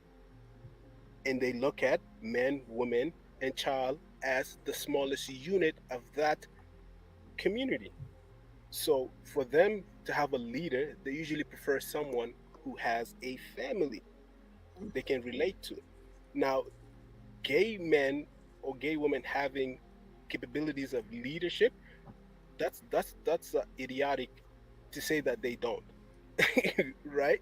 If let's say if we're living in a world who just by merit without any other values, possibly anybody could be a leader. But we're living in a world that people look at values and they relate to certain values and they choose based on who resonates with their values. Understandable. Right. Majority of the people appreciate families. And that's what the number one thing they look for in a leader. And that's just my argument to you guys. Right. No, I'm gonna go ahead and just slightly agree with you on that, because I don't know if you watched the show called The Shot. I'm just trying to think of something that people can relate to recently. There in the episode, for anybody who watched the show The Shot, there is a politician, a black man in the community where he is Jake's dating older brother. Yeah. Jake's older brother. Yeah. He's a black heterosexual man, but he dates trans women. He don't see them as men. He see them as women. But in that case, it would be considered homosexual behavior. But I'm not here to debate that. But he had to pretend to date a black woman. They hired somebody to be his fake girlfriend or fake fiance so he could get the votes. So I get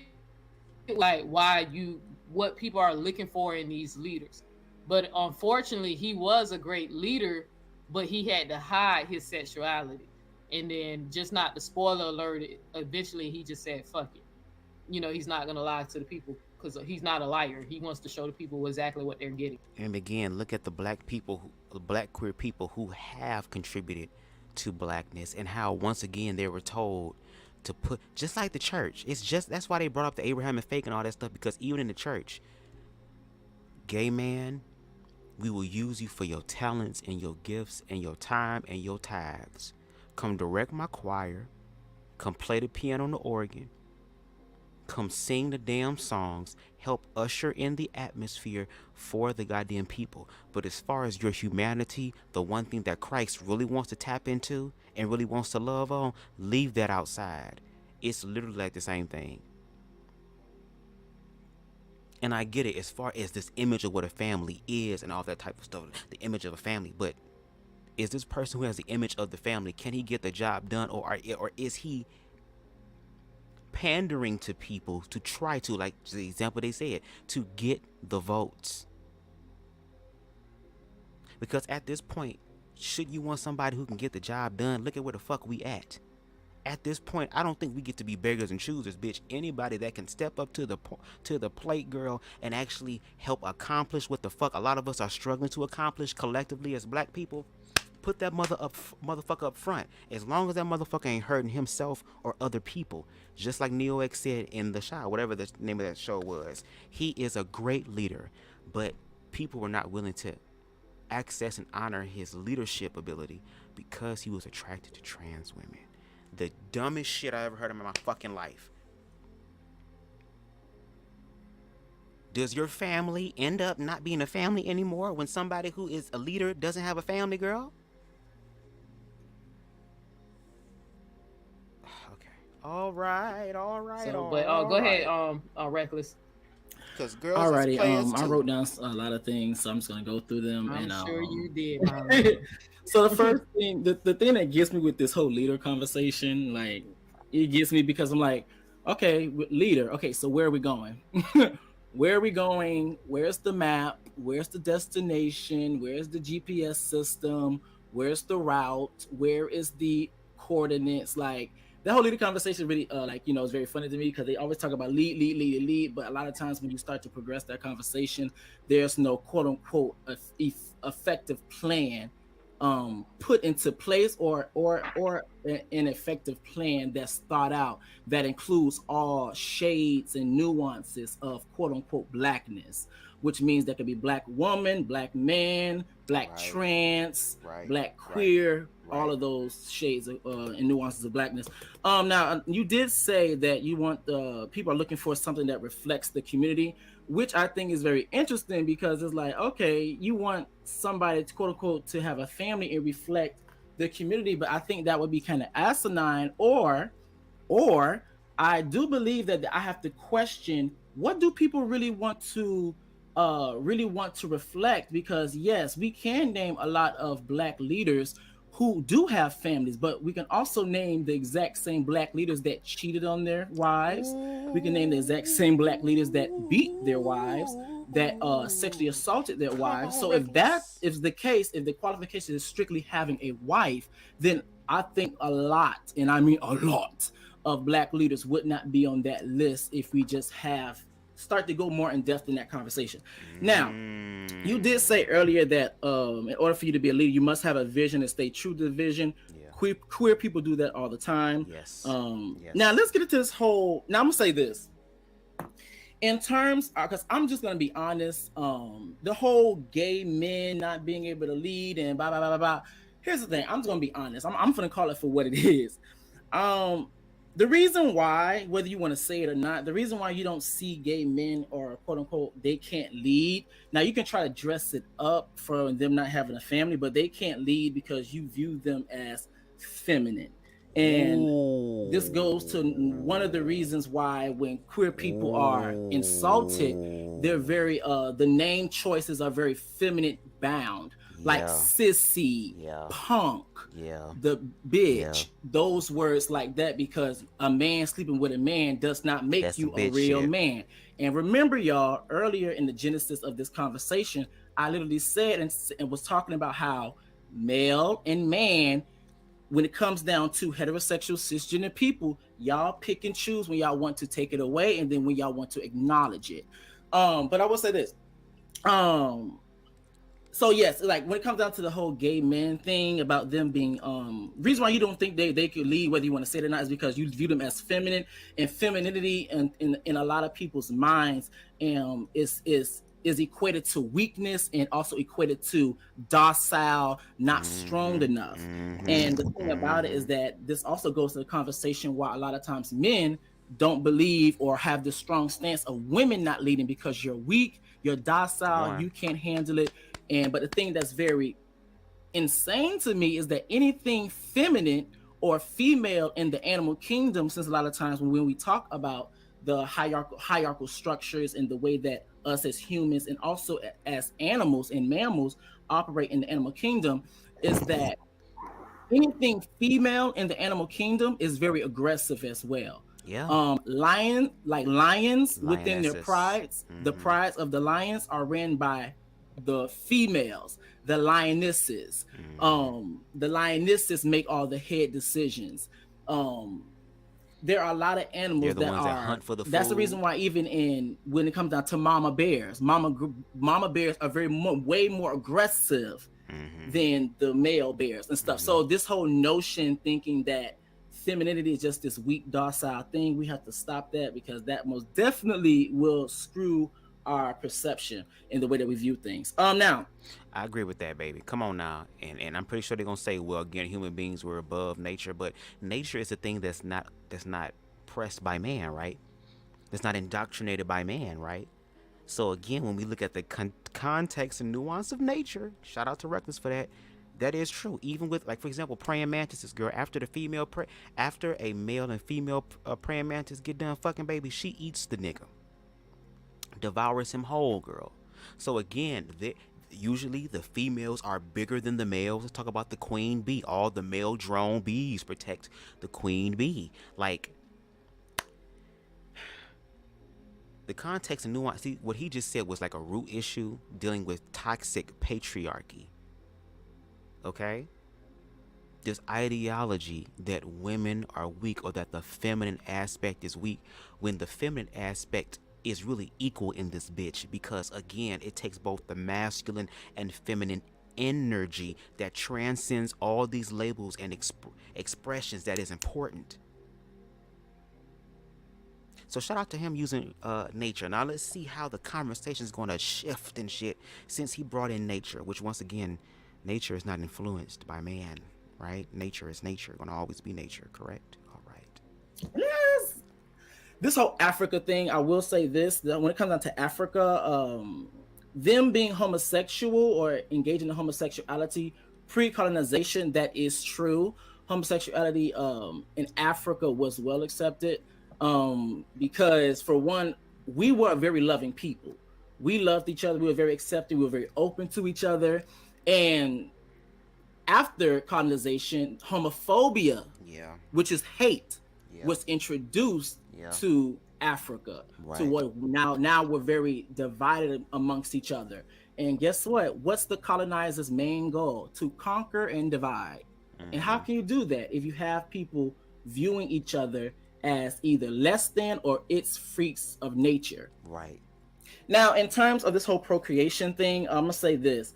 Here's the thing: when people say the whole thing about queer people can't procreate, it's asinine to me. Because for one, we do have heterosexual people within the queer community, aka allies. We also have metrosexual people. Now, metrosexual are heterosexual people who, so like, for example, men who may dress more feminine-like, but that does not determine their sexual orientation. So you may have someone that may dress more feminine, and people may be like, okay, is he gay? But or gender neutral. He still is attracted to and sleeps with women, and exclusively sleeps with women, cisgender women, if you want to get technical or whatever. Now, we also have sapiosexual people. Sapiosexual, for people who do not know, is that when people are attracted to others' intelligence, they also have children as well. You also have queer people, gay people, who have children, because guess what? Queer people do come together to have kids. And I'm pretty sure, if not on this panel, in this chat, everybody, because I know I have one, everybody has that gay lesbian auntie that has children. She didn't create that with her lesbian partner, but however, she decided to come together because she wanted to have a child. Right. We also have transgender people who have children, because transgenderism has nothing to do with the sexual orientation. It has something to do with the gender identity and the way that you show up. Right. So transgender people do have children. There are different methods that people that are trans have children. They can freeze their eggs or keep their sperm, whatever. But I'm not too deep into that section. But there are other methods. We have non-binary people, etc. Now I remember, I don't know his name, but he did touch up on a point that said that Yahshua, aka Jesus Christ, he didn't have children, nor did he have a family. So I just think it's very interesting that people like to take that stance, but yet still try to take that approach, but yet still have to have their foundation on a religious base, whether they want to admit it or not, because that just proves that it's a big contradiction for their plight. What about the people that are celibate? What about the people that are celibate for religious practice, like priests and nuns? They are looked as wonderful leaders. Of course, we're not talking about the sexual assaulters, but they're looked at as wonderful leaders in high regards, but yet that same stance is not applied to them because I'm pretty sure because they're not homosexual, and I know it's really easy for people to apply the whole procreation approach to us. Now, now when it comes down to people saying that, oh, when it comes down to you must have children to be able to be successful in the society, yada yada. But let's be very clear: queer people also adopt the same children that you guys slam dunk into the foster care system, and not only that, we also take in the children, aka the queer children that you guys throw in the street. Same, especially with someone like Eddie Long that was preaching that you should kick out your queer children, and that's exactly what a lot of melanated people, parents, did, and a lot of queer people ended up on the streets. So queer people been taking in children and been taking care of children, especially the ones that you slam dunk on the streets or into the adoption care system. Now, what about the people that just don't want kids, but yet they're leaders? What about those people? That has nothing to do with their contribution to the quote unquote community, or them being able to take the community in a, I'm using quotation marks, in the right direction. Now, you did ask a question about context, the. nuance. I told you this was gonna be a rant. I wrote yeah, all this down. yeah. But you did ask a question about the president, and he has a family, and can you name one person that didn't have a family, and da da da. But here's the thing: because homophobia and transphobia and etc., all of that exists, who's to say that every single person that was a leader with a family was heterosexual? Who's to say that the people that had families were not? Because this is also true, because this is the same plight that women have when it comes down to DL culture. Who's to say that those are gay men that have a family with women, procreate with women, aren't fully honest and comfortable being fully honest about who they are, but yet since they're pressured to fit into this mold, then they have to fulfill this quote unquote duty because it's respectable. So I just think that's very interesting. And this is my last point. I'm gonna be quiet because I know this has been a rant, but in a sense of the whole assumptions things that you did say earlier, I'm talking about, I think you're making an assumption. Also, you also have to keep in mind too about the progression that queer people have done. If we use your logic that queer people never had children, then if that's the case, the LGBT wouldn't be anywhere. But for your logic, queer people do not have children, and since they don't have children, then how can you explain the progression of the LGBT movement? And that's all I got to say. That's it. Baby, that was such a mouthful, girl. I know some motherfuckers is used to sucking on small dicks, girl, but that was a motherfucking super soaker, deep throater, girl, that he just gave us, bitch. Stretch your whole goddamn throat chakra all the way out, bitch, and I will top you for the rest of. Okay, now let's listen to what's gonna happen afterwards. Woo, that was a lot. Yeah, I told you I knew you was gonna be making. That was a lot. As I asked those questions, because y'all know how I like it over here. Family, I see I'm at 35 plus. Please like the video. Y'all know how I like it. Show the like button. Some. Okay, no crumbs left, spicy. Or disagree. Y'all know your girl. He went. Slap the ass. Just slap the ass. Girl, he done. Reckless done turned it to Amber Lynn Reed and Chantel, baby. 2 tons of fun, girl. Walked inside the goddamn restaurant, girl, and had the cooks ready to off themselves, girl. Y'all remember that one picture of the goddamn Popeyes employee, girl, that had to take a smoke break after them damn chickens that everybody kept getting, girl? Girl, walk inside a Chinese restaurant, girl. No, you know here. You go. You scare my wife. Why you so big? Eat vegetable. Eat broccoli. Let me stop. The like button, just slap it. But okay, brother. Who was it? Sister Freedom. Give me a second. I see you in the chat. Brother, I don't think I met you yet, but thank you for coming in. So just hold on, be patient. I gotta get to my brother Relic. IG, I'm sorry, baby. You keep going in and out, but I'm gonna let you respond again to Joe. But I want to get Relic's opinion in here. He's a very logical brother. Yeah. He don't understand that we don't have free will, but I let him slide on that. But Relic, you still here, my love? Peace. Can you hear me? Yeah, I can hear you. There we go. There go that voice. Hey. Yeah. We do have a choice. You just need to go ahead and debate me on that so we can handle that. We don't, but go ahead, brother. Okay. I've been listening and I've been hearing everything, and I'll say that I think that those who identify in the LGBTQ plus community can be conscious, but we would like to see how does that actually work in real time today.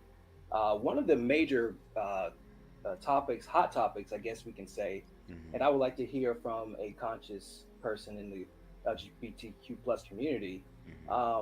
We in the conscious community, I guess I'll speak for myself. I won't speak for the whole community, but me as a heterosexual conscious Black man, I believe that there are only two genders. Are there only two genders? And is that something that is agreed upon in the conscious gay community?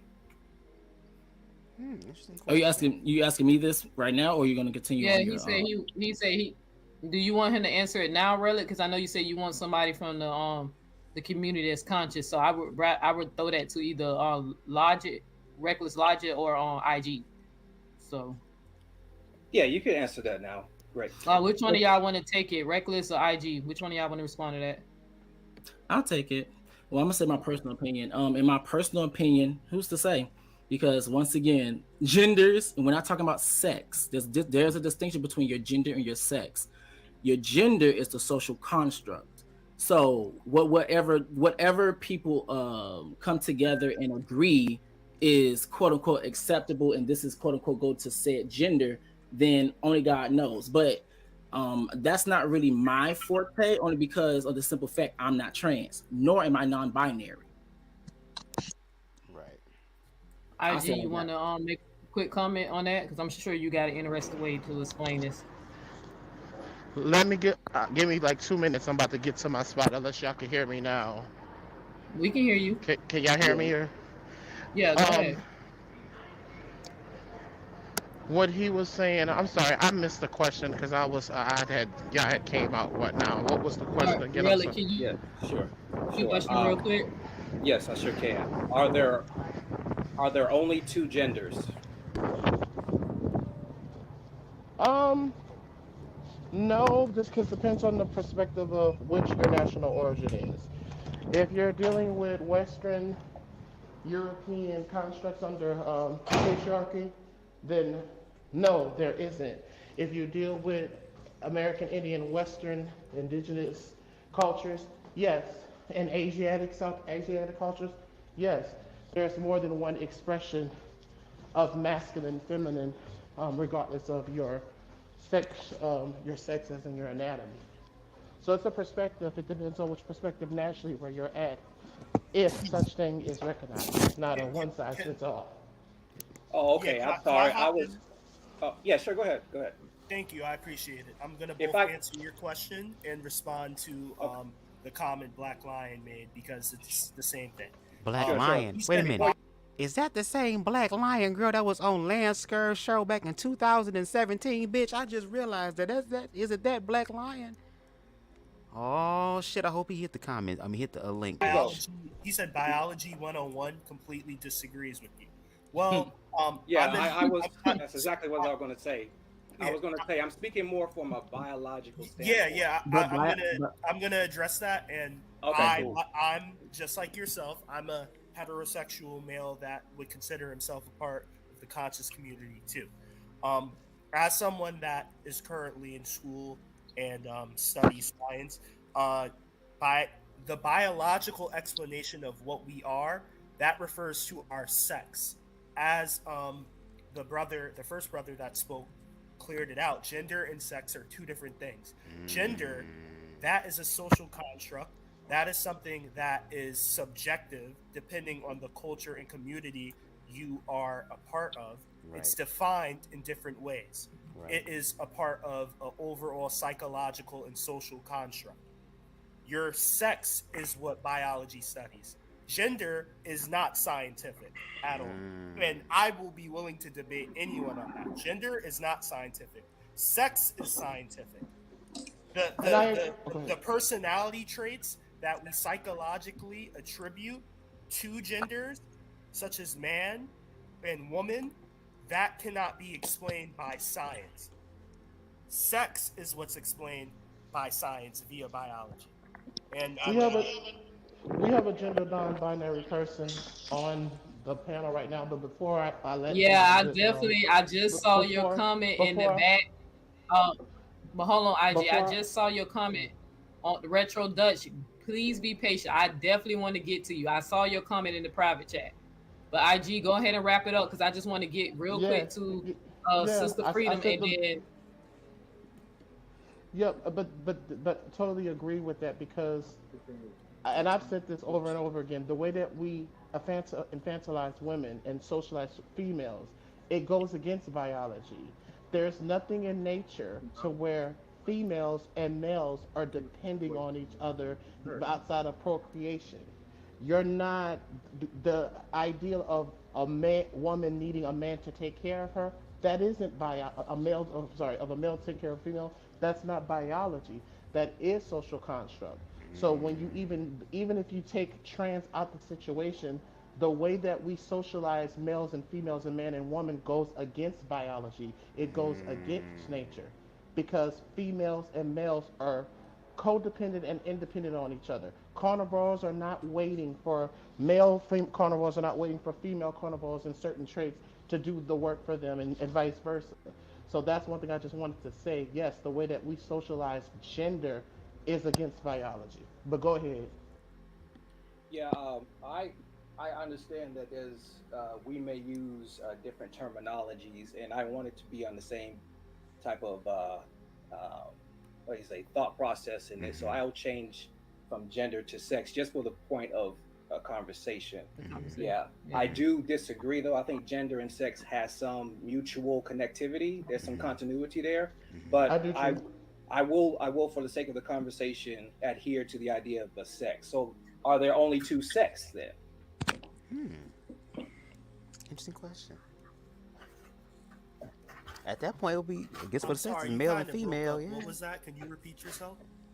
Are there two sexes? He asked were there only two sets, but just real quick, respond real fast, and I want to keep it moving, y'all, because I want to get to the other people. Because I definitely, to my present point, what I believe as far as two sexes, and I'll say this as like my friend Malcolm says, bitch, you don't know something for real like that girl, you say ignorantly speaking. So ignorantly speaking, I'm going to say yes, based off of what it is that I know. There are two sexes, male and female. So yeah. want to make sure we get Retro Dutch, because I feel like this I'm gonna explain later, but please be patient. I don't know how much time you got, Retro Dutch, but please be patient. I'm going to get to you. Yeah, all right, but go ahead, Truist, respond to that real quick, and then I want to go to Sister. I was going. Okay. Yeah. I'll just real fast. According to science, yes, I can scientifically prove there's only two sexes. But as I stated, gender, when we're talking about gender specifically, it's not scientific, and I have plenty of scholarly sources to back that up. Okay. Sister Freedom, is you still here? Yes, I am still. You still here? Yes, I am. Yeah, you got a comment about this, and then after Sister Freedom, I want to go to Asherah, Asherah, and then definitely gonna get into the Retro Dutch. So. Hi, panel. How are you? Hey. Good. Hold on, I'm burning my sage because everybody keep making fun of the lighter noise. They keep saying I be smoking weed, but I wanted people to see I have sage. I'm just getting ready to cleanse the energy because I got a feeling somebody, the devil's finna come. I have a feeling.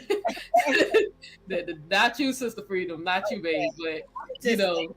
And you see how I say babe, you see how I called you babe, and everybody was like, oh, she always saying baby and calling something else. I say I'm Southern.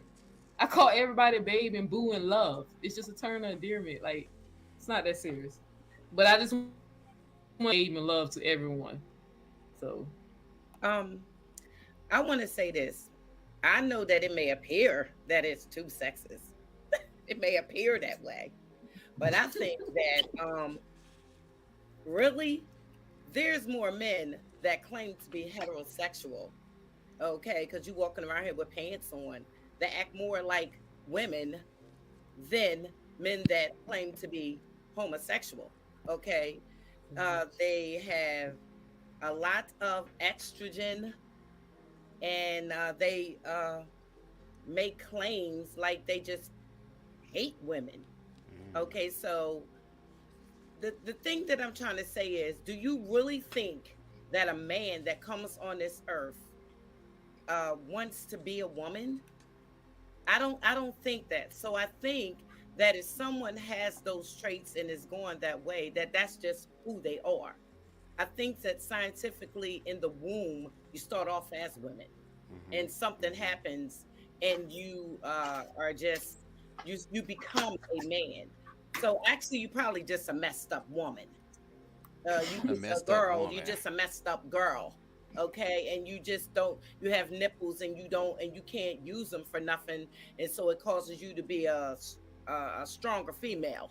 And you know, I think people need to stop judging other people and worry about themselves. I mean, you know, it is what it is. We live in this world together. Don't change the fact that you're still black and you still gonna be judged by the color of your skin, not by the fact that you are gay or not gay. And if you are being judged because you're gay, And I think we have to talk about this too. When queer people are talking about their experiences with other black black heterosexual people, we understand that people outside of us see us in races. Like black queer people understand that fight. We, at least for me, I haven't forgotten who I am in this system as a black man and how the world or the society views me. But the issue is that we are receiving that same type of fear-based energy from the outside on the inside as well. And to Spicy's point, that's what I realized too. Like, for a lot of queer people who are activists, queer people who are educating girl, it's going to have to be like a teacher where it's like every year there's going to be a new class of students. Every year there's going to be a new class of students. You're going to be repeating yourself over and over and over and over and over and over again. That's one thing I think a lot of us as queer people have to painfully accept. But hopefully there will be people who will understand, who will comprehend, and then again, not be an ally, but be an accomplice, so that when they're in spaces that is completely toxic, where queer people are not allowed, that they will still be able to speak truth and light about queer people's plight and try to work towards building humanity.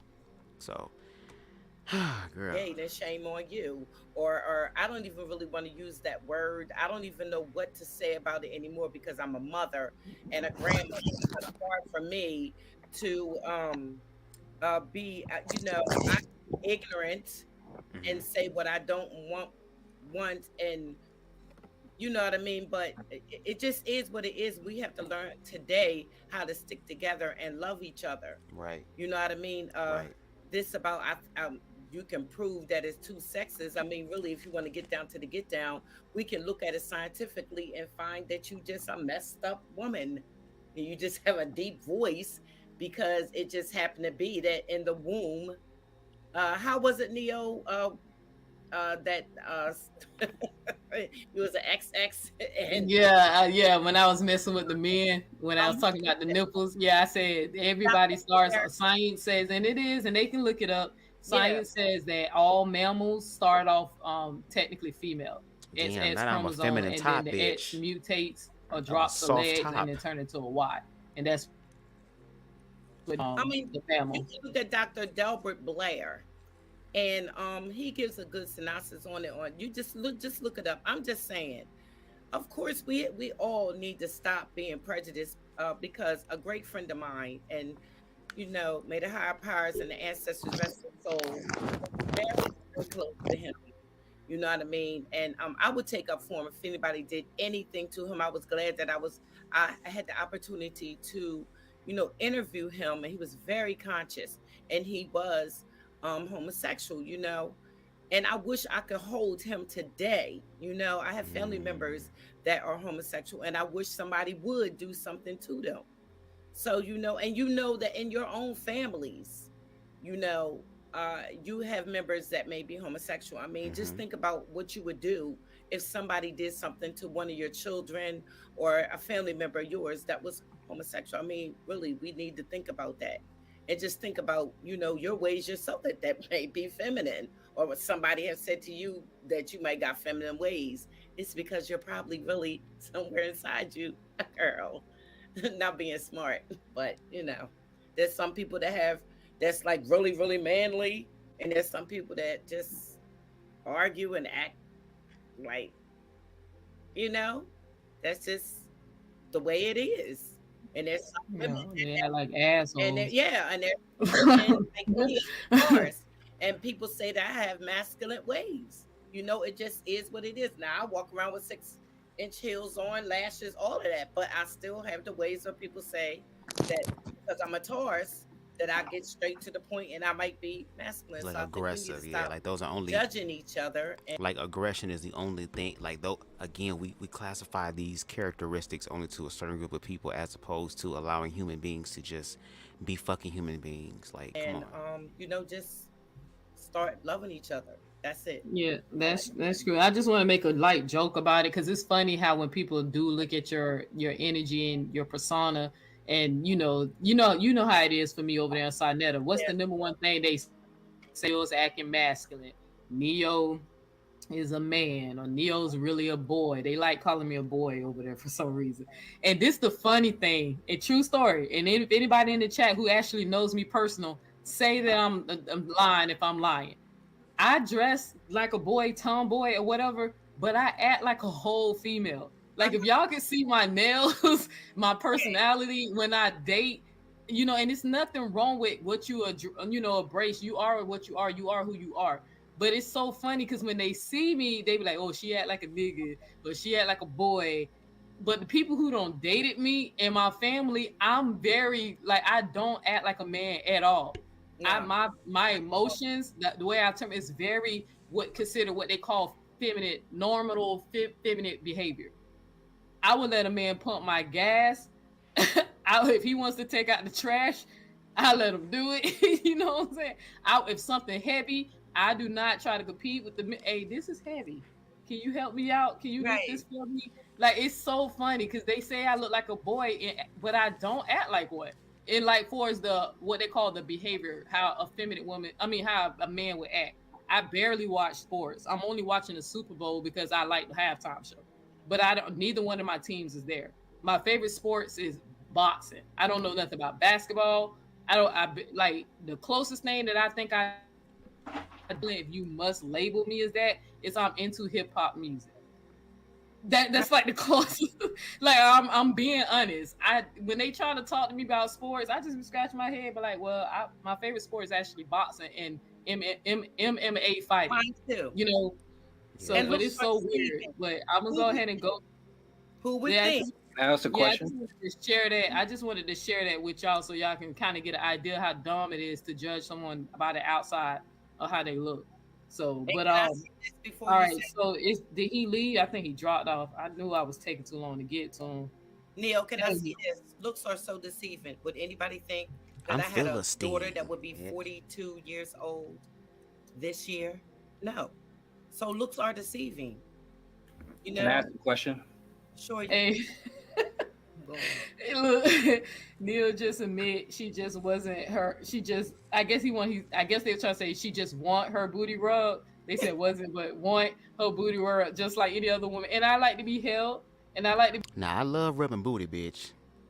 That's one of my pastimes, bitch. And I don't even rub booty on a sexual thing either, bitch. I can. But I just like rubbing booty because I just like rubbing on the motherfucker. Thank you, Jesus, for the opportunity. Ikarabo Shande Ishkatai, bitch. I'll rub your ass to sleep. Be cuddled. Right, Neo. Right. Y'all, they keep saying I'm emotional over there, and I just be laughing because I'm like, I'm emotional because I'm not dead in the inside. Like, what the fuck? It's so funny. But I'm just not into the feminine stuff. I don't like. I say doing that. That's just not who I am. But I'm laughing. This is funny because I like to be caressed. It has nothing about being feminine. I'm a human. Shit, all humans like hugs. Who don't like a fucking hug? So unless you, like I said, you dead in the inside. But all right. I guess let's just go ahead and get it to Retro Dutch. Okay, you said that you trans. Okay. Well, yeah. All right. Okay. Now, can you? I'm trying. How do you zoom it? Because I want people to see this. I want to see this. Because I want you to help us explain this. Because I actually saw on Sarnetta TV there was a young lady. I don't know. Okay. Her asking her questions about the gay community. I don't know why he kept asking her that because she's not gay. she's not a lesbian. She made it clear that she was a heterosexual woman. And she kept trying to speak and make comments about gay people, why people are lesbian, why people are trans or gay. And I remember I just found it kind of ridiculous because I was like, if you're not gay or trans or lesbian. Girl, all these motherfuckers have the answers and all of the goddamn resources and all this other bullshit, girl, in their mind, girl, when it come down to trying to figure out why queerness is here, but yet they don't know any of the shit to get the black people out of the goddamn bind they in. And queer people are about queerness, girl, but y'all will sit up on the live and try to tell us and sit on other lives and try to tell us how we became. But you can't find a way to get us all out the fucking barrel, bitch. If you're not in the community, you don't really know. Okay, thank you. How people act and why they do. Like, she was speaking for a community that she's not a part of. So it just was really crazy to me because I was like, what? You know, so I see that you're trans. Did you go from female to male? No, in all actuality, I'm a trans woman, okay? But right now... Can you explain that? Can you... I'm not trying to... Because it's for my audience. I know it's confusing. So hold on. Now, hold on, can you hear me? I just want you... Hold on. I just want you to know the reason why I'm asking you that, because my audience is mostly the conscious community. This is not an LGBT platform. Okay. All right. So if you see stuff in the comments, just letting you know that's what you're working with over here. Damn. Okay. Damn. Okay, I understand. No, I don't even read the comment. But basically, so as far as I'm concerned, I'm non-binary. Okay. And the reason I'm non-binary is because I basically go back and forth at this point. Previously, I guess the past 10 years, I have lived as a trans woman, okay? So I haven't dressed this way that I'm dressing right now in 10 years. I'm just starting it back over again. The reason I'm starting back over is for social media. I'm doing like a non-binary, basically, character. So this is like a costume. This beard is fake. I've had laser hair removal. My facial hair doesn't even grow. Okay, but it's kind of to prove a point, and it's also to kind of sell it, because I do music and different things of the sort, but I don't really sing like a woman. So at any rate, I guess that's a little bit of explanation. Oh, and as far as my pronouns are concerned, you're gonna go with whatever you see. So like right now, you're gonna use masculine pronouns. You know, I'm okay with that, even though normally I'm a trans woman and I have my nails and makeup and all my shit done or whatever the case might be. This is how I am at certain points. If I'm gonna be like recording TikTok videos or something like that, then I'll look like this. But as far as the question that was asked earlier, gender. I mean, not conscious, but Reckless hit it on the head. Yeah. Keep saying conscious names so we can summon the goddess. That part. I thought he was already in here. No, I was so, hey, trust me, I'm trying to wake him up out of his sleep. Like, so y'all keep saying his name so we can summon the goddess. Right. Reckless explained it that that's the best way to try to understand it. Oh yeah, and then he kind of changed it and said, well, are there only two sexes? So anyway, there are more than two sexes because you have people who are intersex. There are always going to be variations of human nature, regardless if you're talking about sociology, sexuality, or biology. There's always going to be a variation. There's nothing that's black and white. I know that intersex is an exception, but it does exist. So in all actuality, there are more than one sex. Girl, who is rolling around on a microphone in the bed? As far as gender is concerned, that's a spectrum, and it can be fluid. It can be a little bit of one thing, a little bit of another. You know, you have studs that still identify themselves as women. You have trans men who identify as men. Sex and gender are two separate things, meaning that your sex does not determine how masculine or feminine you are or the type of life that you're going to live. Every female is not guaranteed to be a woman, automatically a woman. How you live your life is a choice. So you choose whether or not you want to be a woman, and if you want to be a lady. You choose if you want to be a man or if you want to be an alpha male. You know, if you want to put that extra off into accentuating your gender. So your gender is sociological. If we want to get like technical and break it down to science, biology is sex. gender is sociology. So in college, you learn the difference between sex and gender in sociology. You won't learn that if you don't take sociology, okay? They don't even discuss that in psychology. Maybe a little bit, but mainly sociology is the science. And the other gentleman that was heterosexual was correct. There is no biological reality to gender. It's a perspective. And IG has said, you know, from country to country, it changes. You know, trans women are revered on the other side of the earth. They walk through the village and sing and help people out and do everything. I mean, they're like a prize. Huh? Can I ask a question? Yes. What is a woman? A woman is a gender, and it's a way of living.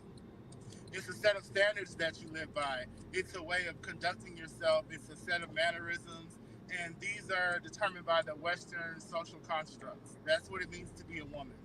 So, excuse me. So a woman is a gender? Hold on. Hold on, y'all. I'm gonna let y'all rock. Okay. Hold on. Yeah, I'm gonna let y'all rock. Hold on. All right. So retro. I got a question, real quick, and I'm gonna let them rock with you. Okay. So, on the show that I go to on it's called Sonetta TV. It's a Black Conscious Community Foundation, right? They keep calling me trans. By definition, if I constantly keep telling them that I identify as my pronouns are her, she, the clothing I put on, by definition, am I a trans person? No, you just like you just have a little bit more masculine self-expression, but you're not.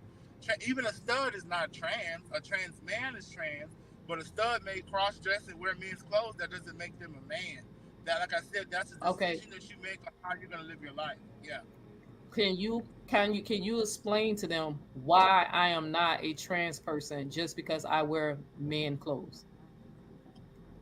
Okay, a cross-dresser is kind of a sense of trans, but a person who's not like, you know, cross-dressing and they just like men's clothes, sometimes they're more comfortable, they might like wearing boxers, that's just their expression. That's just a variation of their human nature, how they express themselves. That is not them. You being trans is something that you establish yourself. The other people can't tell you what your identity is. They can't tell you if you're gay or straight. They can't tell you if you are a man or a woman. They can't tell you how masculine and feminine you are because they would have to have you on a 24-hour surveillance. You might be a lot more feminine at certain times, but your expression in what clothes that you like to wear, how you express yourself in that aspect might not be the average, but that doesn't mean that you're transitioning over to being a man. Okay. So we clearly got an understanding that Neo-x is not transitioning over to be a man. I don't want to be a man. Trust me, I love my lady parts. You know what I'm saying? I love the lady parts. No shot on any, no shot to anyone. You identify as being a woman. If you identify right, it doesn't matter how you dress. You don't feel like you're a woman trapped in a man's body. That's not why the expression may be a little more different. You're just different. You're just an individual. Neil, can I ask you a question? I'm gonna let you answer, and honestly, it's just comfortable. Like, I've never been into the feminine stuff. I always just like looking natural. Sometimes I do it just to, if I'm going to a function or, whatever, I would clean up a little bit to a certain extent. But I don't go like, I don't know. I just don't get it. I said, why do they keep calling me trans? If I keep saying that I'm not a trans person, that I just like dressing in men clothes. It's comfortable for me, And I used to be married a lot, and not to go into my lifestyle. I used to be married to a man, and for some reason that didn't even bother him too much. Because I kept making fun of him. I said, people gonna think you gay when they see me, but he didn't care because he understood it wasn't the clothing, it was the heart. So just want to bring that up. But go ahead, do you think Sister Frida? Okay, how you doing? How are you, Retro? I'm doing pretty good. Oh, let me let you see me. Retro, do you think that because you are trans, do you think, there was a question in here about bathrooms, do you think that a trans person, because it is accepted now, Do you think that you should have your own bathroom?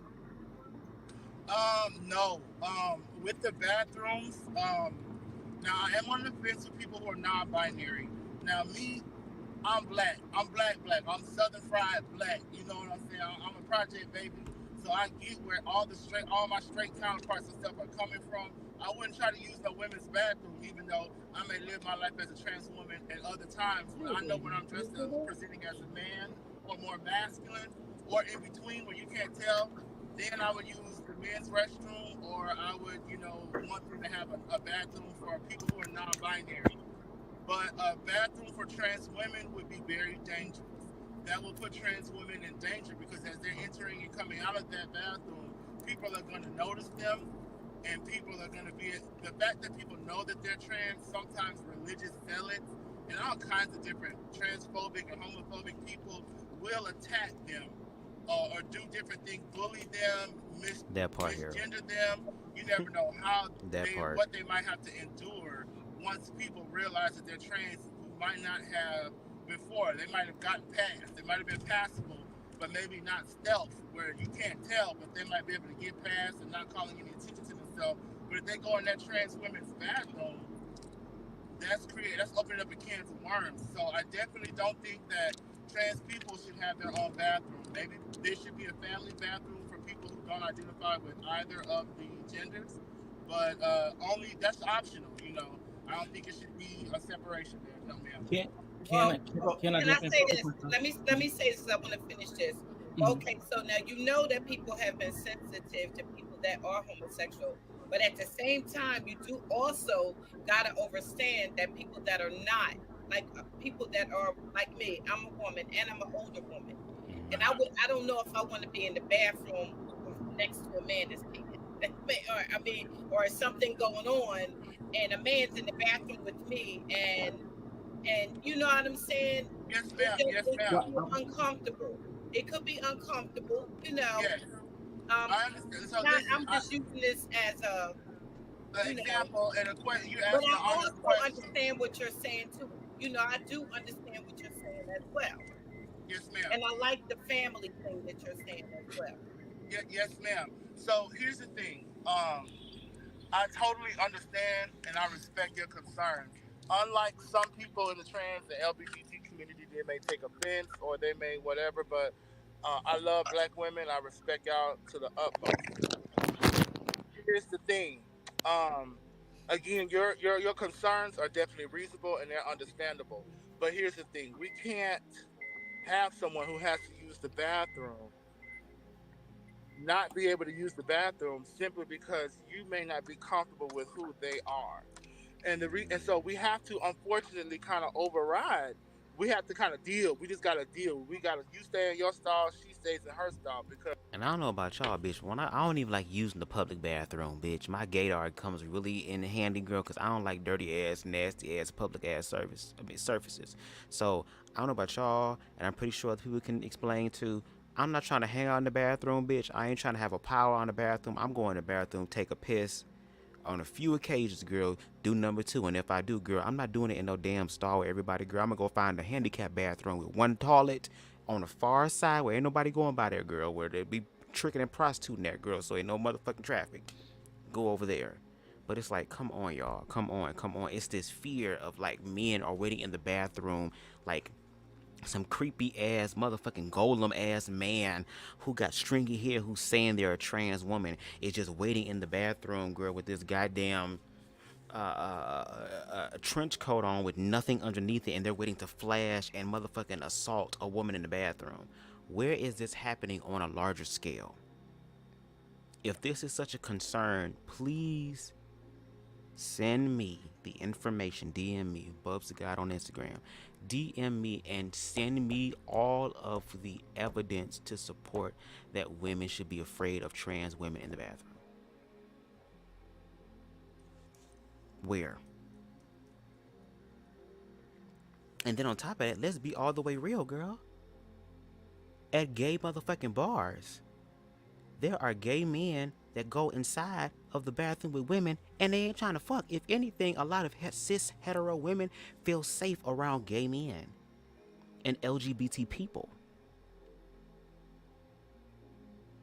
There's been plenty of times I went to this club in Detroit called Gigi's, which is inclusive gay bars, all different type of people that go there. But hey, you can go in the men's bathroom or the women's bathroom, bitch. I done pissed in the women's bathroom before when the men's bathroom was fucking jammed up. Ain't no woman say, excuse me, why you ain't here? I wasn't trying to look and see what the hell going on between your legs. I wasn't trying to bust you down in the motherfucking stall, bitch. I was waiting till you left and I went inside. And I normally had my sister, because she would go with me to the club sometimes, to stand in front of the door so that don't nobody come in.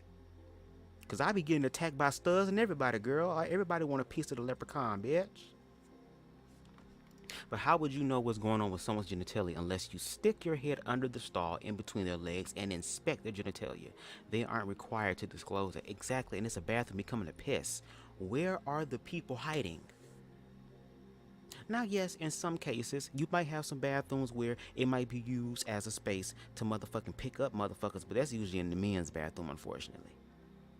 Where in the women's bathroom are these trans women waiting like thieves in the night to steal and play around in their lady parts? It's no more less illegal for a person to be peeking in the stall or doing anything illegal in the bathroom if they're a trans man, which is a female who transitioned to a man, or a stud or a lesbian. If they're peeking in your stall or doing something up under the stall, they're going to jail. And if they're a trans woman and they do anything in the bathroom that they should be doing, they're going to jail. So you're still protected by the law. If anything happens, then, you know, there's going to be an issue. But until such time, we can't have her over here peeing in her pants because that just makes you a little bit more comfortable. And, you know, I've been in this situation myself where I was stopped at a bathroom, and this, of course, this person was just being transphobic. You know, he knew I was trans and whatnot. He just wanted to give me a hard time. But the point is, I went off. Because when you gotta go, you gotta go. That's not time for anyone to play with bitch, you. if I gotta or pee, I whatever gotta hurry up, nigga. Pick, you gotta go pee. That's completely different than, you know, maybe sports or something like that. Now I'm on the fence with that. But when it's time to go to the bathroom, if they look like a woman, they're gonna be put. You got to think about the fact of how much danger you're putting this person in, just to make yourself comfortable. You would rather them go into another bathroom, or not to the men's. You said a family bathroom, or not a family, but a transgender bathroom.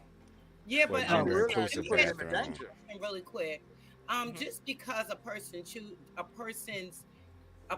is homosexual, because I think that you're born that way. Okay, that is what I believe. I believe that you just happen to be that way. Okay.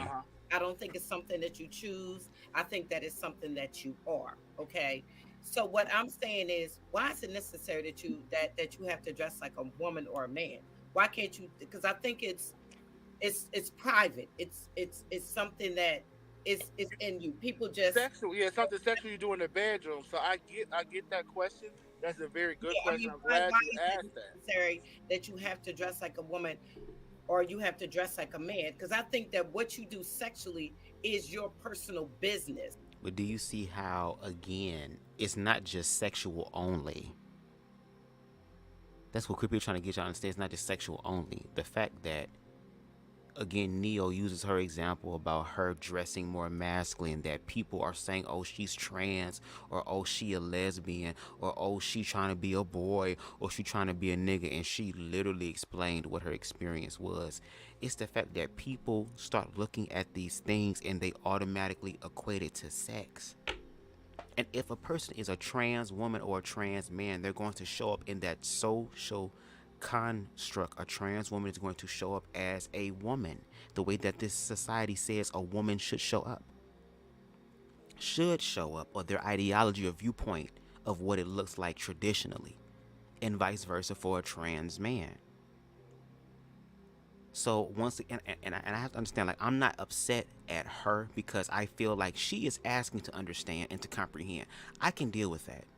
I can deal with somebody who is willing to admit that they're ignorant in certain areas and are willing to be educated, because once again, they are aware and are able to vocalize that, yes, I don't know everything about this. I'm going to come up here and share what I do know in a respectful way, but I'm willing to be corrected. I am willing to be educated, and it not be a bad thing, because once again, she is not part of the queer community. She does not have queer experiences, so therefore she cannot fully speak on the experiences of queer people. Because if we're going to play this whole game about not saying her, but for a lot of other people, that they know everything about queerness and that queer people are missing a link, that there's a blind side in queerness that we're not seeing but the heterosexual community sees. Okay, then, well, that's, if we're going to play that game, then maybe it's the same thing with white people concerning black people, if we're going to play that game, right? Because they don't know the black experience, but maybe they can see something that niggas don't see. Do you get what I'm saying? And I'm okay if we accept that. Like, again, let's be equal. It's this whole type of exclusivity thing, or that these people don't apply, or these people don't apply. It's a lot. It's a lot. That's where the fear mongering on behalf of the party of Tramp, I know you're talking about, comes into play. Now the focus has shifted to being afraid of trans women using the same restroom as cishet women. Because again, we as queer people understand how a lot of people view queerness. And the fact that, that's what I'm saying, like that panel that Neo-x did is 11 hours long. Now what I might do is I might break this up and do like part 1 today and do like part 1 tomorrow, or sometime in the next few days to kind of finish it up, because I do want to finish the rest of it, because I think CTV does end up jumping on the platform later on in the conversation. I would like for people to hear his perspective as well, but it's a lot of ignorance. It's a lot of ignorance. I just wish people would just say that they're ignorant, that they're scared, that they don't know, and that they're willing to be educated. That's all. What does it matter the way someone else's dress is? Now, if we told her she couldn't wear leopard print, how would she react? Interesting. Interesting. See, at the end of the day, that's why I'm grateful to be alive in this era, because, baby, balancing is happening, healing is happening, awareness is happening, education is happening. And again, like, I hope people are learning from this. Learn from this. Right. Just saying, I'm just wondering why. I always did wonder why. Why people have to take it that far, right? Yeah. Okay, so here's the thing. When a person dresses like the opposite gender, not sex, but gender. So let's say me, for instance, we use me, myself. Let's say I'm dressed as a trans woman, not as a man, how I am right now. Technically, right now, I'm giving out cisgender, even though I'm cross-dressing because I'm really a trans woman. And I know that's confusing. Yeah, it's a lot but going on. When I transition to a woman, I can still have sex with women. Mm-hmm. What I do in the bedroom is completely separate than from how I'm presenting, what I feel comfortable presenting myself as. Now, wearing these clothes right now, they may feel a little bit more comfortable. I may be able to jump in and out of this in 5 minutes a little faster, but I'm still more comfortable in women's clothes. Right now, I'm like a stud. I have breasts right now, and they're bound under several layers of sports bras, okay, like a stud would, because they're ashamed of their breasts. Breasts are definitive of femininity, okay? So what I'm telling you this is to say that that's a whole nother separate entity from my sex and my sexuality. My gender is who I am, how I feel comfortable. That doesn't have anything to do with who I'm attracted to. Just because I'm dressed like a woman and I have a penis doesn't mean I'm attracted to men. Can I say something real fast? Oh yeah. Who was that? Truist or Reckless? Yeah. I can't tell. I'll go after him. Well, actually, okay. I will. So that was Truist. All right, go ahead, Truist. I'll let you go first this time. I will last last time. Oh, that's so nice of you. Go ahead, Reckless. Okay. He kind of retro kind of explained some of the things I wanted to say. But when it comes down to the whole, okay, can you do me a favor? Can you put that comment back on the screen, talking about allowing a man to go into the room is extremely dangerous? That one. Do you remember the username? Yes, it's Black Lion Supreme. It was Black Lion. I'm sure he said some shit like that. Yeah. Allowing a man to go into a little girl's room. Oh, okay, yeah, okay. Yeah, put that on the screen for me, please. Right, now, I remember I was here the previous live, probably like 2 lives ago, and I remember I kept saying that a lot of times people like to conflate issues and connect homosexuality and also transgenderism with bestiality or pedophilia. You can So say it. My channel not that big. You can say okay, pedophilia. okay, yeah. So pedophilia Oh, say it on and mine too, allowing a 'cause my man shit to ain't go big into a either. little girl's room is extremely dangerous. And it's just like those subtle cues is what's the fear mongering that people like to use to weaponize and dehumanize trans people and queer people, because they know that whenever we're talking about minors and the violation of minors, that's very sensitive for queer people and also very sensitive to heterosexual cisgender people as well. But now in terms of the whole restroom is that the only thing is that I do want to add just a tad bit of nuance. I'm not going to repeat some of the things because Nurture already cleared it up, but when it comes down to transgender people getting their own restroom, it's just that like Retro said, it does put an X on their back, because we do have people who are extremely transphobic, homophobic, etc., and they do want to take trans people out of here. And also too, when it comes down to it was something else that you guys had mentioned, talking about trans people in the restrooms. Oh, we also have to talk about when trans people actually, specifically trans women, actually do abide by quote unquote the rules and actually go into the male's bathroom, how they also get attacked, murdered, and discriminated against inside of those restrooms as well. So these conversations are very much complicated. That's all I want to say. I'm not going to go on a whole rant. All right, Truist, go and ahead. Also, I still wanted to touch on that gentleman who was asking what a woman was. It seemed like he wanted to kind of get into that a little deeper, but go ahead. Yeah, I'm responding exactly to that. I'm responding. Yes, I would. Exactly I would. To that. Okay. So go ahead, Truist. So first and foremost, the whole idea of when people ask what is a woman, what is a man, right?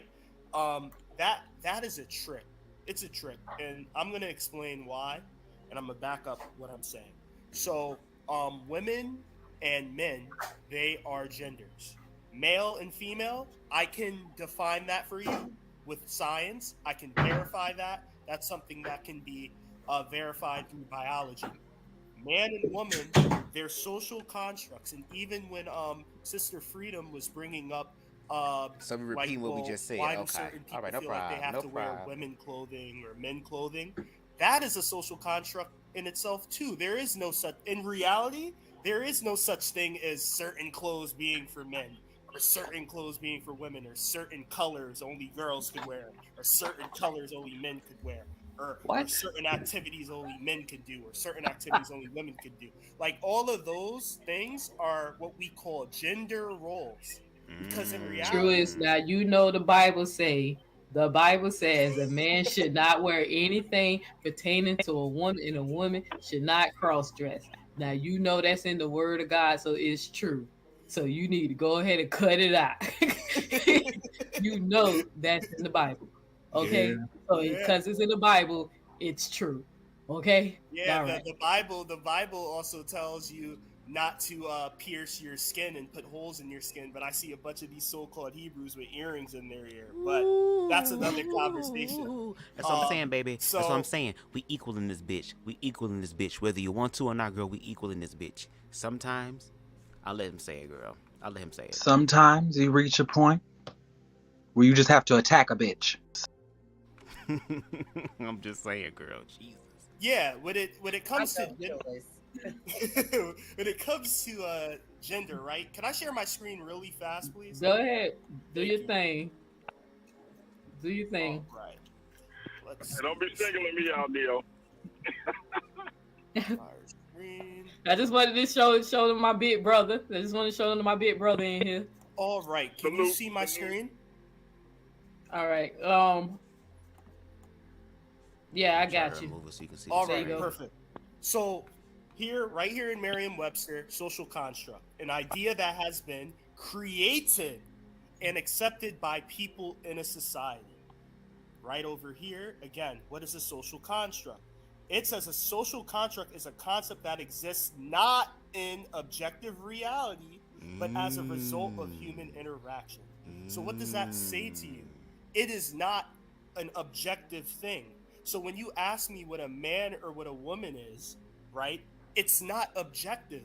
What a man to you or what a woman to you is could be completely different than what a man to someone in Saudi Arabia is and what a woman is to someone in Saudi Arabia. It's not something objective. It's subjective. It's not 1 + 1 = 2. It's something that is different depending on the social construct and society and culture of the person you're talking to, right? Yes. Over here, when we go to Wikipedia, right, it says that with regard to gender studies, Jaquetta Newman states that although sex is determined biologically, the ways in which people express gender is not. So here, again, sex is determined biologically. Why somebody gonna say Wikipedia is not a reliable source? Gender is not. Nature.com. U.S. proposal for defining gender has no basis in society. So you have U.S. scholars proposing that gender has no basis in science, aka biology. Sex does, but gender doesn't. So I'm going to stop sharing my screen. I just wanted to clarify this for people that keep mixing up gender with sex. When you ask someone what is a man and what is a woman, these things are not black and white.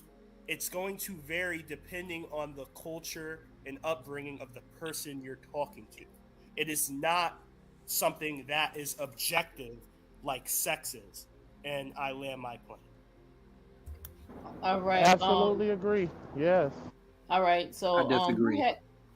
Who said they disagree? That was Joe? No, it was Relic. Okay, Relic, go ahead. Yeah, I disagree.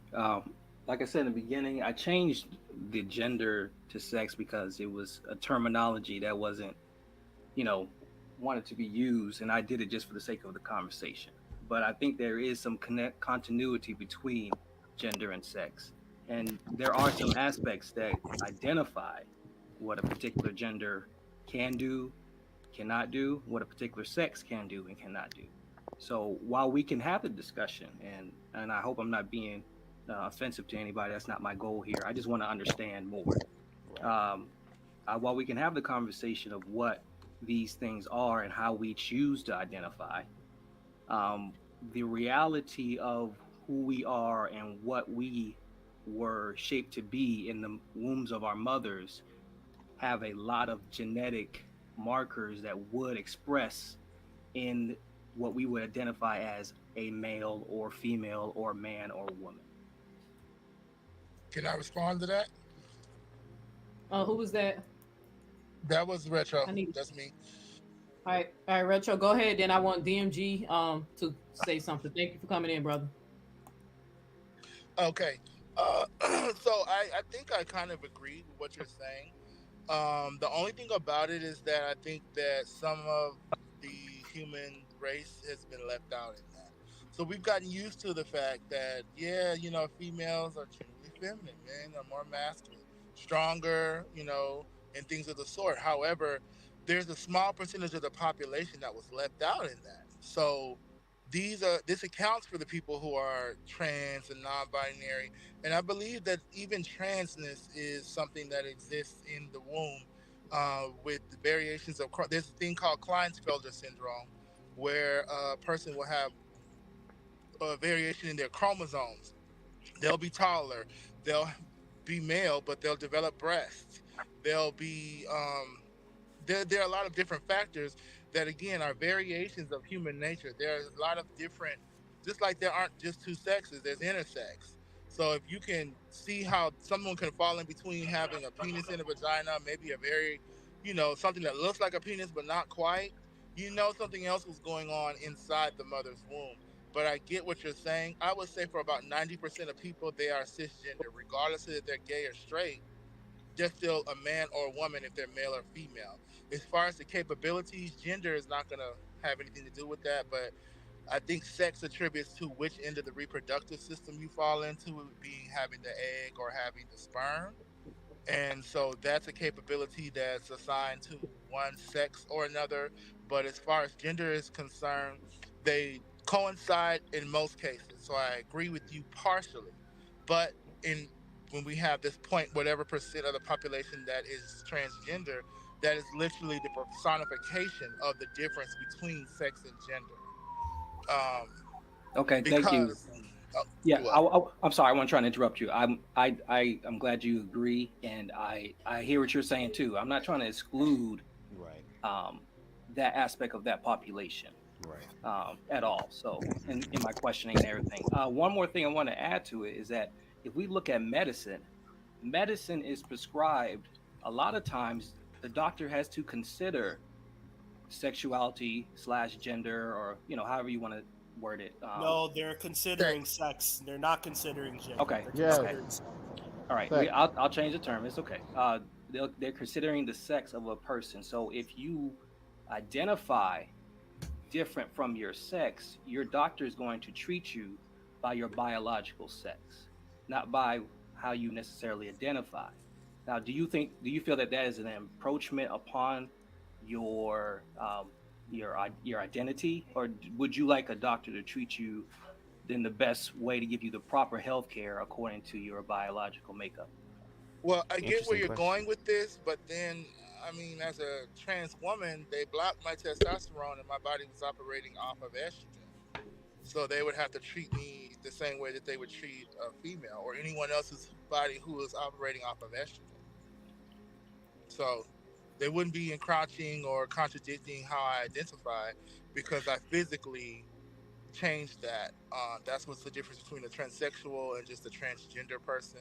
A transsexual person makes changes physically and alters which hormone their body is operating off of, which is, like if I have testosterone coming from testicles, I'm blocking that testosterone and then I'm adding estrogen injections or pills. So then they're going to treat me. If it's something that's going to be contradictory to testosterone, they're going to give me the medication that goes hand in hand with my estrogen. And plus, I do want to add too is that let's just say there is someone that's trans, or there is someone that's trans and they're not fully through the process, or they're not long, into their process. To be completely honest, if your life is at stake, people don't care what approach that you take, as long as you save my life and it's appropriate. Like I believe, and I could be wrong because I'm not trans, y'all. I'm queer, I'm gay, but I'm not trans. But I think it's quite safe to say I don't think trans people really care as long as you save their life. I think that's one of the last things. Just save my life. Save my life. I agree. I agree with that too. That's almost, that comparison is almost like someone having kidney failure, right? A white man having kidney failure, and the only kidney that could save him came from a black man. And he's like, no, don't put that black man's kidney in. No, like that would be a ridiculous amount of like hate or transphobia or whatever that someone's going to be thinking that deep into. All right. Dang, he dropped off. He probably had to go to DMG. All right. So I just want to ask y'all a question real quick. So while I was listening and educating myself, because people think Neo and the S know everything, and I don't. I don't either. So I'll shut the hell up. But I'm constantly learning. So I remember this story, and tell me if y'all remember. Y'all remember the African female track star who had the little controversy about was she male or female? Yes. Okay. Do y'all remember her name? Was it Caster? What was her name? Casters? Okay, I think I found it. I think it's her. I'm gonna share this screen. And we're gonna have to stop this soon. Can't remember her name, but like she did have to. They had to test her. Again, 11:30, close to 12. We may have to take a timestamp and probably come back because we are 3 hours and 11 minutes into the original live that I'm using, and here we are almost 5 hours and 30 minutes on the actual live. So I might come back with a part 2. So we're going to continue though. Levels, right? Right. Yeah, I got it right. Can y'all? Yeah, it's my screen share. Yeah, I see it. Yeah. So go ahead. So because I'm trying to let the gay conscious community break these terms down because they can speak for themselves, or it's really like crazy when someone else try to tell them like what is male, what is female, whatever. And this story kind of like drew to me a little bit because let me see where it says I think, okay, here you go. It says that she is an intersex woman, right? It says she was assigned female at birth with XY chromosomes and naturally elevated testosterone levels. So I want to like who's on my panel who's straight? Relic or Truist or who else? Joe. I just want to. Okay, so would she be considered a male or female by what y'all believe a male or female is? Well, I'm not familiar with this situation. I'd have to do a little more research because, like you said, I don't know everything, but from what I'm seeing, it's very interesting that they assigned her female, even though she has XY chromosome, which is usually associated with males. So I want to do more research on her situation to see what else about her biologically made them decide they wanted to assign her female. Like, what else did they find in her biology to determine they wanted to assign her female at birth and not male? Right, because you know they say she's intersex. Because you know what people say is there more than one sex.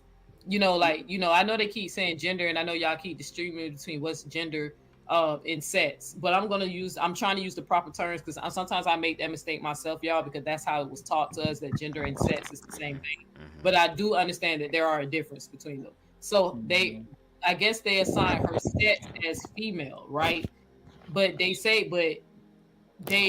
by definition, I guess, of whatever she is, they're calling her intersex. Well, they're calling her an intersex woman. So okay, you see, like that's the tricky part of the wording there. It says intersex woman, which would be her gender, but then it says she was assigned female, which would be her sex. But it's saying she has XY chromosomes. So I'm curious to see what else in her biology is there that they felt comfortable assigning her female. Yeah, because hold on, Reckless. I'm gonna let you rock. I just remember this story because I remember she was out running. I mean, she was breaking records, and that's what made them get even suspicious about what is her anatomy. You know what I'm saying? Because she was running it just as fast as men. Because men are genetically faster than women. With running. So I was just curious when y'all was talking about. It's a good time to ask a question. Even though someone was assigned female at birth, if she on her birth certificate she's identifying as it says on her birth certificate she's a female, she's dressing like a female, she's act like a female, but genetically she has XY chromosomes. So is she a man? Now, not a man or a male, like how do we really determine these labels or things that they assigned us? Maybe because that's an intersex. From my understanding, they're trying to say maybe her penis didn't fully develop, or was her penis inside? She actually had her penis inverted. Like, I was just curious how they could mistake her as a female if she's genetically a male, unless there was something a defect. Well, I was gonna say this: when it comes down to intersex people, it's 3 different ways you can be intersex. That can be through physically, that can be hormonally, or that can be through chromosomes.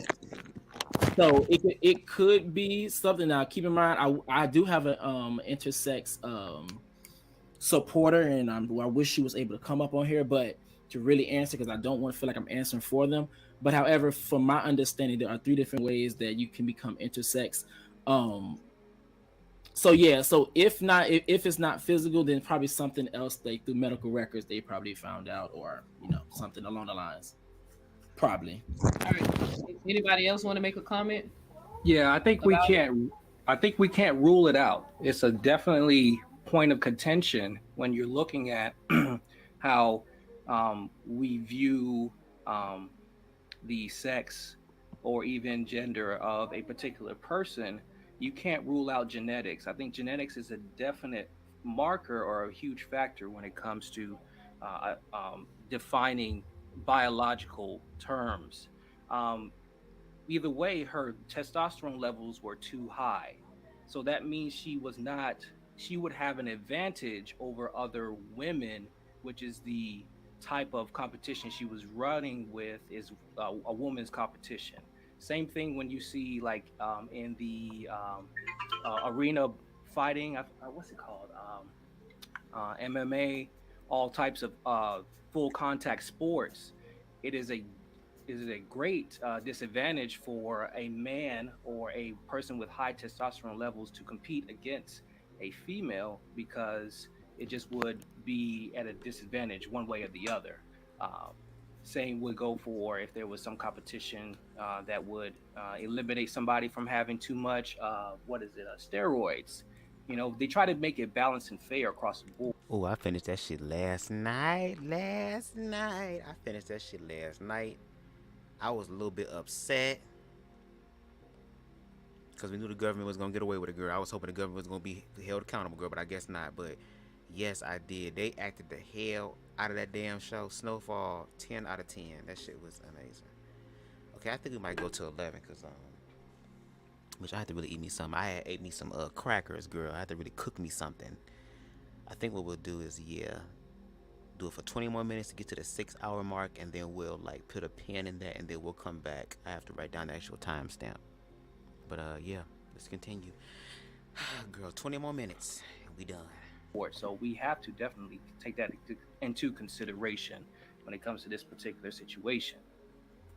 So I just looked up and read a little bit more about her condition. I would just read this really fast. It says, in women referred to 46XYDSD, the most common intersex condition among female athletes, the presence of a Y chromosome causes the development of testes. These do not descend from the abdomen, but do produce testosterone. However, the receptors for testosterone are abnormal, with the result that the individual develops as female with a vagina, but no ovaries or uterus.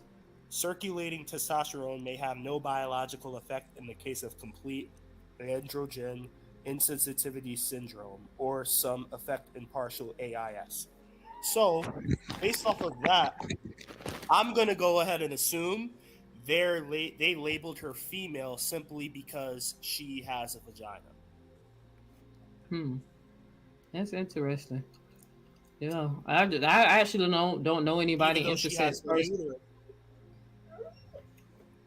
But the thing is, she has no uterus, she has no ovaries. Because she has a vagina, they probably labeled her female. That's interesting. Let me see who else is still here. Joe, you've been quiet. I want to say something, Neil. Go ahead, sister. There's some comments in the that I really want to say something about it because they are very important comments. There's a comment that says, should a trans woman be? Hey, no, Sister Frida, I don't know if hold on, I gotta mute somebody. Mic. I think that's not me. Hold on. I think that's Joe. Joe, I gotta mute you. I don't know if you can hear me or not, but I think that noise coming from you. All right, sister. Is there a comment you want me to highlight? Well, I'll just say it. There are the trans women. Okay, just do you think that they should be considered as women? Like when it's like winning like Women of the Year and things of that nature. Should they be considered like a woman? All Would right. you say that they should win Trans Woman of the Year? Should they make separate things for trans women? Because I really don't know if we can love our homosexual brothers and sisters, but at the same time, we allow them the question to the trans woman. Okay. I couldn't. Go ahead. I'm sorry. I'm muted. I'm sorry. Who wanted? I heard somebody say they want to answer the question. Who was that? Retro? That was Retro being smart. I don't know why. No. I'm sorry. I had just got back in the car and forgot I unmuted you. I didn't mean to interrupt you, baby. I'm sorry. All right. Did you, Sister Frida? Did you want Retro to answer the question? I mean, anybody can answer it. I just want to hear what he got to say about it. Yeah. Okay. Well, like I said, I got 10 years of experience as a trans woman. So, I would say they should. separate. And I think when they did have that Woman of the Year for what was that, Caitlyn Jenner, it was Trans Woman of the Year. It was differentiated. They just tried to use that as a whole shot factor. She was differentiated as a trans woman. She wasn't. She didn't win Woman of the Year or Miss Women or Black Women and all that stuff. I do think that could be important. A lot of times, trans women who are being recognized and things of the sort want to be recognized as a trans woman and stuff. Um, it depends though. Um, if it's something that is just about being a woman, I know I see that hole right there. If it's something about just being a woman, that's one thing.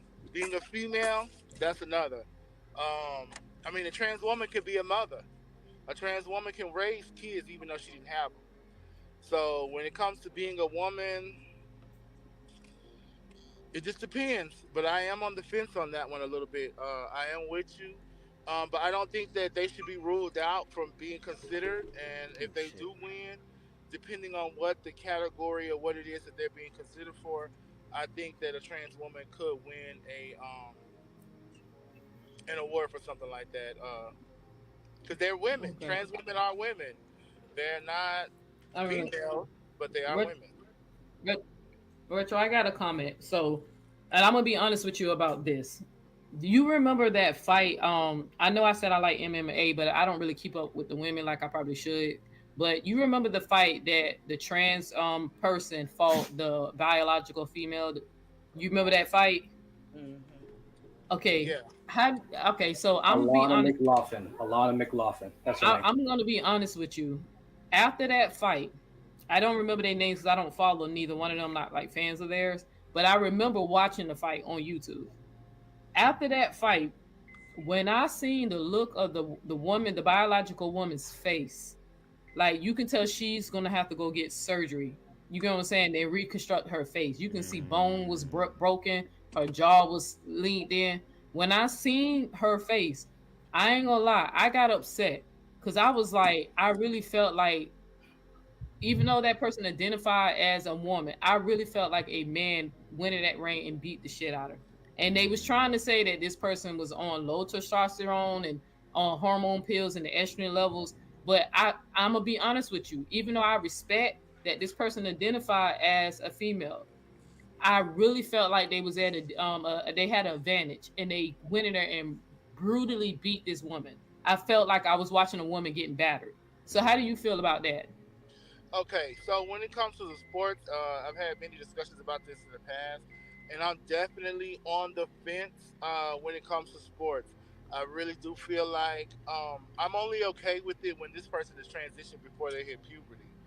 I don't know if there's any level of hormones because the hormones don't reverse. They just add and slightly, fine tune things. They really just tell your body where to send the fat when you eat food. It doesn't bust down muscle mass or bone density and things of the sort. Strength, it does kind of take your muscle mass down and it does kind of reduce your strength, but I don't know if I would say it reduces your strength to the point where it's like you were born as a female. So in that instance, I'm not for that. I don't think that they should have competed. Now, what I will say, just in all fairness, a female could have beat her up just as well. Okay. You think so? I don't think so. I mean, let's be real. Let's use the whole what's her name? Is it Shankwala? Remember, I forgot the name of the person. Remember that one person? They just had a ruling, or they said like they were not going to continue investigation. I think it was Shankwala Robinson, if I'm not mistaken. I could be wrong, but the young woman who was she was out of the country, I think, with her friends, and she ended up getting brutally beaten. And when they came back, they lied and said that she, died from alcohol poisoning. And they surfaced a video, and they showed this woman beating the shit out of her while she was butt ass naked. And a lot of those people were thinking that that woman was a trans woman when it really was a cisgendered woman. Okay, and she beat the living dog shit out of that woman to where the bitch died. I didn't mean to say bitch. I'm sorry. Where she passed away. I'm sorry, I shouldn't have said bitch. That's my I be talking. Where she passed away. So yes, women can beat the shit out of other women. as if though they have the strength of goddamn Samson. Because as much as we want to sit up here and say that women are weaker, women have a higher tolerance for pain than men will ever fucking have. And then on top of that, I was just watching this compilation when it comes down to death matches and like very extreme wrestling. You have cisgender women that get in the ring with men in these death matches where they're literally using barbed wire. They motherfucking body slamming each other on thumbtacks, girl. They're doing all these things, and these are cisgender women in the ring with cisgendered men and fucking them up and getting fucked up. Even over in China with some of China or Japanese wrestling, especially when it comes down to the women division, they fight brutally. They be bloodying each other up, knocking bitches' teeth out, bloodying their nose. They actually fight men as well. Like, to have this monolithic view of what a woman can and cannot do, or what a man cannot do, is destructive.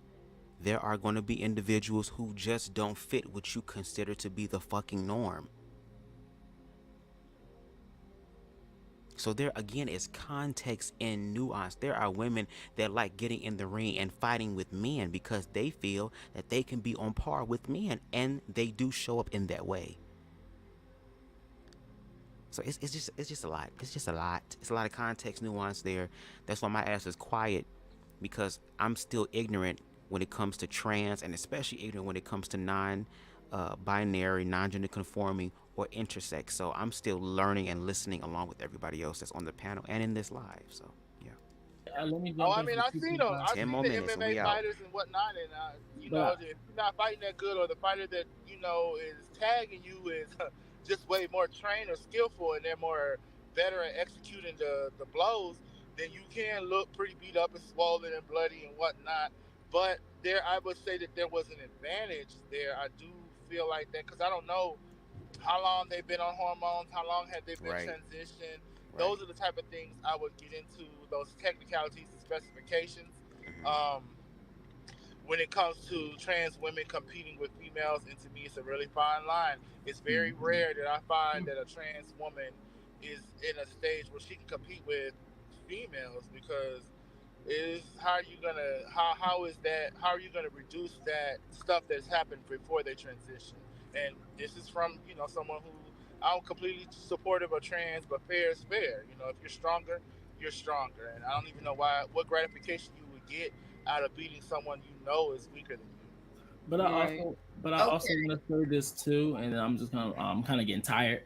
I don't know if you guys started hearing my voice. And I 100% agree with what Retro said, but at the same time, if you also look into those trans athletes as well, is that you also every single time people talk about the times they've won, but they never actually talk about the times they lost as well, and lost bad by. And I mean, by the way, I'm saying females in terms of, so you can make a distinction between trans woman and cisgender woman, but females compared to trans women or whatever. So I think it all comes down to making sure and getting into the technicalities of, you know, how long has the trans woman been on hormones, and then on top of that, keep in mind too, that's also another reason why they have weight class as well. As in, I'm pretty sure if you probably like a thick figure, but you got muscle mass, you're not gonna be fighting no Serena Williams.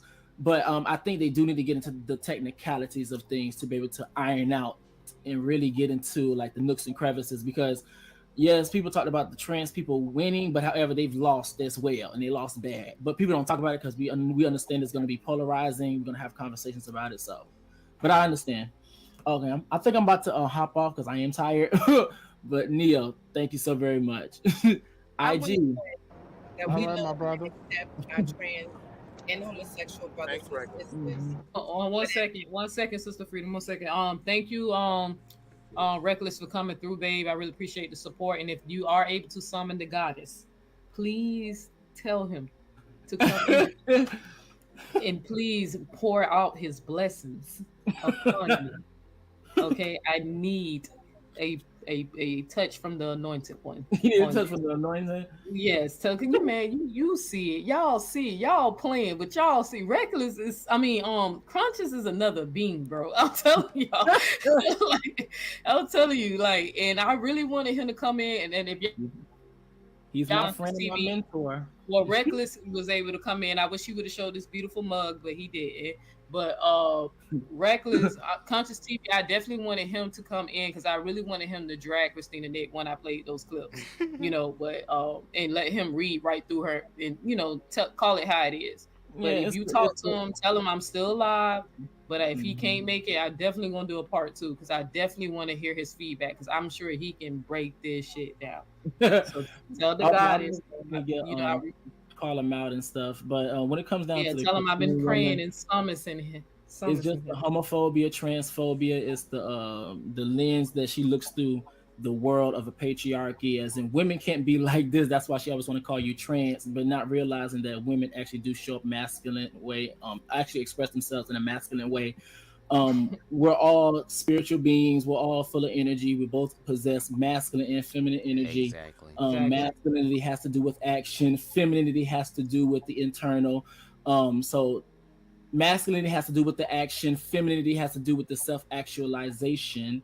So we need both of those energies. Now, however, the way that you express those energies is up to you, and it's very individualized. So that's all I'm gonna have to say to that, because I will get more into her, but I'm about to go to bed. Okay, but I want to say thank you guys so very much. Thank you, chat.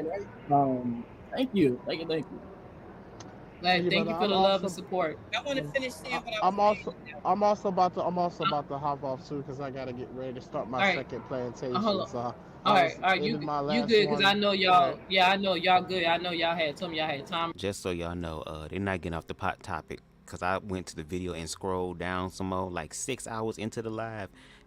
There's gonna be on there, so Reckless ain't going to bed anytime soon. And if he does leave, he gonna bring his ass back up. Watch. So, but again, matter of fact, I think I'll stop it here and just let me get the time frame here because they both leaving off. So let me put the actual time frame. Hold on 1 second, y'all. 1 second. 1 second. 1 second. 1 second. Let me see. Queer conscious live timestamp, and we are at where are we at? We are 3 hours, 29 minutes, and 48 seconds into the live. Okay, cool, no problem. So with that being said, I want to say thank y'all so much for coming through for this live. Again, this live was kind of impromptu. Again, I'm trying to still be consistent with my YouTube channel, and I like the fact that I can kind of go back and kind of do some how can I say this? Some contextual and nuanced work, okay? Because again, homophobia, queer-phobia still exists. It is unfortunately alive and well, and it's thriving in blackness. So if we're really trying to find a monolithic view of blackness, we need to learn to talk to each other so that we can all heal from this situation, and we can become better, and we can become greater. Okay? And queer people are a part of that solution. Queer people of color are a part of that solution. So I think we need to start talking more with each other, stop being fearful of each other, and start mingling with each other, because again, we all have fractions of the truth, and the only way that we're going to get some sort of objective, healthy, monolithic view of blackness that everybody or the majority can subscribe to. Matter of fact, I'm gonna try to say everybody. Try to find something that we all can subscribe to. We're all human beings, so that's the universal thing. And since that's already manifested in the earth, we can find other ways to tap into humanity. So yeah. Anyway, thank y'all so much for coming through. Make sure you hit that like button. That's the best thing you can do for this channel, low key. Hitting the like button helps this channel get up in the algorithms. Come on, y'all. BubzDaGawd, Bubs Flow. We need to rise on up, baby. We got shit to say. We got shit to speak about. We have shit to add. We have shit to learn. And this is a collective journey. So I'm going to need y'all help. So make sure y'all hit that like button. If you are fucking with my vibe, make sure y'all hit the subscribe button, okay? And hit the notification bell and click all so that you don't miss any of my uploads, baby. I am a random ass person. Whenever I feel led by my spirit to drop, I'ma drop. So, and if you really feeling very, generous and stuff, you can hit my Cash App, which is at the bottom of the screen, and also in the description box, $ BubzDaGawd, okay? I take the shit that jingle and fold. I take it all, baby, okay? So I appreciate y'all. Thank y'all so much. Shout out to Queen Spicy in the building. Shout out to King Harold in the building. Shout out to Boy Crazy in the building. Who else we got? Shout out to Deshaun in the building with the comments. I really appreciate it. Who else we got? I want to make sure I get everybody. Shout out to Len Ray in the building from Jamaica. Shout out to King Airy. Shout out to King Low Key Fur that came through. Shout out to Queen Donna B. Shout out to Queen Style by Stevie. Shout out to Queen Amber. Shout out to all y'all. I really appreciate y'all coming through. Thank y'all so much for rocking with me. Shout out to King Naries. I appreciate y'all. Thank y'all so much. And until next time, family, peace and love. I'll be talking to y'all soon. All right, where's my outro? We out.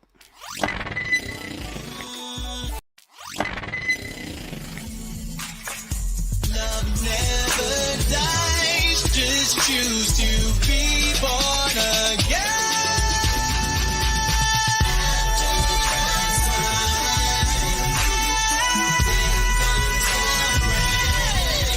Yeah.